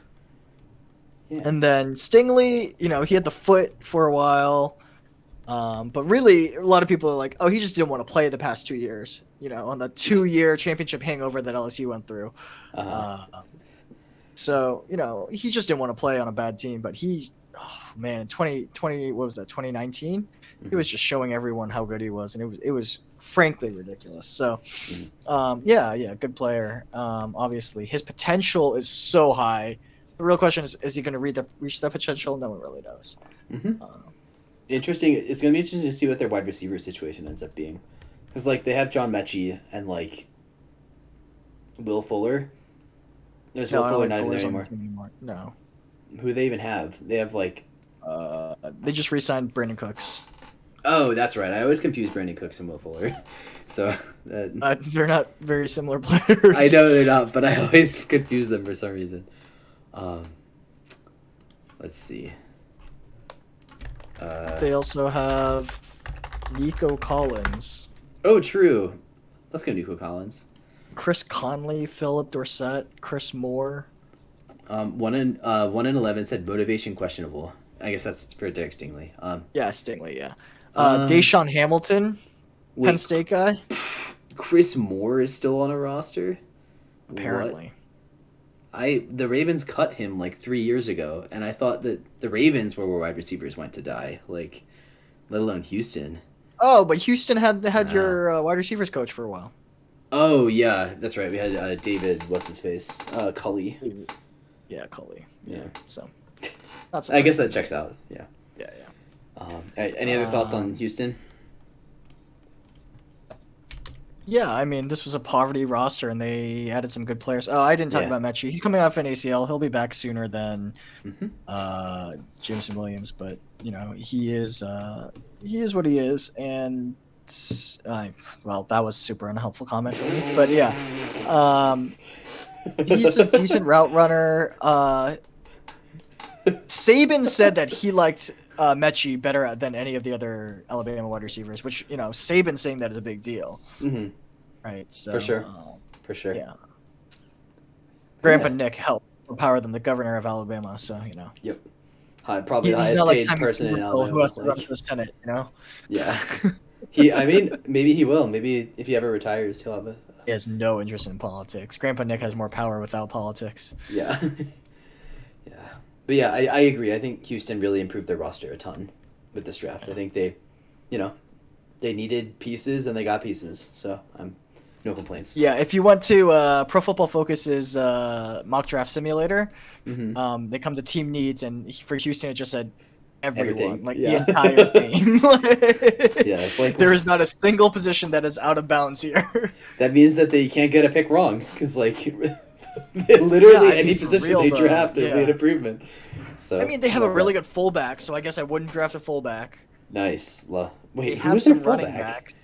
Andy Janovich. Oh, okay. Sure, I guess. I like Andy Janovich a lot. Marlon Mack, Rex Burkhead, Damian Pierce, Dare Ogunbowale. Marlon Mack is on that team. Royce Freeman, Darius Anderson, Scotty Phillips. Wow. It's not a good running back room, but it's bodies. Yeah. That is a running back room. Their corners now with Derek Stingley are Lonnie Johnson from Kentucky, the big boy. Mm-hmm. Desmond King, Isaac Yadom, not terrible. Yeah. Mm-hmm. Terrence Brooks, Jalen Petrie, Eric Murray. Yeah, they definitely improved their team. Steven Nelson. Titus Howard's not the worst. Howard, who's Howard? Titus Howard, left tackle. Oh, Titus Howard. Yeah. Oh, I was on defense. I was not. Oh, sorry. I'm just thinking of players that are not replacement level. Oh, I mean Laramie Tunsil. Yes, Laramie Tunsil as well. AJ Khan's not bad, although he's on the older side now. Imagine Farrell being Brown, as bad as the Texans with such good tackles. That's just wild. Titus Howard's not good. I won't say he's good. Okay. He's above a replacement level, right? I'm not saying he's a Pro Bowler, but he's. I don't know. Debatable. He hasn't developed quite as fast as they wanted him to for drafting him in the first round out of Alabama State, but Sure. Okay. Good to go with Houston? Yep. Okie doke. On to Indianapolis. Go ahead. Guy Jelani Woods, Nick Cross. I don't know. I don't really have much to say about this. I think I like how they were just Mo Alley Cox isn't enough. We need Jelani Woods. We want to have 7 offensive linemen on the field. Yeah. We want so many big players. We want so many tall tight ends where it doesn't even matter where we throw the ball. They'll just catch radius it and call it a day.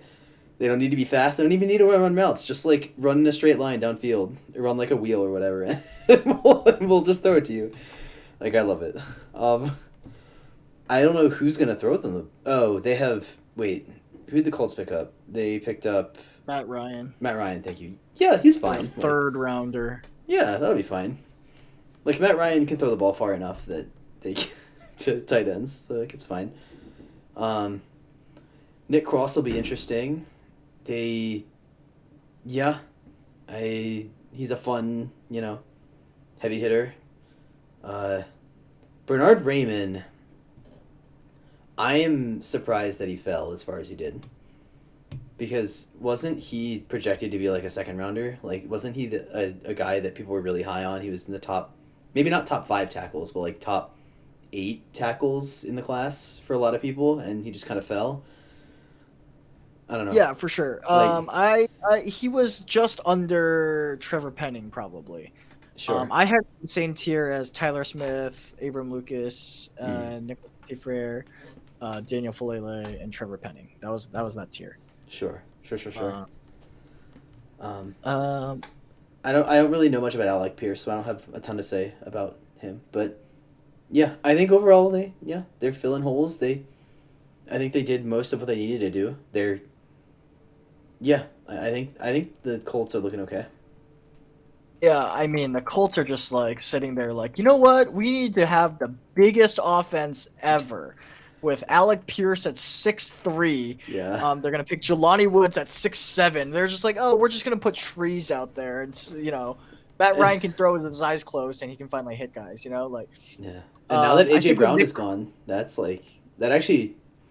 AJ Brown was never on the Colts. I meant from the Titans. Now that AJ Brown is gone from the Titans, that might actually be enough for for the Colts to win the AFC South. Because I don't know about that, but yeah. I mean, so with Nick Cross is a little bit undersized. I think they saw a little bit of Bob Sanders in him. Mhm.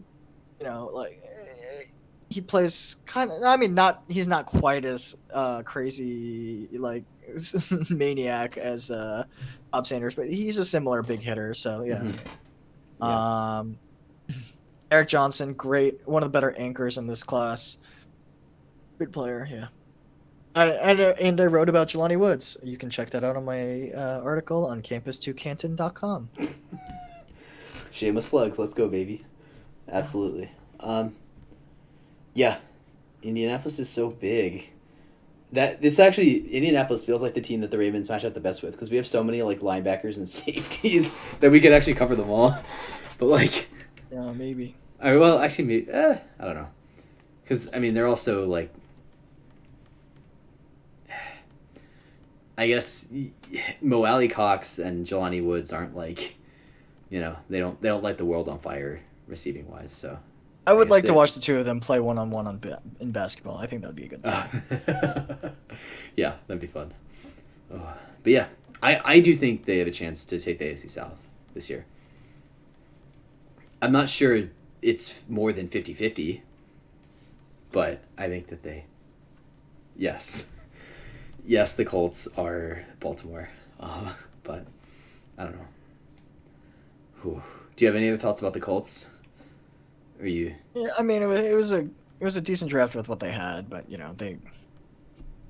Yeah, a lot of mid-rounders. It's interesting, but. I mean, this draft had a lot of mid-rounders. It probably had like 4 rounds worth of second and third round kids. So. Right. Ooh. All right. Anything else, or are you good to go? Good to go. Okay. Tennessee.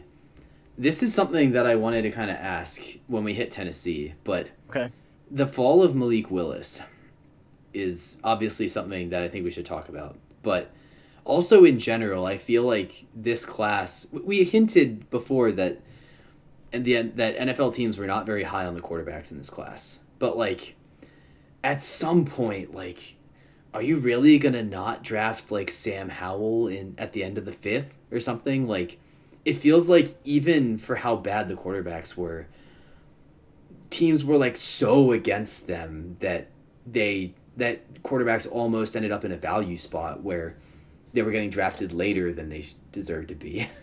And I think that's what happened. Like, I think Ritter is not going to be a future starter. Willis, not a future starter. Like, they realized these guys aren't starters, and so what they did was they took them where you would take high-end backups, which is what they are, right? Like, Malik Willis maybe has the ceiling to be a starter. He has a good arm. You never see the arm because he's always running for his life behind the Liberty offensive line. Right. He's just like, he has no problem. As soon as he sees someone in his face, he's gone. He's running. Like, there's no stopping him. He's not looking up to throw the ball because he has no need to. Yeah. But yeah, this quarterback class was not good. I thought, I'm with you. I thought they would go in the second, honestly. They didn't, and frankly, maybe if you go just strictly by data, maybe better for them because second round quarterbacks have like the lowest hit rate out of any round of quarterback in the NFL ever. So there's that. But the Titans had a decent pick. I like the way the Titans draft. I think I value players kind of similar to them. They have a lot of fun players. First? Yeah. Oh, I don't know. I guess you go ahead. I've gone first a couple times. You go ahead and. So they drafted 2 Maryland kids. Yes. That's first. Yes. Chance Campbell. Chance Followed Campbell. DJ Durkin down there, but okay. Yeah. Don't get it. And for anyone watching, let's get this straight. Chance Campbell's a Maryland kid. He's not an Ole Miss kid. Like he's a Maryland kid. He can say he's an Ole Miss followed kid, a but problematic coach, but he's a Maryland kid. Yeah. Yeah, he's a Maryland kid at heart. Kyle Phillips is their new Adam Humphries. Yep. He's okay. He's not quite as athletic, but people got real lazy with the player comps. They're like, this kid is like Wes Welker, and it's like, is it because he's white and plays the slot and he's kind of short? Like, people are just getting lazy with it. So like Cole Beasley, like Wes Welker, like yeah. Julian Edelman. I don't know. Chig is fun. I wrote about him in my article in Campus Camp. Chig is a yes. Chig is a fun player because he's short for a tight end. He's only 6'2", but he's built like real thick. And so like some people were saying you might as well just move him to fullback at that point. He's not the greatest blocker, but like he was also the fastest tight end in class. Like so there's something to be said about Chig where he's freakishly athletic, will find the hole in the zone. The problem is in college he had just up and down production everywhere. One game he would have 0 catches and no one knows where he was. The next he would have 2 catches for 9 yards and everyone's like, okay, what have you been doing? And then the next game he would pop up for 12 catches against Penn State and it's like, oh, what happened? And so part of that is Talia's problem, that he just panics a lot of the time. But part of the problem is Chig struggles against faster guys, but can overpower a lot of the weaker guys. He's good usually for at least one broken tackle on leaks. Chig's a good player. Yeah. Hassan Haskins, I did not have him nearly this high. Yeah. He's a hard runner, but he's not a power runner, if that makes sense. He does nothing particularly well. He's okay at a lot of things, but he does nothing particularly well. Malik Willis we already talked about. Nicholas Petit-Frere has the worst anchor I've ever seen in a tackle that big. He always gets pushed back, and it was bad. And luckily, C.J. Stroud is mobile enough. He's just always stepping out of the way, so it was fine. But yeah. Roger McCreary, interesting. Hey, we stand by our Terrapin bias here. Yeah, we stand by. We own up to it. We know. This is a Terrapin show. Roger McCreary is an interesting player. I really liked him a lot.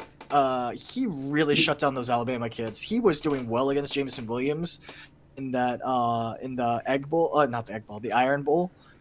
He was doing real well against Jameson Williams. 6'1" kid. We expected a lot longer arms out of him, but he only has 30-inch arms, or maybe even shorter, 28, 9.5 or something.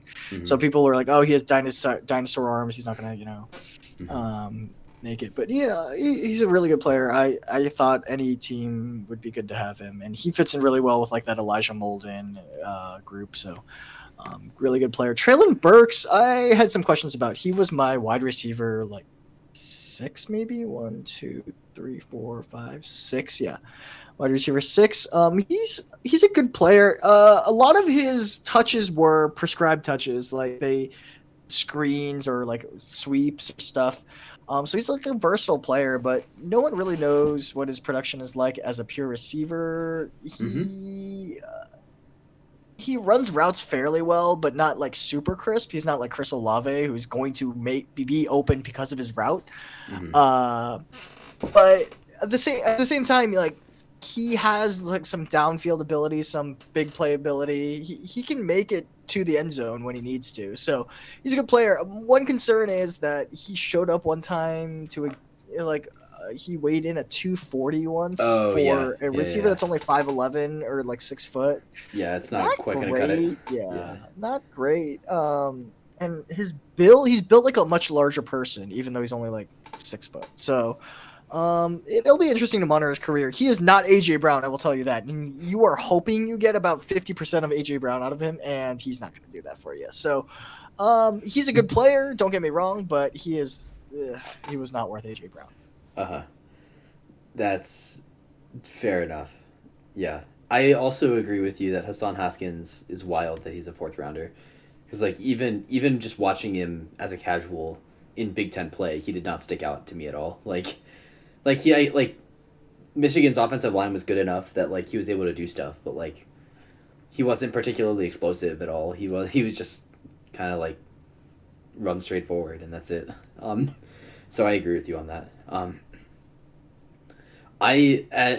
Despite being a UCLA guy, I really don't know enough about Kyle Phillips, so I'll have to look him up. But he's a pretty decent route runner. He was often coming underneath Greg Dulcich's routes, so he was a beneficiary of that. But yeah, Hassan Haskins was my 27th ranked running back, so take that as you will. Yeah, that's a good way to put it. 1 on 11. He just kind of did what he needed to do, and that's kind of it. I don't. I mean, he'll score. You give him a touch inside the 5-yard line, he will score, but it won't be because he's powering over someone. He'll just kind of find a way in there, you know. Like fall forward, and that's it. Right. Yeah. I mean, I think the Titans had, like you said, a very Titans draft, but we'll see how it turns out for them. I don't know. It's going to be interesting seeing what Julio Jones does by himself on the Titans. That's kind of funny, but... I don't think even Julio's on that team anymore. Wait, where did Julio end up? Where did he go in the offseason? I need to check, but I think Julio left too. I know, I've been having trouble keeping up with roster moves this offseason as well, but I think receivers are Traylon Burks, Nick Westbrook-Ikine, and Robert Woods. And Racey McMath from LSU. Des Fitzpatrick from Louisville. Kyle Phillips. Guys, even I don't recognize. That is not a good wide receiver room. Yeah, unless that's not what they want to do, right? They're going to give 200 touches to Derrick Henry, so yeah. It's like more it's than 200 fine. touches. What am I thinking? They'll give him like 400 touches over the year. So like yeah. I think unless I'm seeing something. Oh, he got released by the Titans, so I don't think he has a team yet. He hasn't been, according to his Wikipedia, he hasn't been picked up by a team yet. Bring him to Baltimore, baby. Let's go. I don't think you want him. He is broken. Is he? Aw. But is he a better player than like James Prochet, Tylan Wallace? Yeah, he is, but he's a broken player. Yeah. Okay. You're getting a shadow of what he used to be. I mean, I agree. I'm not expecting him. I'm not expecting 2015 Julio. Like I'm not expecting that. But, mind you, he's always been injury prone. He showed up at the combine with a broken foot, if you remember, and still ran a 4.340. And that's why he got drafted in the top 10. Yeah, but yeah. That was wild. the first year they actually put GPS trackers in the combine uniforms. Nice. Good for NFL. Keep it up. All right. Do you have any more thoughts about the Titans, or are you ready to move on to our last NFL team? I'm ready. Okay. And last but not least, the Jacksonville Jaguars. And before we save some jobs. Yeah, before we talk about any picks, I got a kick out of there was a virtual banner that said "Stay home strong" or "Stay home, stay strong," which was like a COVID based ad campaign, but I think it makes sense for the Jags in general anyway. So I figured I'd put that on there just for funsies. But okay. But regardless, yeah, they had a crazy draft. Despite what I said earlier, like I think Trevon Walker's like, yeah, I think he's fine as the first overall pick. Devin Lloyd is insane. Like, love that. Luke Fortner is he was like the third best center in the class probably. Like, he's solid. I heard did not have him as high as third, but I had him fourth. Okay. Well, I mean, you had like Alec Lindstrom third or something, right? So. No, I had Cam Jurgens third. Oh, okay. I heard really good things about Chad Muma. I heard he's what did I hear about him? He's another athletic freak, yeah. Yeah. And then between Snoop Connor, Gregory Jr. and Monsarek Brown, I don't really know much about the last three, but yeah, they filled a bunch of needs. They don't have a tackle, which is okay, I guess. Trevor Lawrence is a consummate professional, so he'll be okay. as long as he doesn't die behind that offensive line. But so it goes. Well, corners. I have a soft spot for defensive backs out of Wichita Baptist. Throwback to Cliff Harris. Let's go. Mm-hmm. But Snoop Connor, he's kind of an all-around guy. He's not quite as explosive as like Jerry and Ely in terms of like speed and quickness and such. Chad Muma, another one of those athletic freak linebackers. He's really fast. He probably could work on his drops a little bit, but like he's decent enough in coverage as well. Luke Fortner, I loved Luke Fortner watching his tape. Kentucky center. He's just he was really good. 6'4" center, so he pops off the tape because no center is 6'4" in college. Mm-hmm. Just huge kid, and played really well. He's a smart kid and makes his calls correctly and such. Really big fan of Luke Fortner, and he's going to fit well in that offense. I think with that pick alone, Doug Peterson saved a lot of jobs. Chad Muma also shows that they might not be in love with Miles Jack that much anymore. Devin Lloyd is interesting. He's older than Tremaine Edmonds, who was drafted like 3 years ago. Sure. He's like 23, almost 24. Like he's an older prospect, but obviously we've seen what he can do on tape, and like it's pretty exciting. Scoop and score guy. He can drop super long arms. You can just tell he's like touching halfway down his thighs when he's just standing straight up. Big guy. He's like 6'2", 6'3", maybe. Bigger guy. Like, he's an exciting guy. Trayvon Walker, obviously. There was a lot of hype coming through like late, although Dane Brugler was on it like a month and a half ago. So, Trayvon Walker, as it came closer, it was more and more obvious that he was going to be the first overall pick. But they definitely saved a lot of jobs here. Like Balky was thinking of Alden Smith when he picked Trayvon Walker. And a huge fan of Luke Fortner. I loved watching Luke Fortner. He was a player. Yeah. Well, I don't really have anything more to say about the Jags. Is there anything else that you in particular want to comment about Jags-wise, or do we want to just go through some wrap-ups and what do you think? Yeah, let's wrap this thing up. Okay. we went through all 262 picks here, so we did. Some of them multiple times. Okay. Yeah, thank you so much, 1 and 11, for sticking with us this whole time. No, I like blood times better than good times, so it's good. Let the blood times roll. Yeah. I guess before we go, do you want to say who some of your favorite drafts were from or something? I don't know. I mean, I think the Jets saved a lot of jobs. I think the Jaguars saved a lot of jobs, and the teams that are good at drafting generally drafted well. Like I don't think there were any surprises. The Cowboys, have good scouting department, but their early picks are always influenced by their front office or their front office folks. And it was funny watching the Cowboys stream because right as the 5th round started, the Cowboys had 4 5th-round picks, and so you could see Will McClay, the director of player personnel, vice president of player personnel, just stand up in front of everyone. It's like, okay, you gotta listen to me. This is what we're gonna do. And like you can't hear what he's saying, but it was just very clear. It was like, today's for the scouts, and we're gonna run this thing today. That's really funny.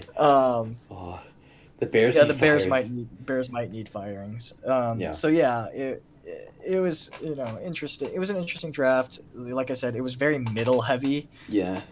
Which was not what we're used to from the past couple of years. So it was interesting. I'm ready to go to sleep tomorrow. I will. Yeah. Wake up in 12 hours and.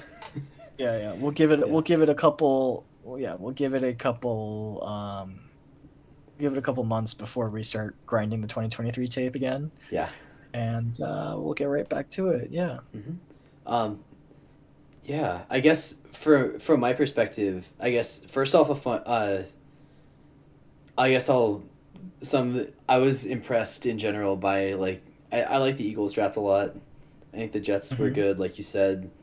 Lions was kind of top heavy, but the top was like really heavy. Very good.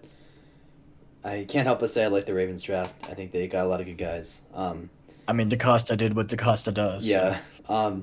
I think Houston was sneaky good as well. I liked a lot of those drafts.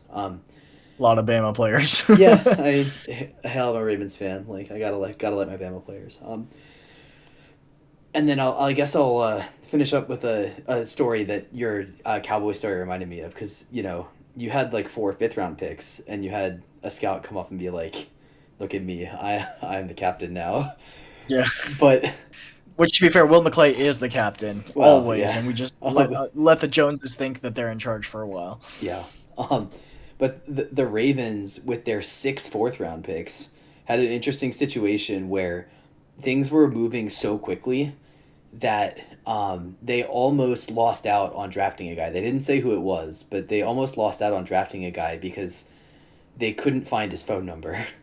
Because they phoned his agent, and the phone number that they got for the guy was for his agent.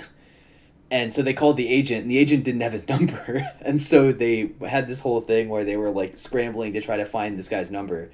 And apparently they were literally like, yeah, if we didn't find his number in time, then we literally wouldn't have drafted him and hoped that he would have fallen to us a couple of picks later. And it's like, I didn't know that was a thing. Like, is that really a thing that you technically have to call the person to draft No, them? you don't have to, but like you'd like to know that they're at least alive. Like, Sure, I guess. Has happened before. That's fair. That's fair, I guess. But yeah. Broadus was actually telling a story today about how back in like the 90s or whatever, they drafted a guy without even knowing he was alive because he was at the movies back before people had cell phones. And so Nice. they just drafted him like, oh, well, like, I guess we're drafting him anyway. That's funny. But yeah, those things happen and things move quickly on the back end, but we on the fan side never see. Yeah, Terrapin basketball too. I was talking about the kid from Nebraska though. I forget his name, but he was a 3rd-round pick. But yeah, I guess Len Bias was a much higher pick. Mm-hmm. Yeah. What was I saying? The guy at the movies, who they didn't know when he was alive when. Yeah. So things move very quickly on the back end, but on the front end, for us like fans and stuff, we don't see it. And who was it? Jesse Fritsch from Rise and Draft Scouting was talking about how even with it when it comes to like something like injuries, us fans, I guess we're fans even though some of us like write about this for a job. But we only see about 10% of the injury information and trade discussions and such like that. And right. we try to extrapolate to find what it actually means. But at the end of the day, we have no idea because, Nakobe Dean dropped probably 3 rounds later than he should have just because of a pec issue that apparently someone said he declined surgery on, but then like he came out and said there's no problem with the shoulder and the pec. So, things happen and none of us have any of the information. So it's interesting sometimes to see what happens back there. Yeah. Mm-hmm. But yeah. I feel good. I think this was good. Yeah? Yeah. Yeah? Well, we're hitting right about the 4.5-hour mark. Yeah. I think we thoroughly exhausted this draft conversation. But it was awesome doing this show with you. Thank you so much for coming on and taking 4.5 hours out of your busy schedule. 1 in 11, thank you so much for sticking with us this whole time. Like, we really appreciate you being here and being involved in the chat. That's good stuff. We loved having you. We loved your questions and your comments. I guess. Oh, thanks. Thank you so much. Yeah, I think he was pretty informative. I just tried to keep up. I try to keep up with him. But I guess before we go, do you want to plug anything? Yeah. So I've contributed a few articles to Campus to Canton. So check me out there, campustocanton.com. And you can follow me on Twitter at PKJBLee. Do you want me to put it in the chat? Like PKJBLee? Is that? Yeah, I mean, okay. Yeah, you can. Yes. That's it? Is that the? Is there anything more than that? Is it just PKJP? Nope, that's the entire thing. Yeah. Okay, there it is. But I misspelled it. I'm stupid. Oh baby. JB Lee. Nice, we're in there. Okay. Yeah. Yeah. That's pretty much all I got. Okay. Yeah. Yeah. I guess for me, so despite the fact that we're doing sports today, I don't normally stream sports stuff. We Barnabas and I have talked about potentially doing a sports show. But like once a month or something. But I mostly stream Catan and Rocket League. So if you have any interest in Catan or Rocket League, I stream on Tuesdays, Thursdays, and Fridays, and sometimes Saturdays. But yeah, so hit me up. Yeah, I confess. Wait, what? Oh, okay. But yeah, do you have any more thoughts before we wave everybody goodbye? Or are you? Yeah. I mean, thanks for having me on. This was fun. Yeah, this is super fun. I guess people get to see what we talk about anyway for about 4.5 hours. Yeah. We just put it in show form this year, so Yeah. really glad, and let's do it again next year. Yeah, good stuff. Thank you, All right. I'm not quite sure I follow your last comment 1 and 11, but regardless, we appreciate you being here. Thank you, everyone. Have a good night. Bye bye.